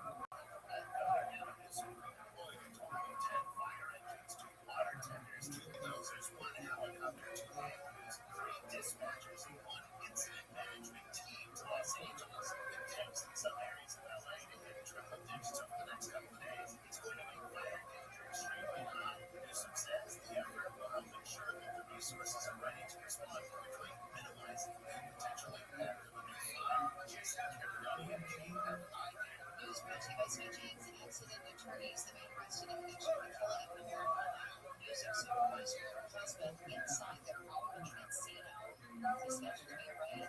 Raymond Nodari in Encino is facing 2 charges of murder in the deaths of Robin Kay and her husband Thomas Goodland back on July 10. The murder charges including the special circumstance allegations of multiple murders and property. The LA City Council has directed the city attorney to create an ordinance that requires the LAPD to verify the identities of federal agents. Councilwoman Eunice Hernandez says it's important to make the community feel safer as immigration rates continue. This question is about trust. Trust that the city will protect its people. Trust that the community will not be left alone in moments of fear and uncertainty. The council has also voted to seek information from the federal government on immigration actions in LA since January. Council members may want clarity on the LAPD's duty to intervene when a federal agent might be violating some lawyers for Abrego Garcia are trying to get a criminal case in Tennessee dismissed, arguing that their client is being selectively and vindictively prosecuted by the Trump administration. Abrego Garcia was originally deported from the U.S. after the Trump administration said he was caught in a raid by mistake, but then later alleged that he was a member of a gang and he's now facing human trafficking charges. Police in Huntington Beach say the woman shot in Halloween at California Closets warehouse was covered. The sale of series of